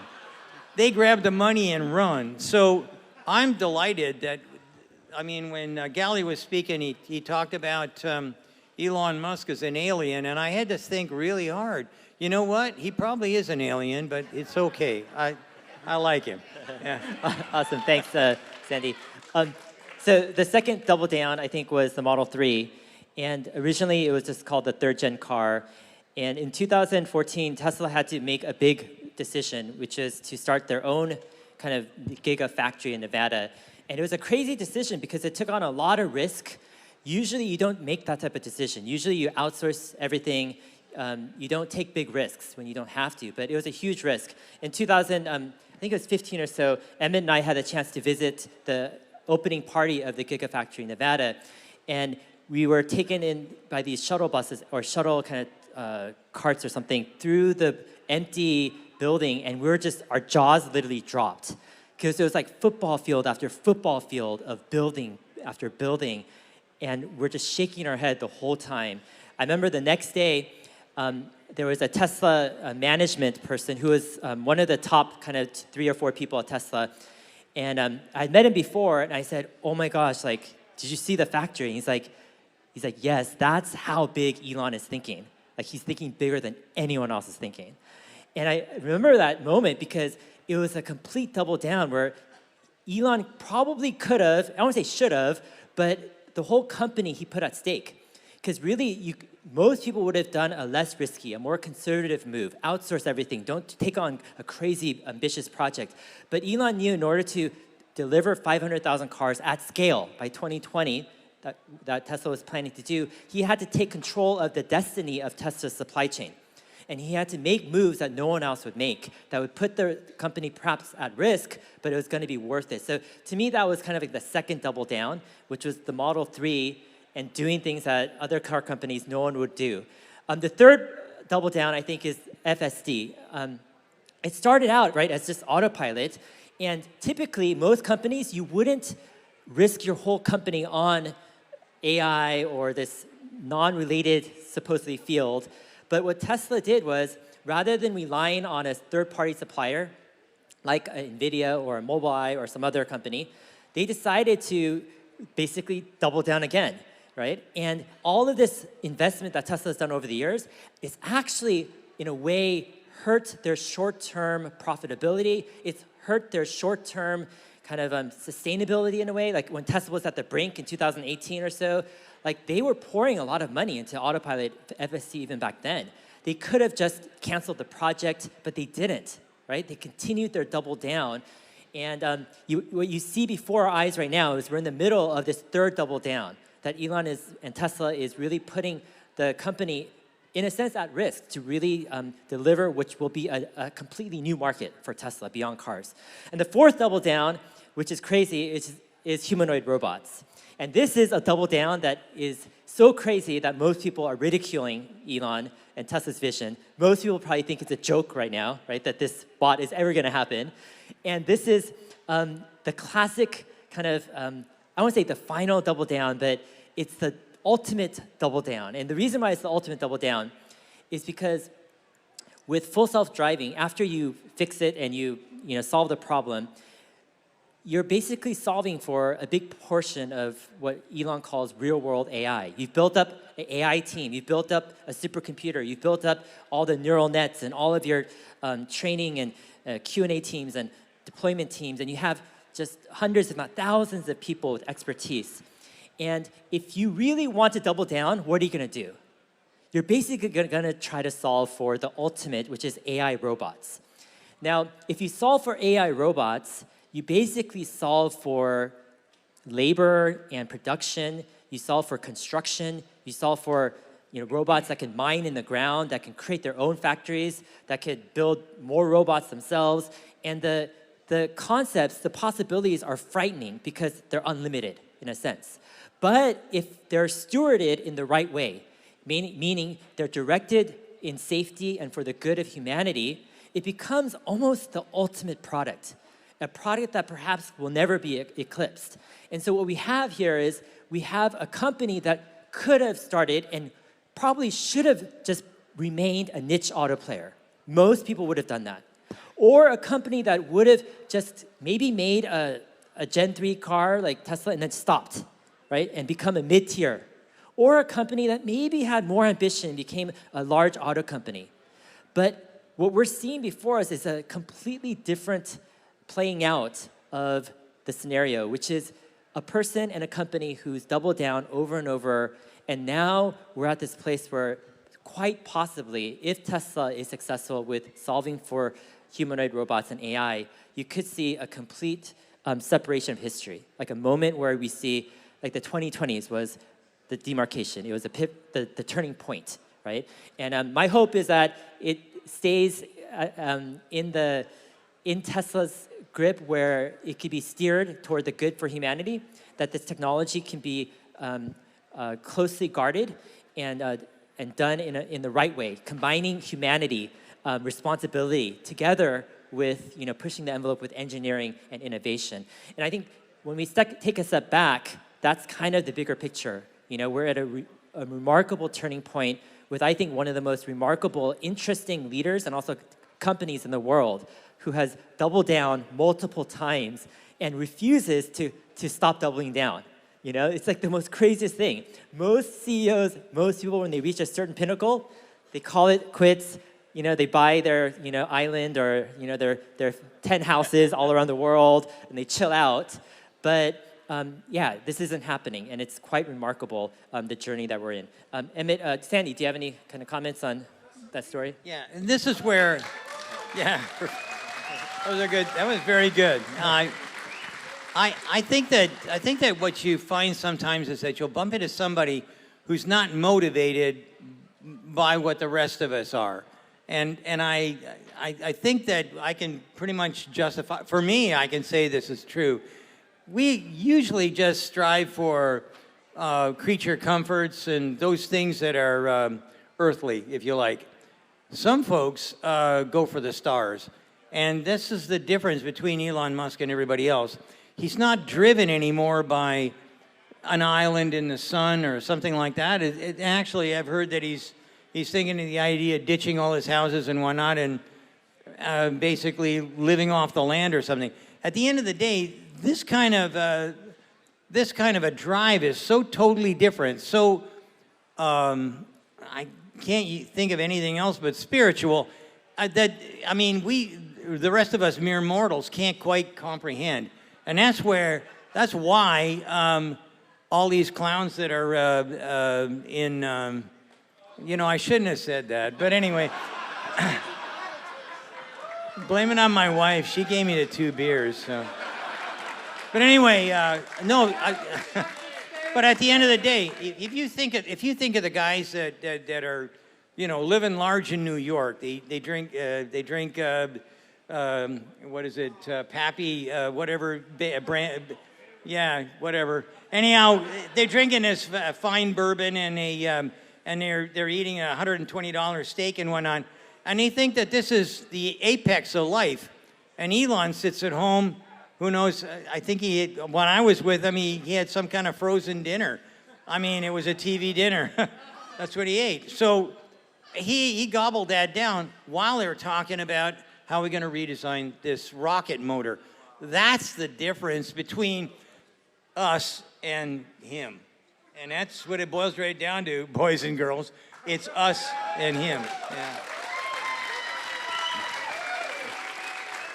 just to echo what Sandy was saying, it's not just what drives Elon. We've studied him for a long time. Many of us here have, and everyone knows he's motivated so differently than other folks. But he's also, some incredible, like once in a century, maybe beyond mastermind engineer. And he knows how to marshal massive resources in such an efficient way, and he attracts an ensemble of the top engineers in the world. SpaceX and Tesla are the number 1, number 2 place to work for like the most prestigious engineering schools for the past several years. So he's assembled this incredible team of talent, of the best engineers who are like-minded and want to change the world. And it's just incredible how this has all come together like this in this moment in time we're at. So, moment in time is now, 2020s is what I'm saying, not like 2022. Like, I don't know if this year's, you can't look at this year and say, this is the year, but I believe what Dave was saying, like, this is the decade where Tesla revolutionizes the world in so many ways. Right, this is a watershed year. Watershed years don't come along very often. I never really was worried about getting old. But I know I'm going to miss out on some serious good times, because really what we're in the same stage as where it was between horses and buggies and steam and the electric car and the old-fashioned gas cars. We're right at that cusp. We're right at a watershed event where the water used to flow this way, but now it flows uphill. It's all different. So we're lucky. And if you're young enough, you're really lucky. Awesome.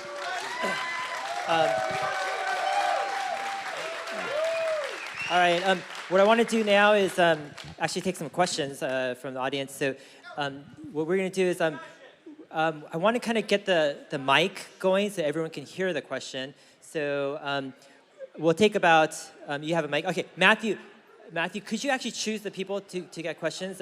So Matthew here will take questions, and we'll just spend a good 30 minutes or so answering audience questions, getting to know you guys, and yeah, interacting a bit.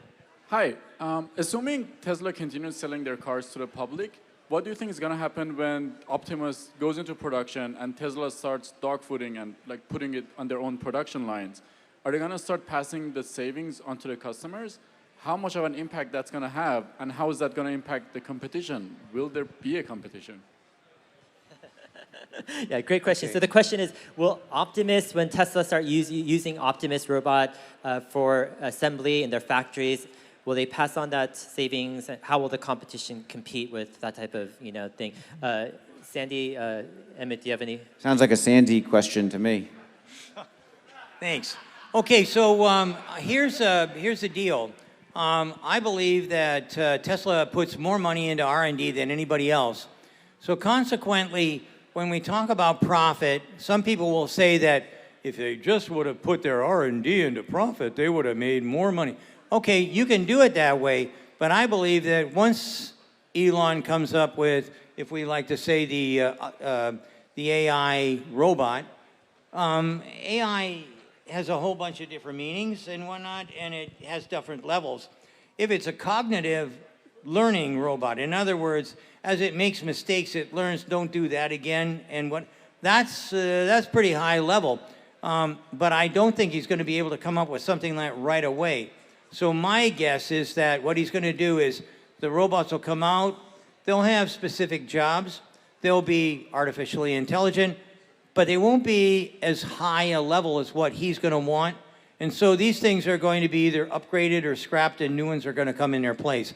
That's going to take away from the profitability of the company, and probably you're not going to see giant reductions in your next Model S Plaid. You bought one, right? Oh, 3. You got 3 of them. Oh, never mind. Okay, so...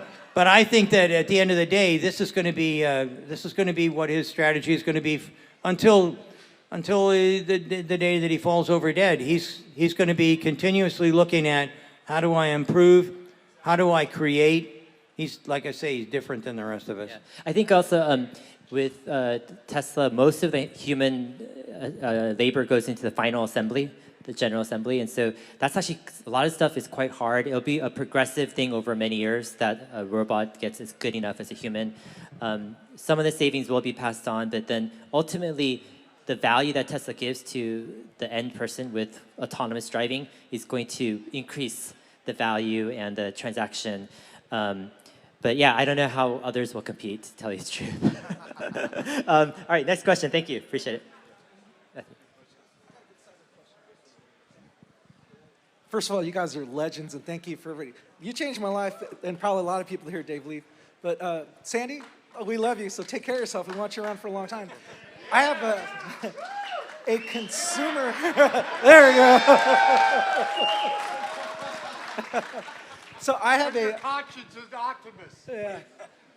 A consumer question regarding Cybertruck.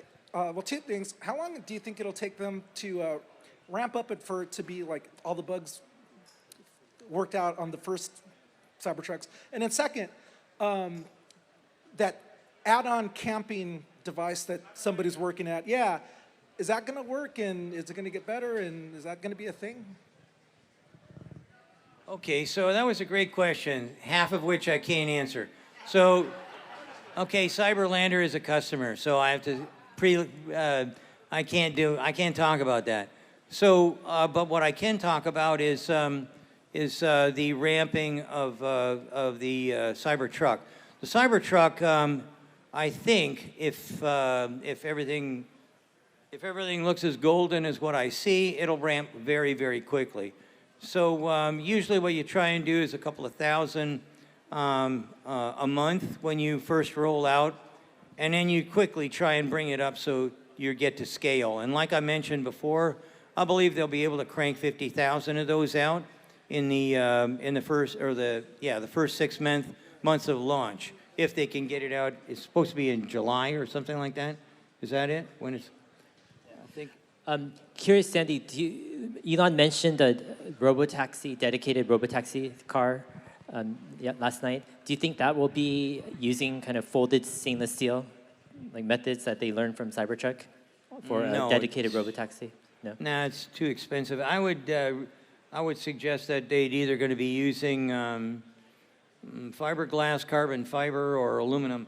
It's easier to get a hold of. It's faster and cheaper to get the equipment on, and you're not looking at a lot of style for that kind of thing. So Cybertruck, and by the way, those out there who don't know, I have 5 of them coming. We ordered them in the first 5 minutes, so and that will be. My wife will definitely get the Rivian, and I will have the Cybertruck. Yeah. But I believe that that's going to happen very, very quickly. So. Okay, sounds good. Next question. Hi, thank you for your time. My name's Andy. I just wanted to know what Elon said last night about the FSD being wide release public by the end of the year. Do you think that's optimistic, or do you think that's likely? I'm a subscriber myself. The community first village is the. Yeah. FSD will, like Elon commented that he's expecting wide release. I think my interpretation was FSD beta would go to wide release, which just would mean that, basically anyone who wants it could get it. So imagine the safety score dropping to whatever. But Tesla could still kick you out, so they might still have a safety score at some level. So it's just a gradual expansion that I think Elon expects anyone who wants to in the US to get it. And I think it's reasonable. If not, maybe you could extend a quarter or two out further. But I think the reasonable time frame. But the question after that is, will it really be 2 times as safe as a human, et cetera? I think that takes time as well. And so we have this one thing of just rolling out the beta and then incrementally improving its safety, right? So I think personally, every quarter I'm seeing a lot of improvements with FSD beta. So yeah, it's going to be exciting. That's all I know. It's like I drove Emmet here, pretty much intervention free, like 25 minutes. It was just like, it was impressive. Yeah, drive. that was my first time ever actually in the full self-driving beta, and I was able to relax. I mean, I was in the passenger seat normally where I would get fidgety and be like, even with other people driving, but you know, there were some awkward moments where it hesitates a little bit, but just knowing that Dave was comfortable because he had clearly used it enough to be comfortable, and seeing his comfort level made me kind of like know, like, hey, and it worked itself out in every situation. You know, it just slightly different than maybe a human would in certain ways, but it seemed entirely safe in retrospect in all those situations. So I think, I believe Elon at his word when he thinks later this year it's going to be wide release for North America. I'm hopeful. That'd be great. Yeah, that being 2 times as safe, I think, is a way underestimation. I think you're looking at 100 times safer with full self-driving. And quite frankly, on the way home, the last, whatever it was, Wednesday or Thursday, I can't, sorry, Tuesday or Wednesday, I encountered some lady who had to do texting, flying all down and nobody goes the limit in Detroit. I mean, if you're going 90, you're being passed. Anyway, she's flying along and switching lanes and whatnot, and when I got close to her, then I could see she's texting while she's driving. That's good for self-driving. I want her in the back seat doing whatever typing she wants to do. I believe that really and truly, full self-driving will eliminate things like seat belts, airbags, all kinds of stuff that you pay for now, but you only have it there because you're going to have an accident eventually, and it'll probably be because of somebody who is incompetent, or maybe had too many beers, or maybe they just don't know how to drive. It scares the daylights out of me when I see these kinds of things. So I think, though, that my experience with full self-driving was with Dirty Tesla, the guy in charge of Michigan's Tesla group. And I'm telling you what, when I see cars make 30-degree left-hand turns and 120-degree turns onto a street that doesn't even have a name, I mean, then I'm really impressed, and I was very impressed with the last drive that I had in full self-driving, and that's been a while ago. So there's been a few upgrades since then. Tragically, I don't have full self-driving for any number of reasons, I'm sure. But anyways, I'm looking forward to it being mandated, not, oh, here we go. See, traveling down the government thing. All right, next question, Matthew. Gender diversity here.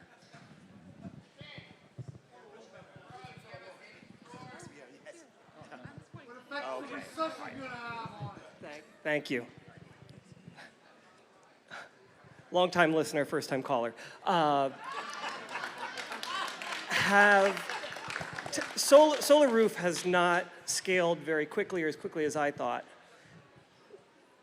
I think that they'll want to design new homes around Solar Roof. Have you guys given that a lot of thought? And how that would lead to neighborhoods? And then how it would lead to actually changing how we would wire our homes? That would mean that we'd need like new white goods. Have you thought about that? I can jump in on that one. Yeah, actually, Okay. Emmet has the Solar Roof two times, right? On two Yeah, houses. I got the Tesla Solar Roof 2 times. So in my previous house, I was one of the first people in the San Francisco Bay Area, one of the first paying customers in 2016 to get it. That was version 1, I think. And it worked great. I had 2 Powerwalls, and then we moved to another house 2 years ago. And it was a bigger house, and we got the newer version of the Solar Roof, and it looks fabulous. We have 6 Powerwalls, and you know the power has been cut out on us a few times, and in the neighborhood, and our house is still running like no problem. There's not even a flash in the clocks. It just digitally keeps going. Like it's really a nice luxury to be able to have these Powerwalls and the Solar Roof just feeding them and feeding my cars to be charged. So I do think it is a very attractive feature. Our previous house, when we sold it, I think it increased the value of it, having the Solar Roof versus not. Solar panels, they're functional, but they're not aesthetically pleasing. Like, it's true. Like, it's questionable. Some buyers like it, some don't. But when you have the Solar Roof, almost every buyer from the real estate agent that worked with us loved it and wanted, that was a high interest. So I think new homes, especially being built, it would be a really attractive option to be included, and I could see partnerships with a lot of home builders to include it more frequently in their new neighborhood builds. But we'll see what happens. So I put in, or my wife and I put in solar panels on our place. We just bought a new house, and we don't have a really good southern exposure, but our electric bill went down, and we have 3 power walls. And we, our electric bill went from $230 to $11. That's a good reason for maybe going into solar, yeah. And that's in Detroit, Michigan, or not in Detroit, but in Michigan where it snows a lot, and you don't get a whole lot of solar power when there's 1.5 feet of snow on top of your solar panels. But at the end of the day, we are absolutely delighted. And I'm pretty sure we're going to be moving away from a gas stove to an electric stove and on and on. We're very, very happy with it, and I believe it's the wave of the future. And I wish I could have got the solar shingles. That's what I really wanted, but they aren't available in Michigan yet. One extra thought on this is it is a bit laborious for them to send teams to tear down the roof and then put down the new roof. They have to prep it and then put on the new roof with flashing. I think, like you suggested, new homes being built, it would be just so much organic to just put it on as part of the home being built versus tearing. And then this roof lasts 100 years, and it's just an obvious thing they should be doing. I'm sure there's discussions, and when they get ramped up with the solar shingle production and the right version that Elon's happy with. My understanding is Elon's very particular with the look, and he wants it to be just right, and so maybe they're making some fine-tune adjustments every so often and until they can ramp up production to the way where maybe there'll be partnerships with new home builders and such. But also the bot, I think way back in one of our discussions, Dave, you mentioned maybe they'll have a robot putting on the solar roof, the solar boards. It is solar board. Maybe when the bot is built, maybe it could help be part of the manual labor of tearing down roofs and putting new roof shingles on. I don't know. That could be 5+ years away, but that could help. Well, the other thing that I think we should start looking at is, why in the world do we have AC power in a house when we are making DC power?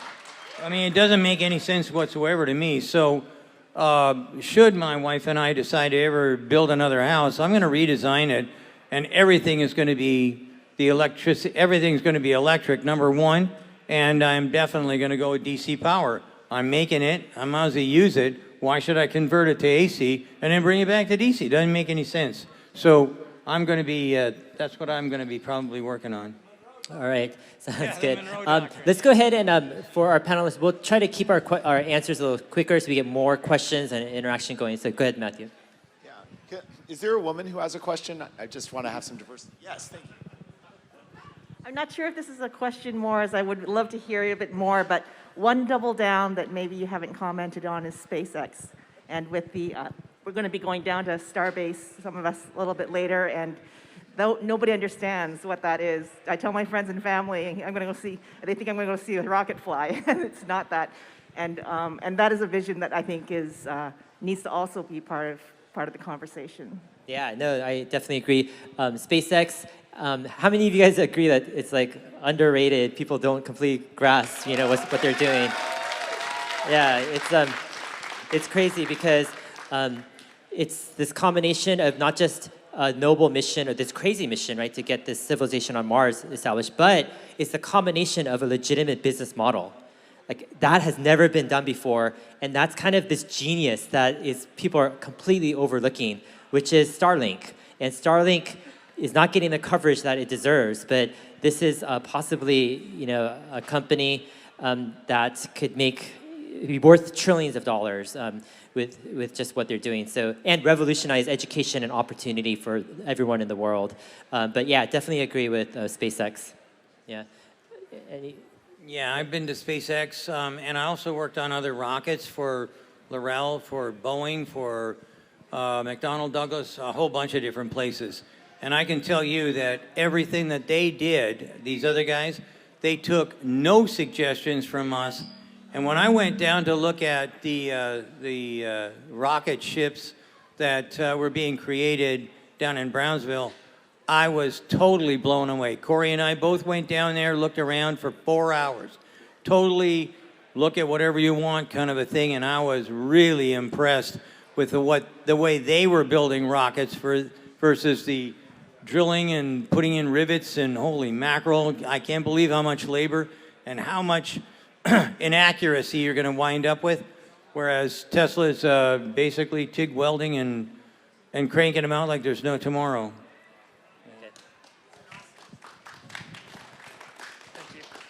Okay, this question's for Dave, Emmet, and Sandy. In all of your videos, I think you referenced the 800-pound gorilla, which is probably China. And in one video, Sandy was mentioning the 70s, which is, again, before my time, where all of a sudden you have freighters and freighters of Japanese imports coming in.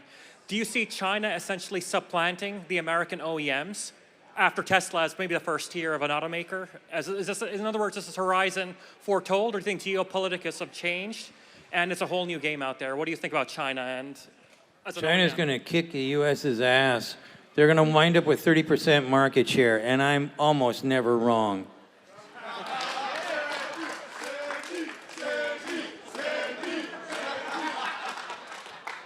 I have nothing to do with these guys here.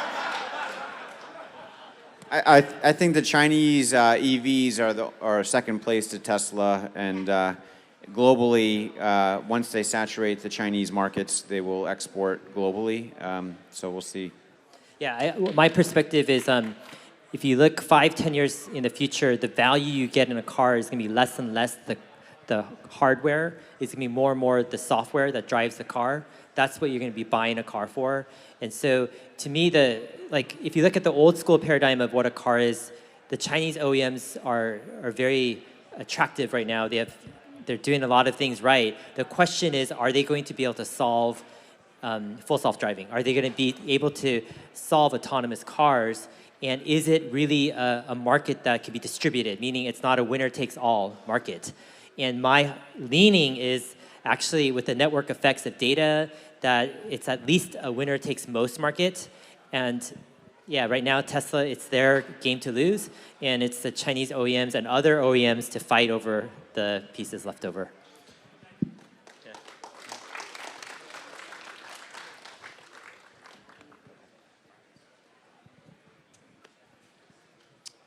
This question is for you, Dave.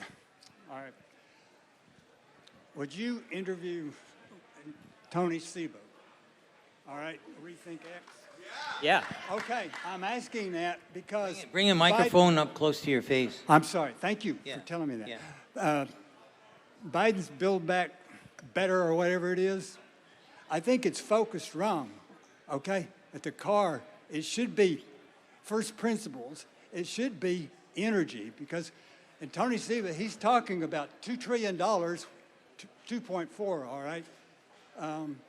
We've been spending trillions. You could electrify, completely replace, you know, the grid. Yeah. So that seems to be... Yeah. I definitely would love to interview Tony Seba, so hook me up. If anyone else can, I'd love to. I live here in Austin. Can Okay. afterwards, I would like to give you more information, that's all. Yeah. All right? Also, Okay. all right. Sounds good. Yeah, I'm all for it. Thank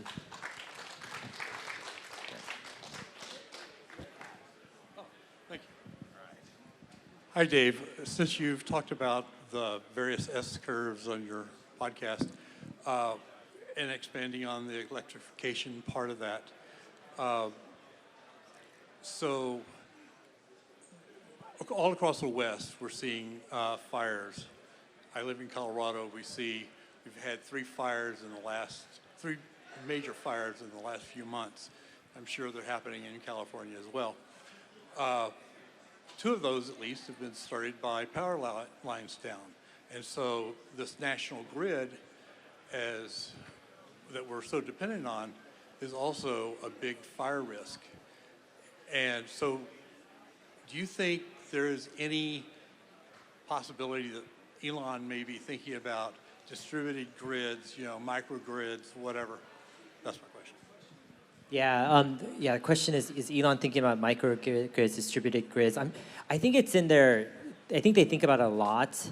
They have their plates full with cars right now, and the priority of batteries are going to the cars. But I think over time, as they get more battery supply, you'll see more priority focused on energy. Yeah, not just mega packs, but I think they'll experiment with more things, you know?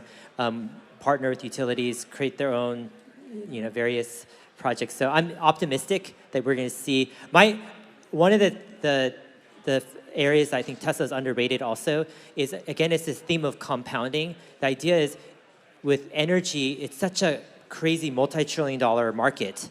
The problem is nobody has true competitive advantage because they don't have this compounded kind of advantage over time. They haven't built the advantage. And so Tesla, I think, is the first energy company in the world that has the potential to build a compounded advantage of innovation, of efficiency and cost and lots of different things. Well, they'll be able to tackle the energy markets like no other company has ever done before.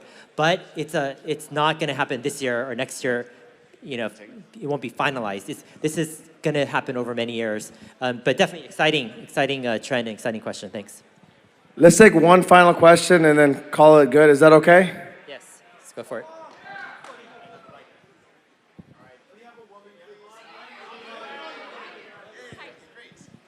Hi, I just wanted to hear your guys' thoughts on the Tesla Semi and how high up on the, how high of a priority on the projection list do you think it is? I'll start, and maybe Sandy. I think Tesla understands the potential. I think there's, my speculation, there's been some internal disagreements where the Semi takes a lot of batteries, and that takes away from the cars. So there's a timing issue where if Tesla had all the batteries in the world, they could, you know, release all these products simultaneously. But they've had to prioritize, and they've chosen to prioritize the Model 3 and the Model Y now. So I think, yeah, the Semi is super important. I've heard, you know, people thinking that Semi within Tesla can actually sell hundreds of thousands of units per year and actually be a really big market. They're not thinking of it as a niche market. They're really thinking of it as a big market.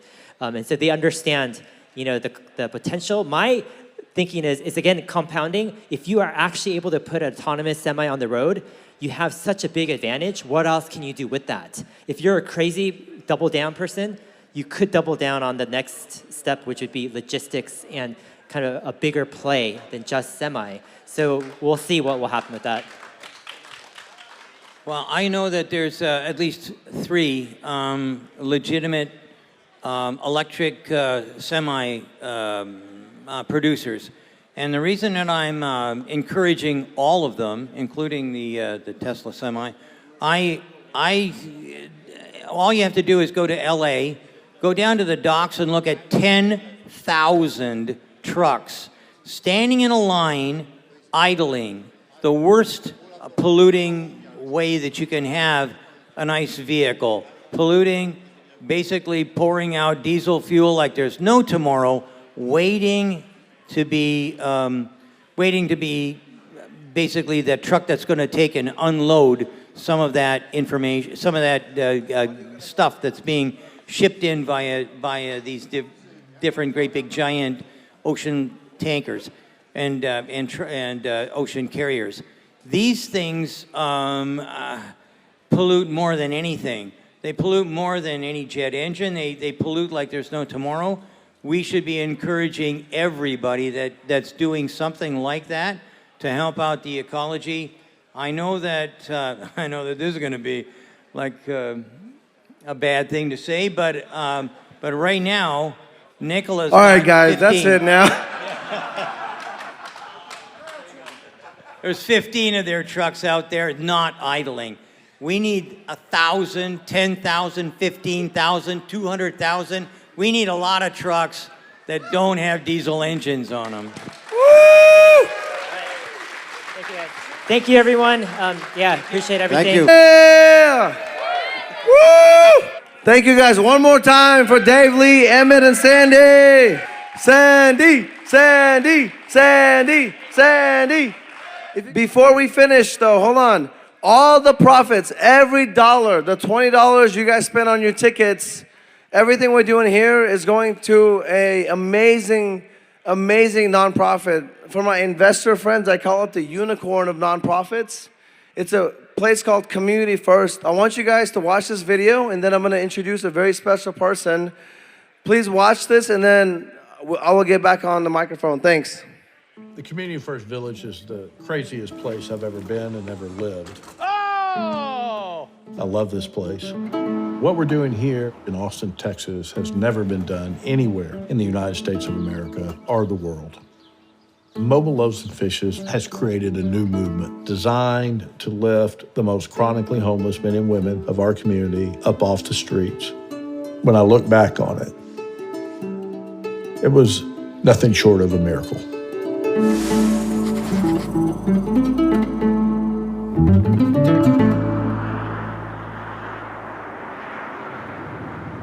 The current system for addressing chronic homelessness in the United States of America is absolutely not working.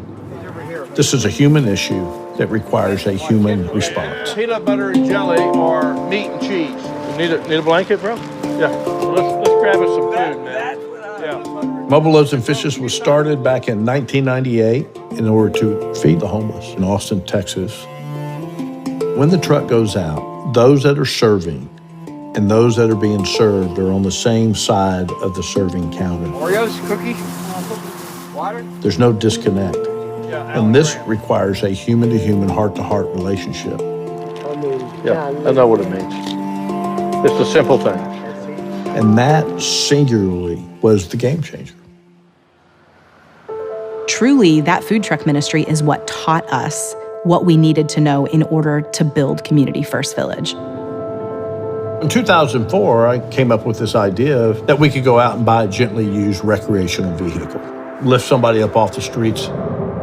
And I started fantasizing as the serial entrepreneur that I am, why can't we build an RV park? Community First Village is a 51-acre master-planned community that is designed to lift the chronically homeless up off the streets of Austin. Mobile Loaves and Fishes cares for the people who have experienced long-term homelessness. Many of them 5, 10, 15, even 20 plus years. At that point, they have experienced so much trauma. We believe that the single greatest cause of homelessness, particularly in our country, is a profound, catastrophic loss of family. I was married for 8 years. I got a divorce in '92. I lost my house and my world because I lost custody of my son, full custody. It devastated me, so I medicated myself with drugs. To tell you the truth, I really didn't want to live anymore. But coming to Community First, it's been one of the best things that's ever happened to me. Our role is to really bring them into a community where they are loved and cared about and where they have an opportunity to begin the process of healing from all of that trauma. At Mobile Loaves and Fishes, our only goal is to inspire communities into a lifestyle of service with the homeless. That's it. The neighbors that live at Community First Village are incredibly gifted human beings. One of the joys of the work that we do is being able to give them the opportunity to put those gifts and talents to work. We create micro-enterprise opportunities for our neighbors to earn a dignified income doing things that they love to do. We have a car care business, an art house, a pottery operation, a blacksmithing shop, a wood shop, and a full-blown organic farming operation. Over the last 2 years, we've paid out more than $1 million to our neighbors. That's putting money back into their pockets to help them to be able to earn a living and enjoy life here. All of us desire to have purpose in our life. Community First Village is transforming the lives of everyone who's a part of this community. This place, it's really empowered me to do great things. I have my own family here. A real family that pulled me up and loved me when I couldn't love myself. This is where I got my life back. Housing will never solve homelessness, but community will.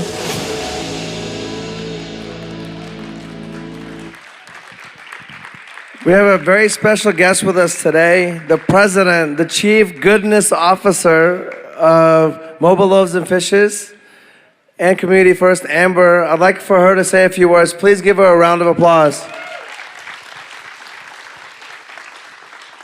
Y'all, it's such an honor to be with you all today, and we are just humbled to have this event benefit Mobile Loaves and Fishes and our extraordinary Community First Village. I'll tell you what I know about this community, what I have learned from my friends here, that you are difference makers. You are change makers. You are people that believe in innovation, you believe in possibility, you believe in doing things that have never been done before. And that's what we believe in at Mobile Loaves and Fishes. Community First Village is the first of its kind. There is no other village like this in the entire country. And Community First Village just happens to be located a few miles away from the Tesla Giga factory. So we're grateful that we get to be neighbors in innovation and that we get to make a difference in the city that we love, and we get to care for our most vulnerable neighbors, people that have experienced long-term homelessness. So I want to thank each of you for buying a ticket to this event today because it benefits this extraordinary community. And I want to thank you for the ways that you are challenging our community, our world, to think bigger, to think differently, because that's how we create change. And so we at Mobile Loaves and Fishes, we want to invite you to be part of the revolution in goodness. We believe that goodness is love in action. It's all about loving your neighbor, connecting human to human, heart to heart with the people in your community, the people that you love, and the people that you haven't even had the opportunity to meet yet. Our neighbors who have experienced homelessness, they have encountered a profound and catastrophic loss of family and community.